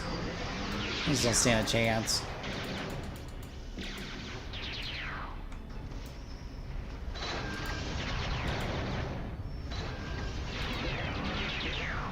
Synaptic blast, huh? All heroes defeated. Well, yay me. Wow, I don't know who hit me with this big old boy. These buff. The speed buff. Look at that. It's just insane. That's not a normal part of the toolkit. Ooh, take the synapses power. Well, I had a lot of his powers. I think they just left me. I was full of extra. Oh, now I'm going slow. Okay. All right. Made the pets more thorough, better aggro control, and the power leaning to support the pets to feel like you're more impactful. Ah, it does feel that way, Admiral. I would agree with that. I really do like to argue with people, but I think you're right on that.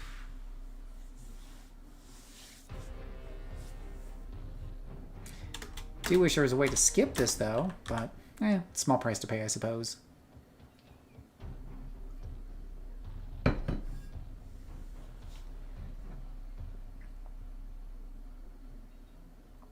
Yeah, Valens have it easy. They got extra synapse powers and everything, so... Yeah, I have a picture for her, too. For Danzig. Boop. There we go. Check it out. My Dark Minion Master, right?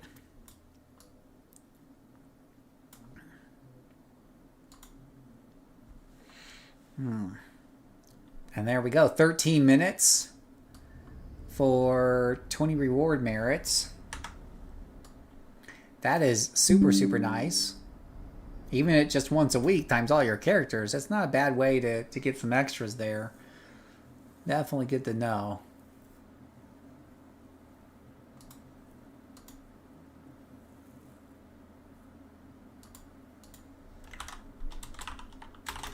That's not even bad for 5 merits. Maybe. Well, I guess for 5 merits. Now, I wasn't speed running, but 14 minutes, 5 merits. I could get 20 or so an hour, 23 an hour. That's about average.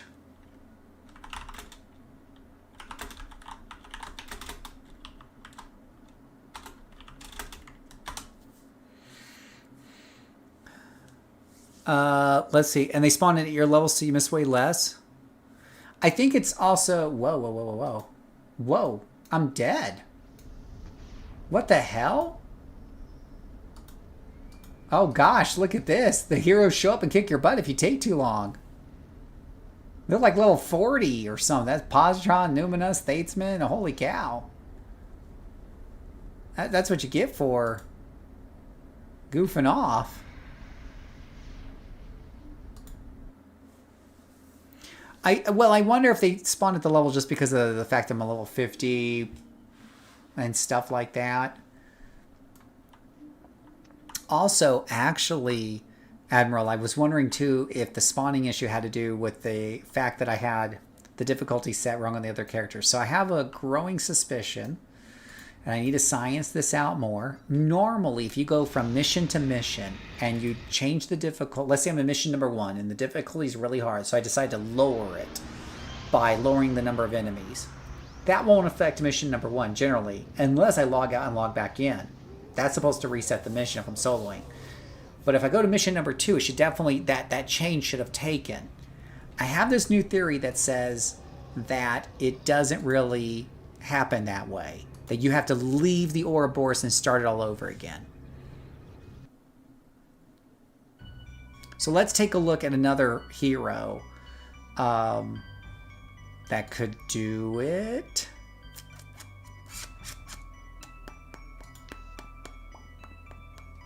Well, I could just go back to Blue Luzui, right? Because I think I had done it with her before and I quit. So I haven't actually finished it yet, right? So let's say I do it with her. Was it Blue Lazuli I did it with? I think so. So let's say I do it with, or no, it was Cinderflare. It was Cinderflare, right? So let's say I do it with the same character again. This is science here, but I have it already set to the proper level this time, times 1. Now at times 2, do you get +1s more? Yeah, I think you do. I think you get +2s more on when you have 2 players in the group. I'm not sure. There's some notes on the math on it, but I think so. But if I set it to 1 player, but I'm thinking you can no longer change them and have an impact during the middle of a story arc, which works fundamentally like a task force. So let's try it again.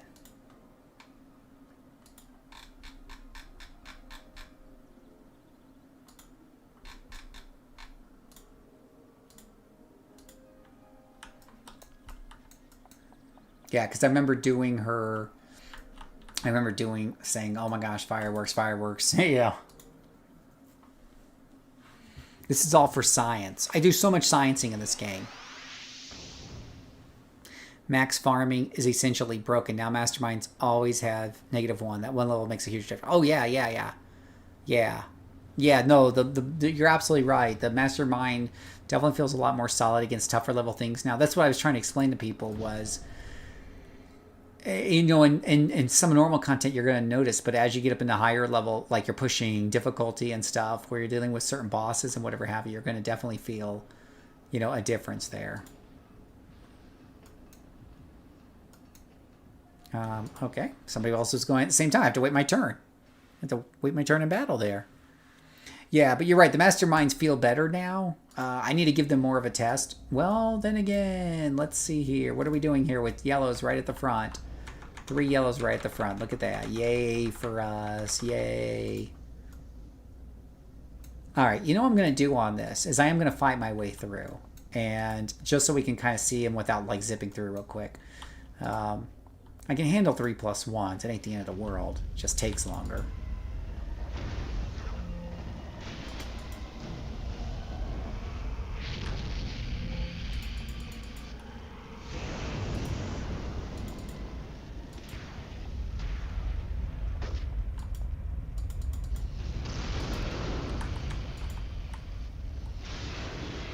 Chicken shits, get back over here.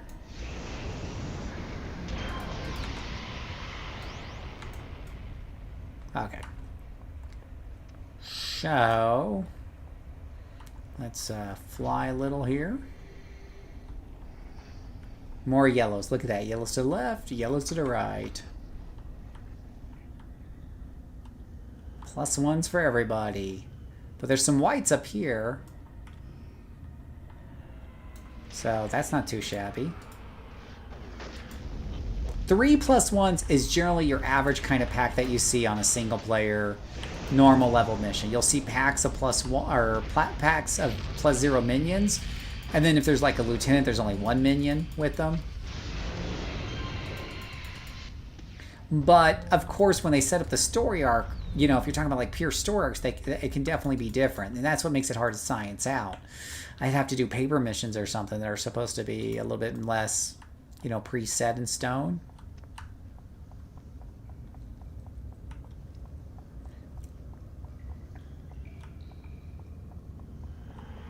Oh, we got another 3-pack here. Oh gosh, here you guys go. Here, have something shiny to look at.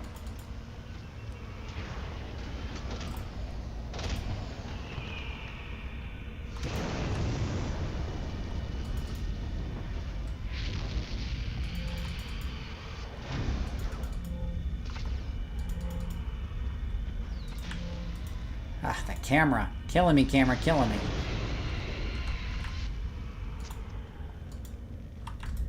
Get the guy in front of you. Get the guy in front.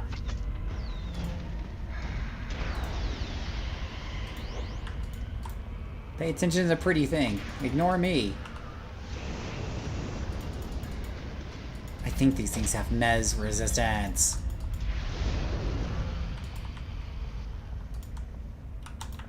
And of course I have no Heelys. Why would I have Heelys for?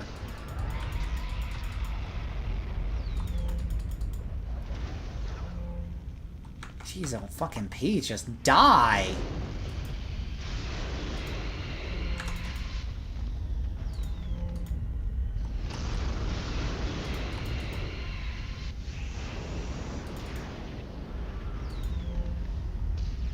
Die, die, die. Yeesh! That was like 2 packs at once. That was crazy.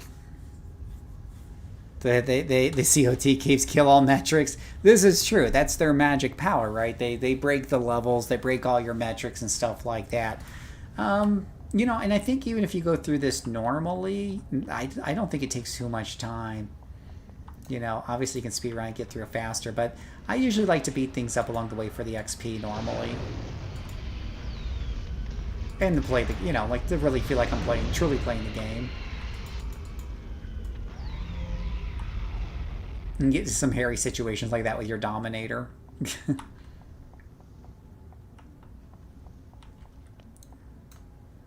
Let's see here. We got a couple of happy boys over there.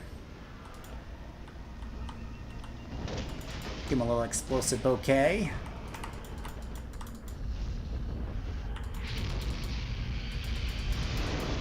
I can't tell what I'm doing, but I'm just going to keep pressing buttons and hope things will die.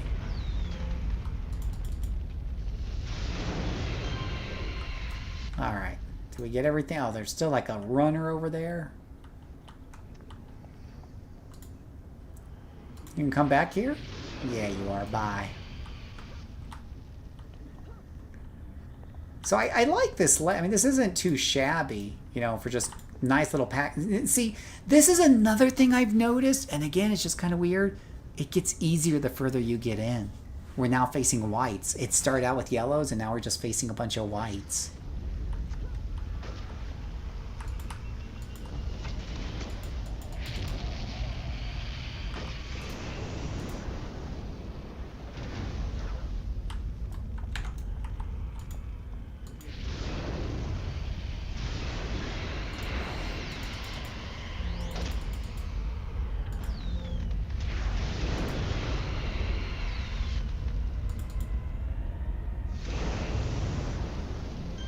The line of sight in this cave, though, could use a little work.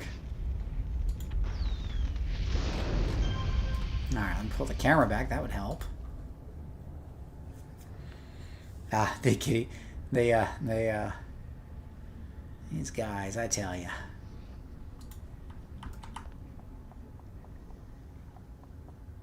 Alright, temple leader's right there.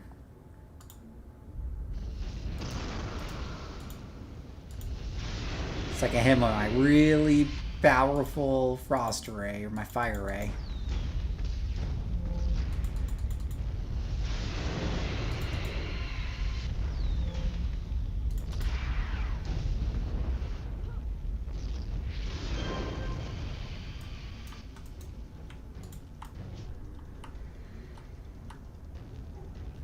I feel like I should say the tunnels are collapsing again. Are the other story arcs full of these time limits too, by the way? Ah.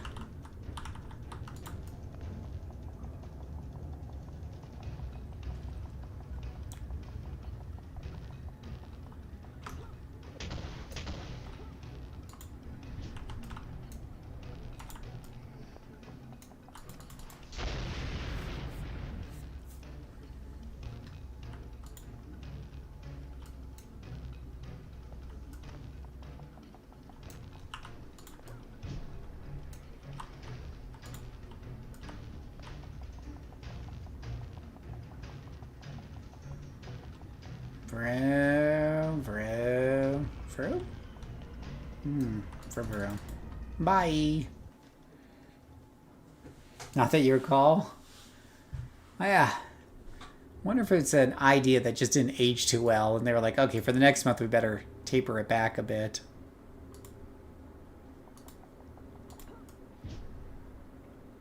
Wasn't received too well, maybe? Who knows?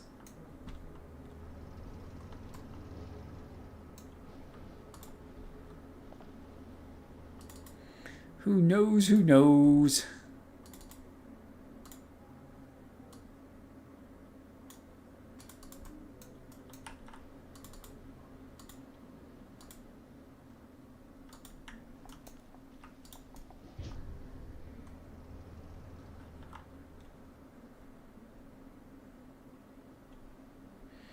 All right, so this is the one that separates the men from the boys. And I don't know if the Dominator has it in her to put up with all those things. And she doesn't really have a lot of great defenses. And of course, I got a bunch of break frees, but hardly anything else really great here.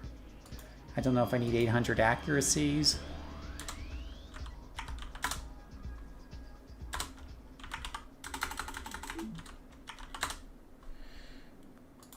Let's see here. We can buy some inspirations.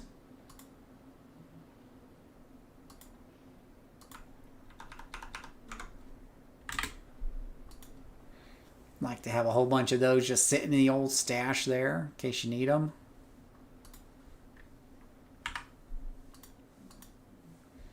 Just put a bunch of those guys, keep them on the ready. Wow, the guarded ones are all sold out. Sold out. Lots of rejuvenate ones, though. Oh, yeah. Got a bunch of rejuvies.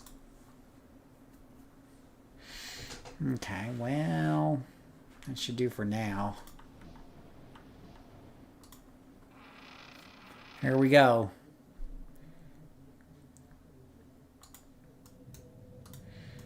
So you either have to last through a bunch of waves of these or you have to be really quick. And, yeah, run to the auction house. Exactly. Remember those days? Now they just hand it to all these young whippersnappers.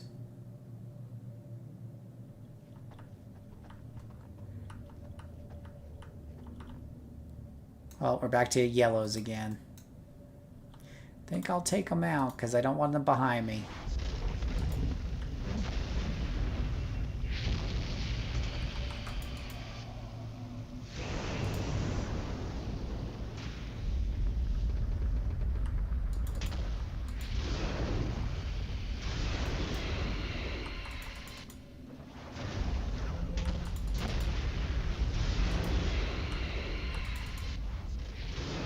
Yeah, these guys are just tough.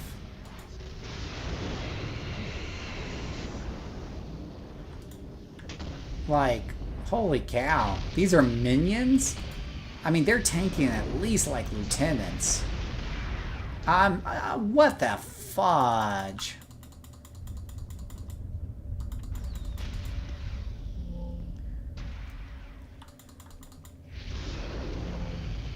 Like, holy shit pickles. Those are minions? Yeesh. Try the run method. I don't know.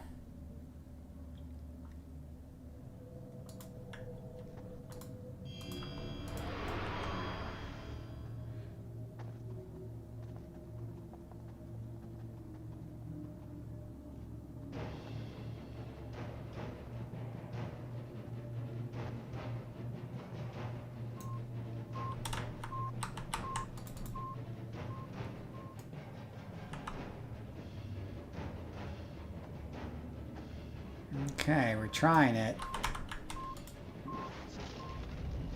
At least the search bar goes really quick.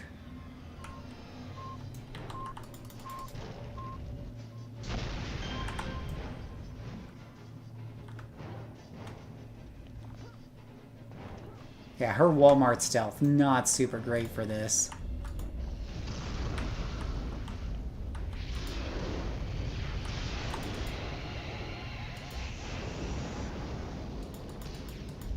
But this lieutenant is easier to take out than those guys are. That's insane. That's insane. Right? Like, the lieutenant was easier to beat up than they were.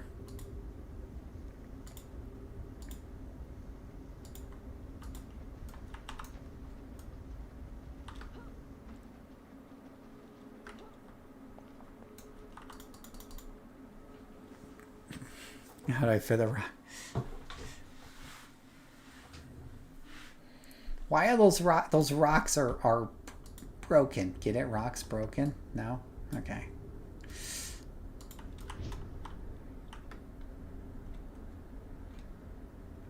I wonder what their damage or their their damage resistance is. Bet you these guys end up being easier.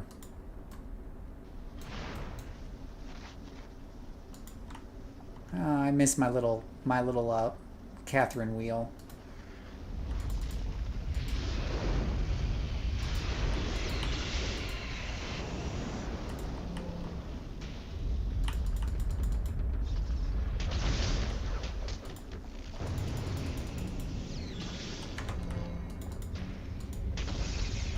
Oh, fudge. Fudge, I didn't realize how close I was to dying. Oh, oh. Hit the cooldowns, hit everything.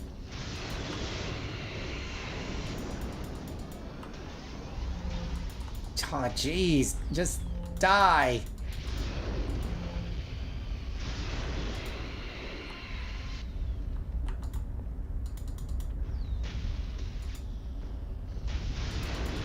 Oh, fudge, there's another one over here. Die.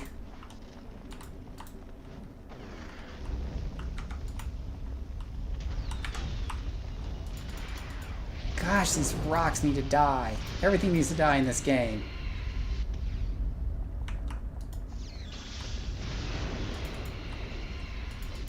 Gosh, domination needs an upgrade. Oh, thank goodness. That only took, like, my inspirations, like, all of them.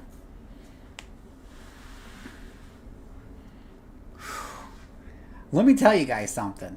Like, when I say that minion or masterminds are like an S tier solo class, and dominators, and I love dominators, are a like BB minus, this is why.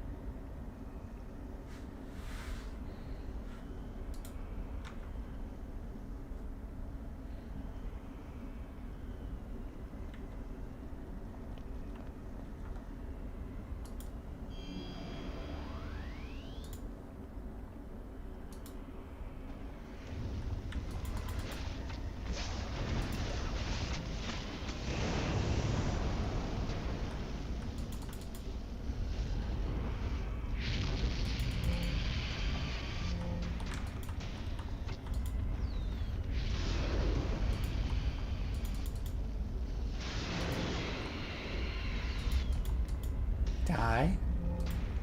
You can die too.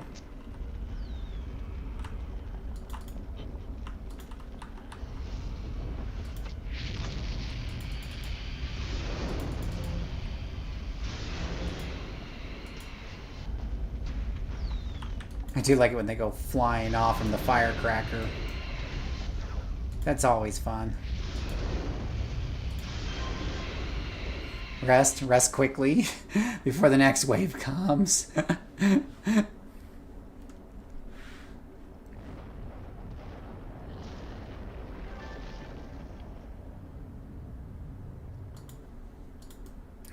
Whew. All right. I wonder if I stay here as a hero, do I get a bunch of villains that come in and kill my character? So far, so good on the Dom, though. Well, Dad, I'll wrap up the stream after this final fight here. I gotta get to bed, but hopefully I'll see you tomorrow for our big New Year's Eve stream. We'll be playing all night. We'll be partying on. We're very excited.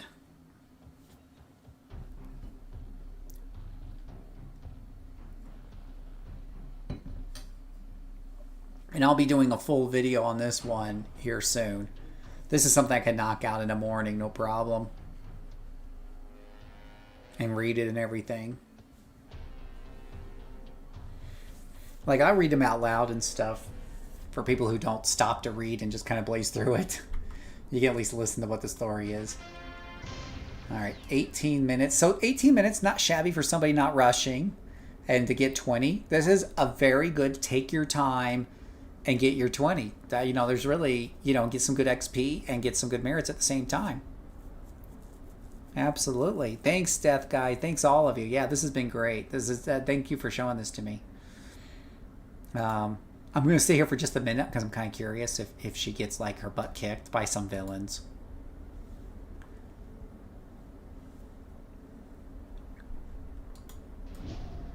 So that was super funny how my mastermind just got totally rocked.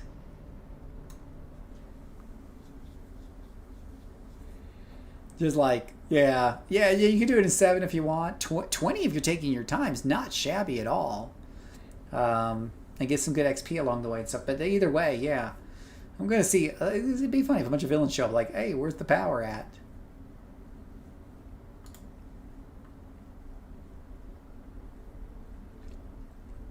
Now, there was one I was doing earlier today that you can run in like 5 minutes and it gets you 3.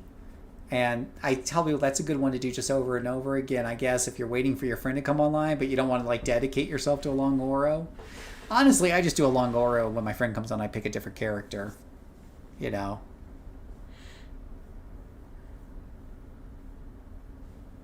Why do we all have you talking about my thermal right here? I do. I need to drink a lot of water because health reasons. So yeah, I try to remember, okay, this needs to be gone twice a day.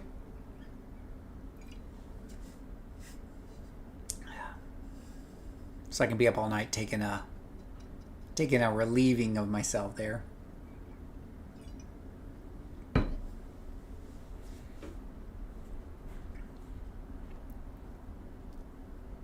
I'm just curious. I don't know if they're going to show up or not, though.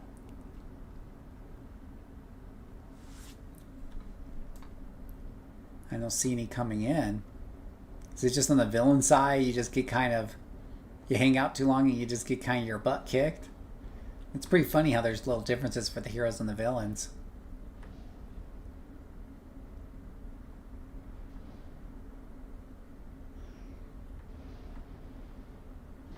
There's only a couple of other stacks of pumpasites around. Yeah, but just normal groups of whites, three whites. Nothing unusual for a single player setting normally. And I guess they're not coming.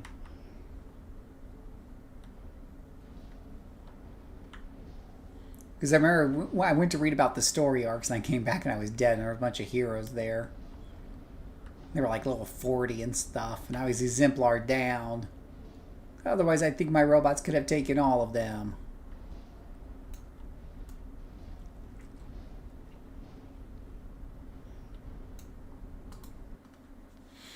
Alright, we'll call that even then.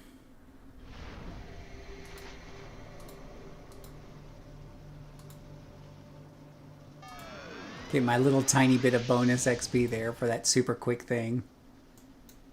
Alrighty, let's put you back in. Put you in pocket D, I suppose. Oh, pocket D's locked. How's pocket D locked to you?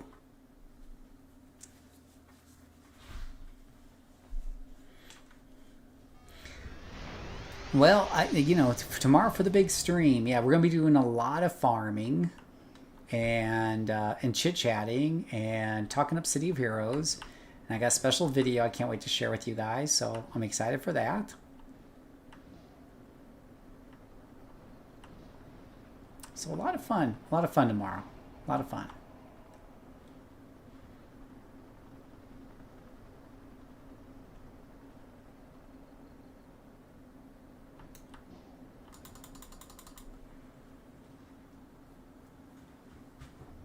I don't really care much about the day jobs, honestly. I've looked them over and I didn't think the bonuses were very significant. So I never really think about it. I just generally like to be in Ouroboros or Pocket D when I log into a character and not somewhere in the middle of Steel Canyon. Because sometimes I just want to go and level up real quick or whatever the case may be, or meet up with people in AE. So usually want to be in one of those. Plus it's faster log out. Sometimes I just log and log out to a character real quick. So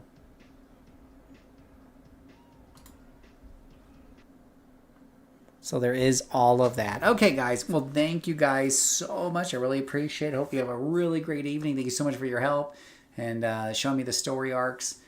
Until next time, guys, I hope you have a great evening, and and I'll see you tomorrow, 8 p.m. Eastern or earlier. May God bless.